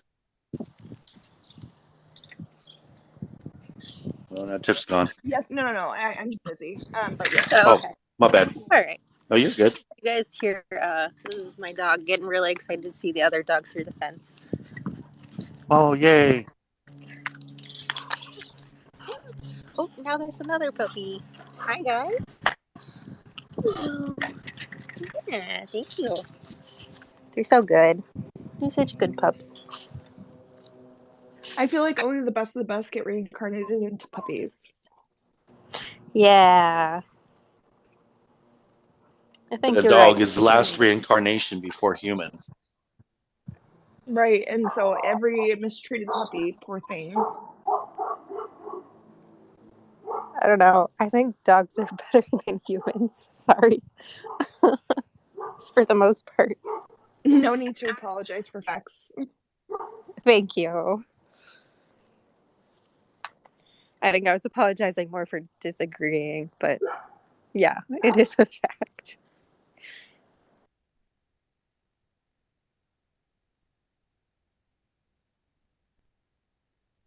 Dog do you have?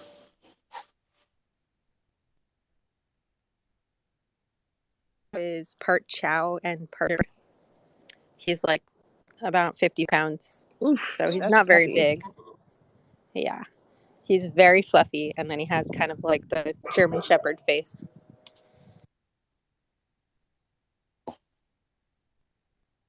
I have a long-haired German Shepherd and Australian Cattle Dog. And an Australian what? A cattle dog, like the little black and white spotted. Oh, nice. Cattle dog's very rambunctious. Not a house dog. Definitely should have been on a farm rather, but she's fine. She's happy. She's just a lot.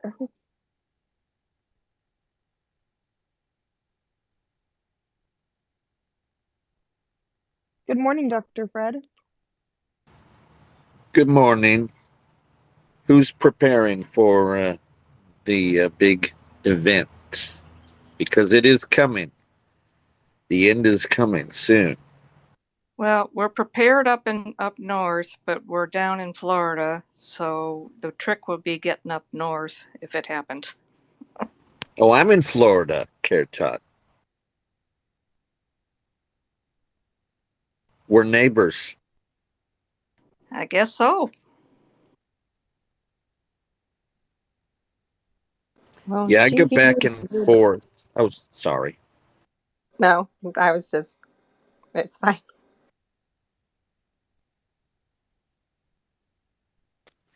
Good morning. Go ahead. Good morning.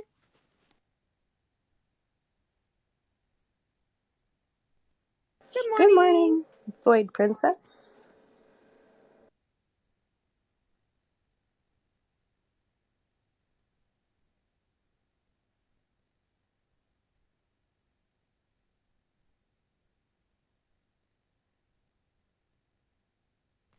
Now what?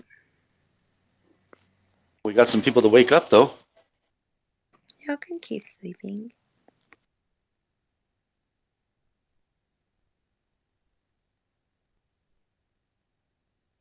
I posted my little doggy. His name's Poseidon.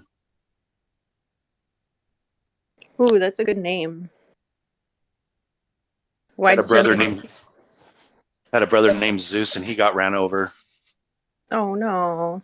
Yeah, Zeus was awesome. And Poseidon's just like, the brother. But that's okay. Oh. I felt that way kind of when one of my hamsters died when I was like a kid. We had 2 hamsters, and yeah, one of them died, and it was the one we liked better. It's kind of an awful thing to say, but it's a long time ago now. It's like I put a lot of work into Zeus. I trained him to do for frisbee toss and stuff like that. I got him trained really good, and he was a herding dog. He was an Australian Shepherd, mini, but he was pretty big. He was probably about 50 pounds. He was a pretty big dog, and for a shepherd, And man, I had him trained good, and I brought home another dog to save his life. It was a little weenie dog, and the weenie dog went out into the road, and my dog went out to go get him out of the road, and my dog got ran over, and the weenie dog survived. Oh, yeah, that's really rough. Now I got Side Dog, and he's not much of a. He's a good dog. Don't get me wrong, but he's not trained. He's pretty trained. He walks backwards. He'll kind of roll over. He's just a good dog, I guess. He's a family dog, I guess. Now he's not a working dog anymore. That's pretty good. My dog will let me grab his paw and shake it. He doesn't like being told what to do. I think that chow part of him, he's very smart, but he's not gonna just follow commands. A picture for you. We got a Chowski too, while my son does, the youngest son. Let me post a picture of the Chowski. He's so funny. He looks like the Doge dog. Yeah, I want to see that. I got a picture where he's sticking out his tongue. It's so funny. Let's see. Sacrificial Doge. Sacrilegious Doge. Let's see.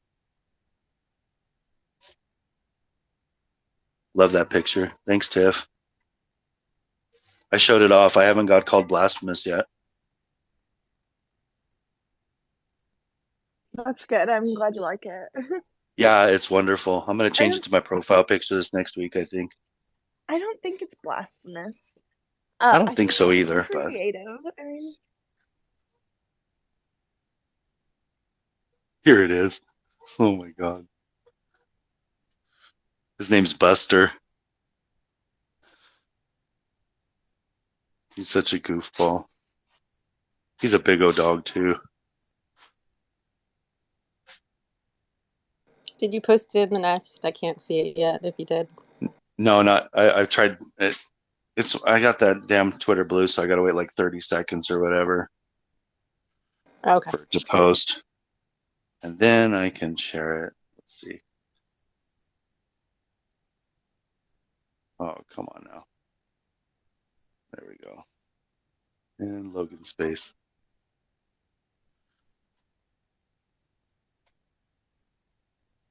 All right, it should come up here in a minute.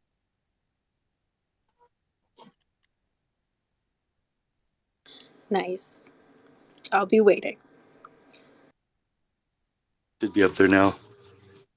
Is it the Grumpy Doge? Oh, it doesn't show it on there though. Dang it. I still can't see it. It shows that I shared There it something. is. I see it. That's Buster. Oh, that face. Oh. Yeah, he was such a cute little dog. I was gonna bring him home. He was like this little butterball, and I was like, oh, what a cute dog. And, I was like, that's gonna be awesome. So I brought him home, and then my youngest son fell in love with him. He's like, can I have him? Oh. I guess. I don't need another dog anyways. So now he's got Buster and Tiny Sparkles. There's a little one of Buster's sisters that couldn't find a home because she wasn't half husky like him. She was just like, I don't know what she is. She's like Chow and something like a corgi. She's like tiny. It's weird looking. Sounds adorable. Yeah, she's all black. They named her my granddaughter named her Tiny Sparkles. So, Aw, it stuck. that's fun. Kids come up with fun names.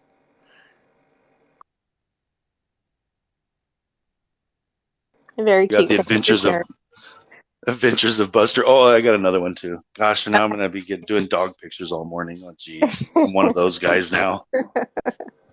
Yeah, welcome to the club.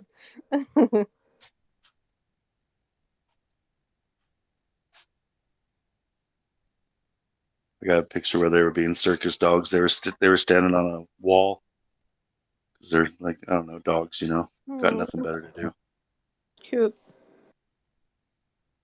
What are you doing today? I'm eating a muffin right now. Ooh, fun. Yeah, it's so good. Fun muffin. A Raisin Bran is what it's called. Or not Raisin Bran. Or I guess. Not like the cereal. But it's raisin and it's like molassesy and it's really good. I like raisins. I like There's raisins so too. many pictures.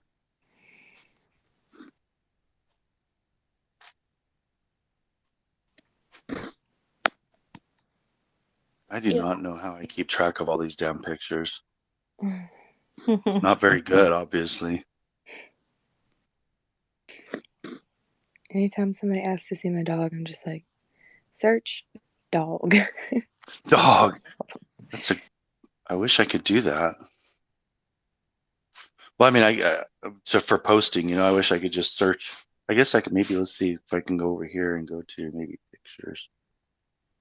Oh, there's Buster. Oh my gosh.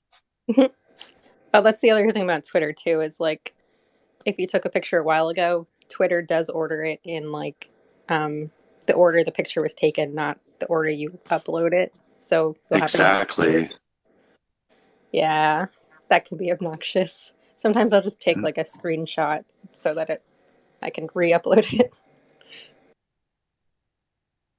Yeah, that does get annoying. Camera. I bet you it's in the camera. If I look in the camera. God, there's so many pictures. I got a picture of a bull. My mom's dog. My mom's cat.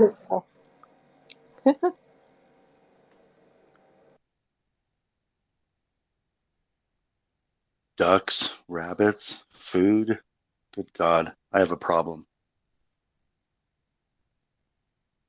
I mean, those all sound like there they are. things to take pictures of. Oh, that's a terrible picture, but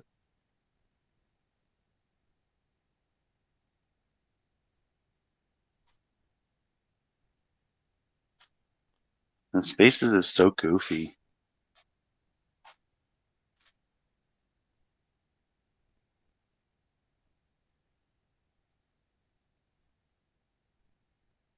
It did show up, Buster.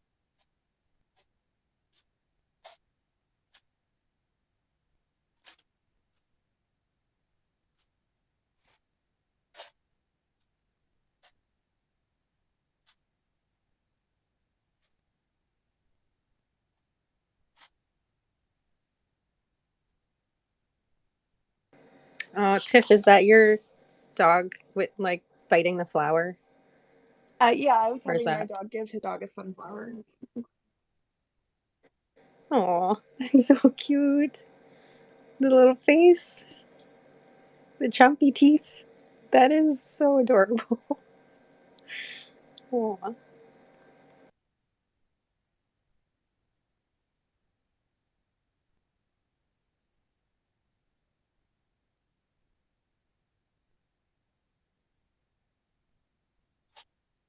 She tests my love, but she always wins it. Just kind of a derpy psycho. This baby is also another one testing my love.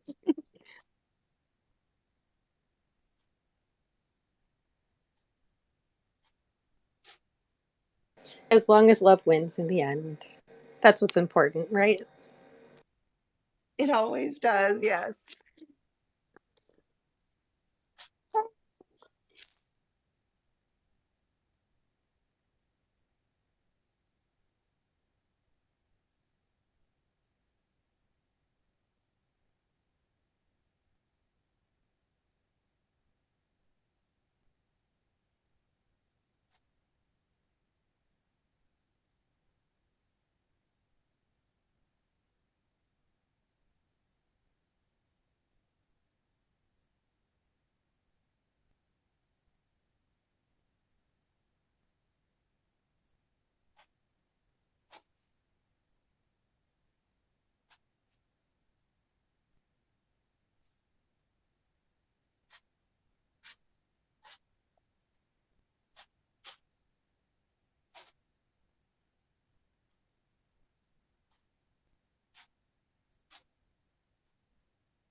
DJ Dodge made me that meme with the Space Dog Buster.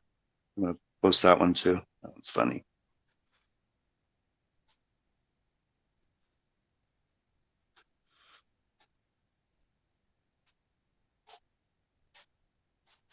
They don't even look like the same dog though. It's so funny.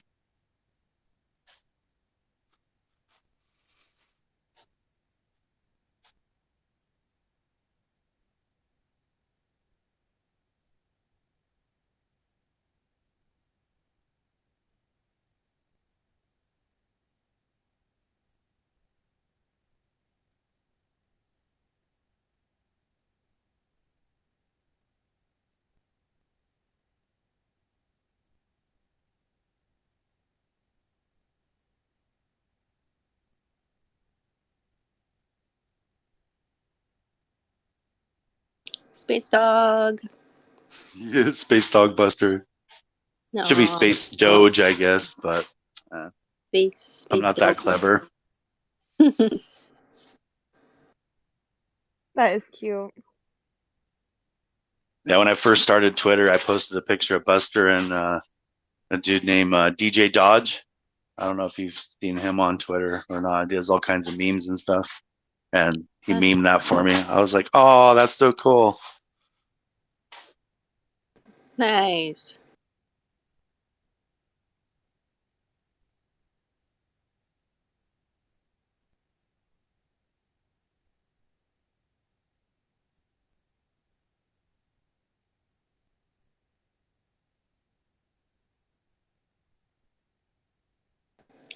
All right, time for some coffee.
Is anyone else having coffee?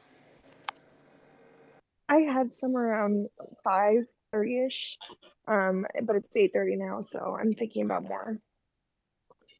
But I'm busy in a playpen Come watching on, Mickey where are Mouse. my coffee peeps at? Can you hear me, Mars?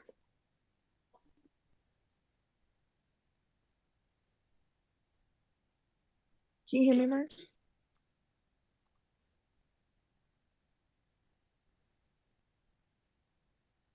Can someone tell Marianne I'm gonna drop her and bring her back? Oh, can everyone hear Tev? No, was she talking? Yeah, no, Mars can't hear you, Tiff. Okay, can you tell her I'm gonna drop her and bring her back up? Okay.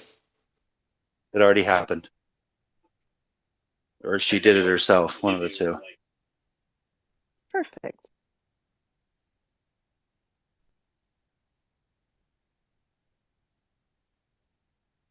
Can you hear me now?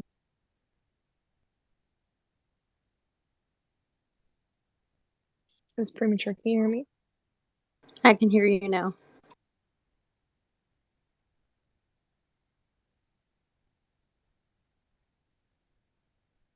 Hey, Dune. I see it's moved past connecting finally. What's up?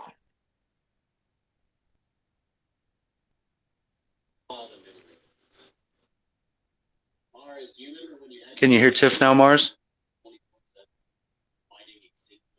Yeah, I think she said she did. Yeah. Okay, cool. Yeah, I can now. Okay, awesome. Mm-hmm.